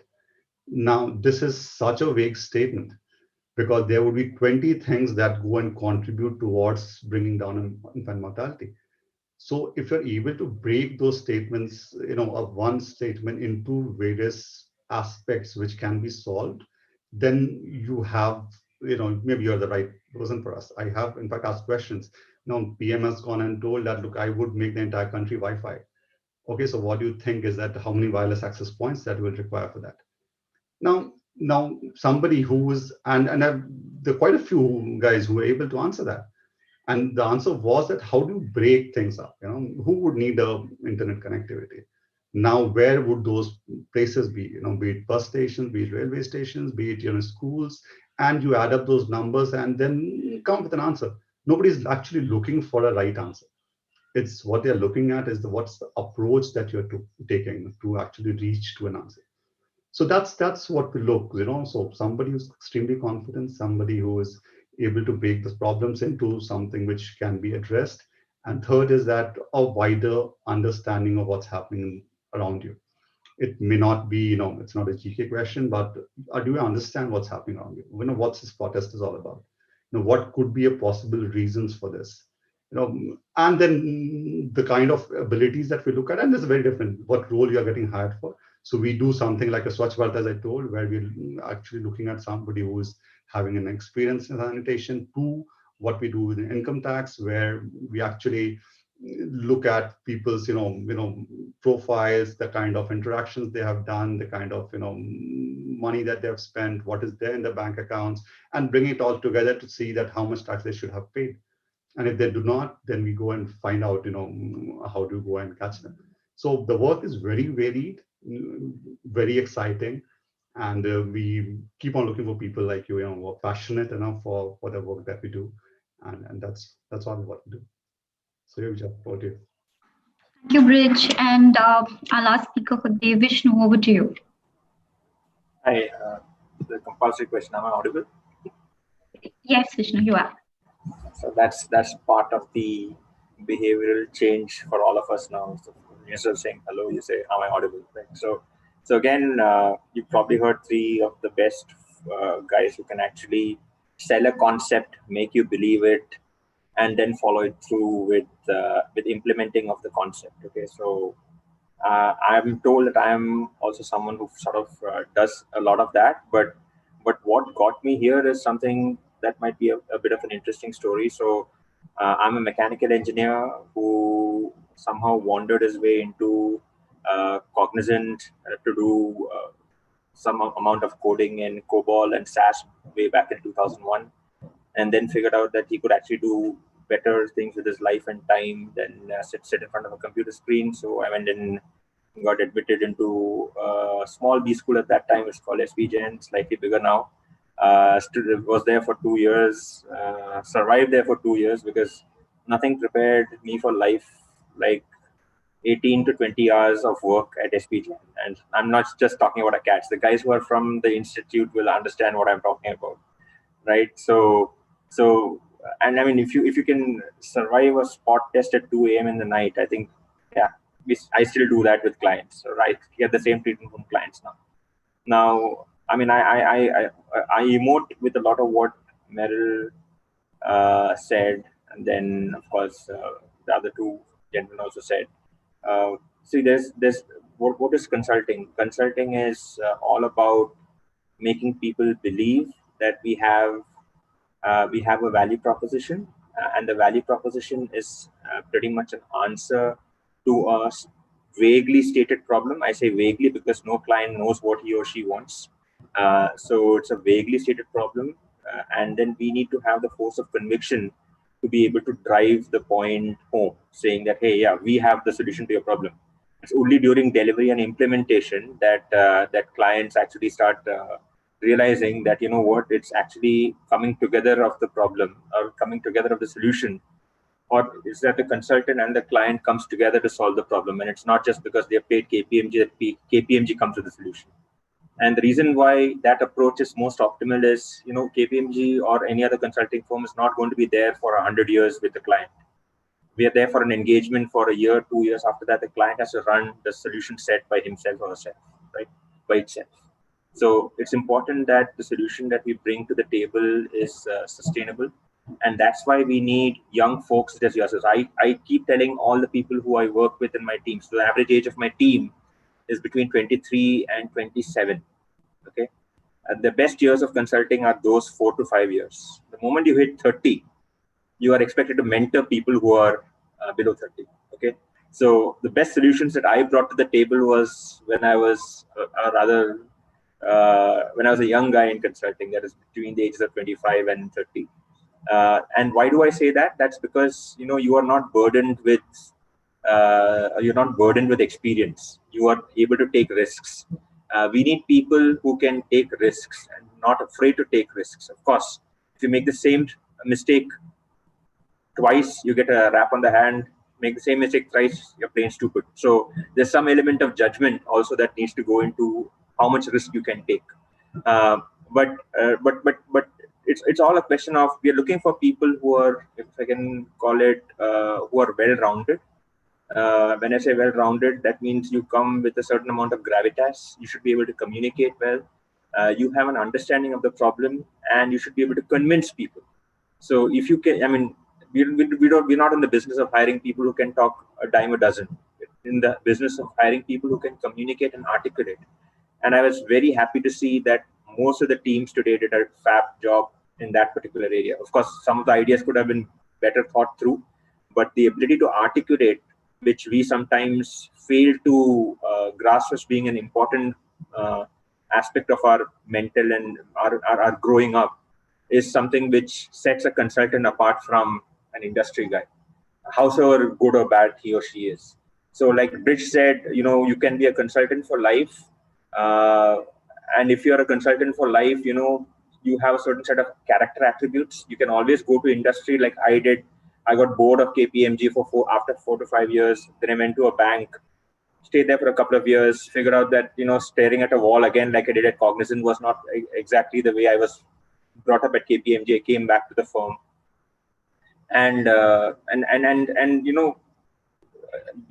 having a career at a consulting firm, it's almost like being on a roller coaster ride, because you have the freedom, once you have proved yourself to be very capable, of being able to change your role quite dynamically.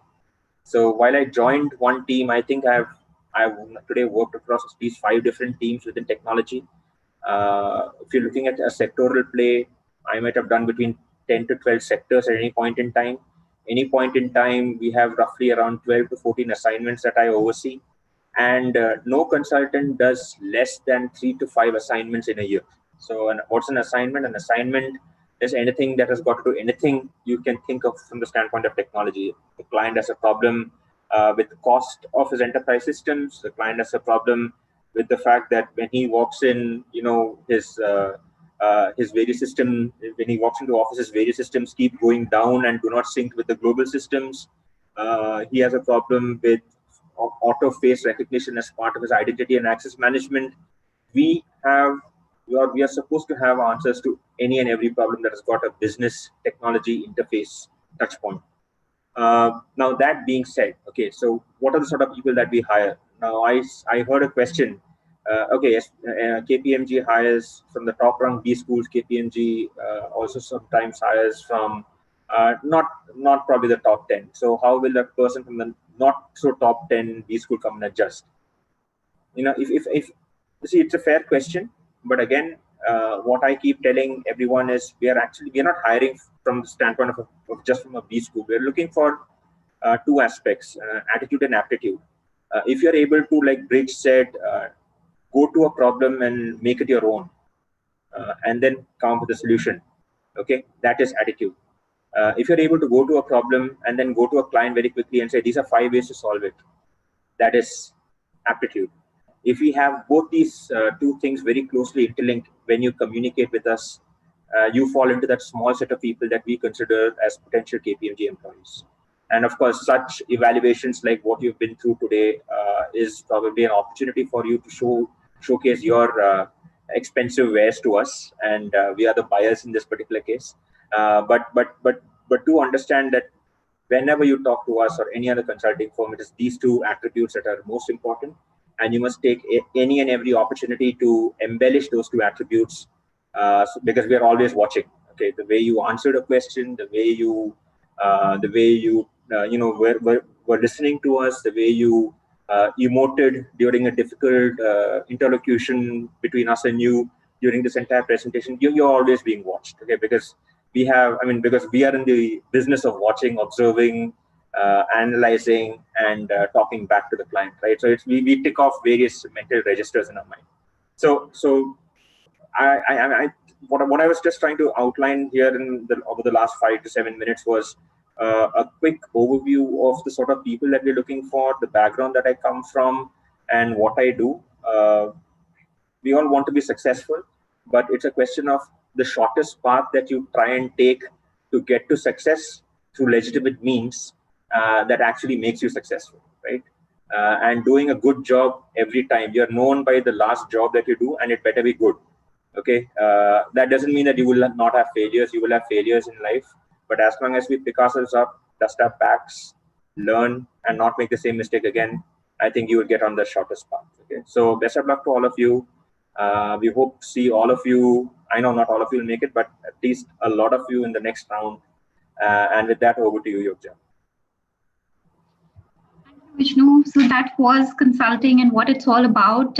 With that, we're going to move on to the result, and I think our jury has already highlighted it. They really had a tough time. So thank you, in fact, for making this an incredible day for us.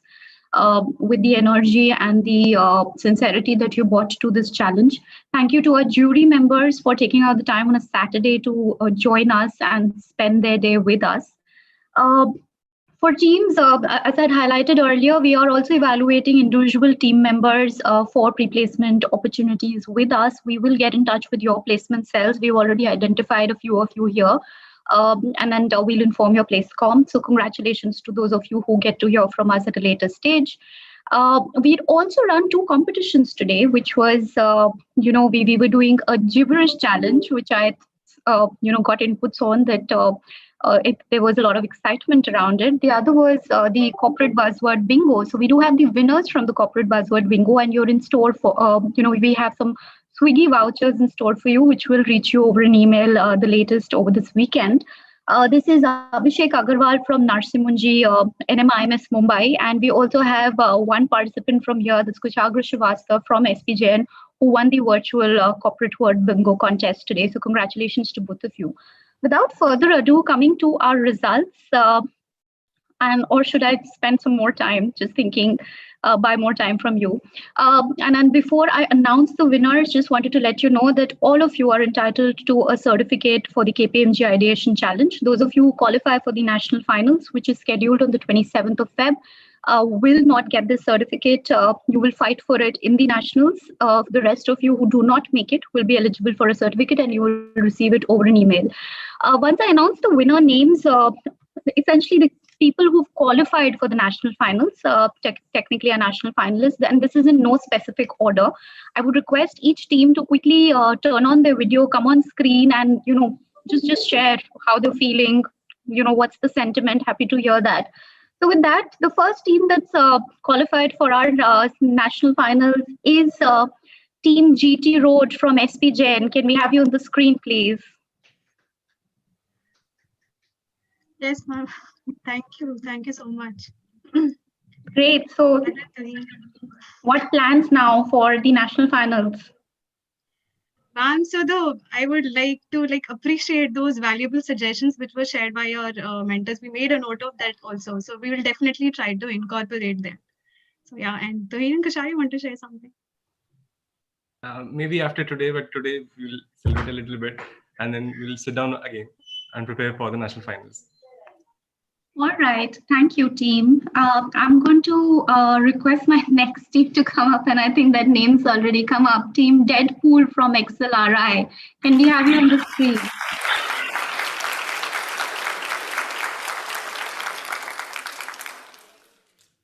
Thank you so much. Yeah, we are feeling great, and we just had a class and we just ran from that class right now. Wonderful. Thank you for joining us in the midst of your classes, and we don't want you to get into trouble, so you may head back, but we look forward to having you in the national finals. Thank you. Thank you. It means a lot. Great. Congratulations. And the third and the final team that's qualified for our national finals today is Team Bliss Care from GH Raisoni Engineering Campus. Can we have you on the screen, please, Team Bliss Care, in case you're here? Yeah, we are here. Hi. Congratulations. So what happens from here now? The national finals is on the 27th of Feb. What's your plan? Yeah, just getting ready for the same. Sounds great. Congratulations to all of you once again. And thank you everyone for joining us today and being such a wonderful audience. And thank you to our jury once again. We will see you soon for our national finals on the 27th Feb. It will be live streamed again for an audience, and we have something very exciting planned for you for the next round. So do stay tuned on the D2C handles, on the KI handles, KPMG India handles, and we will keep communicating with you. All of you have a great evening. Take care. Bye-bye.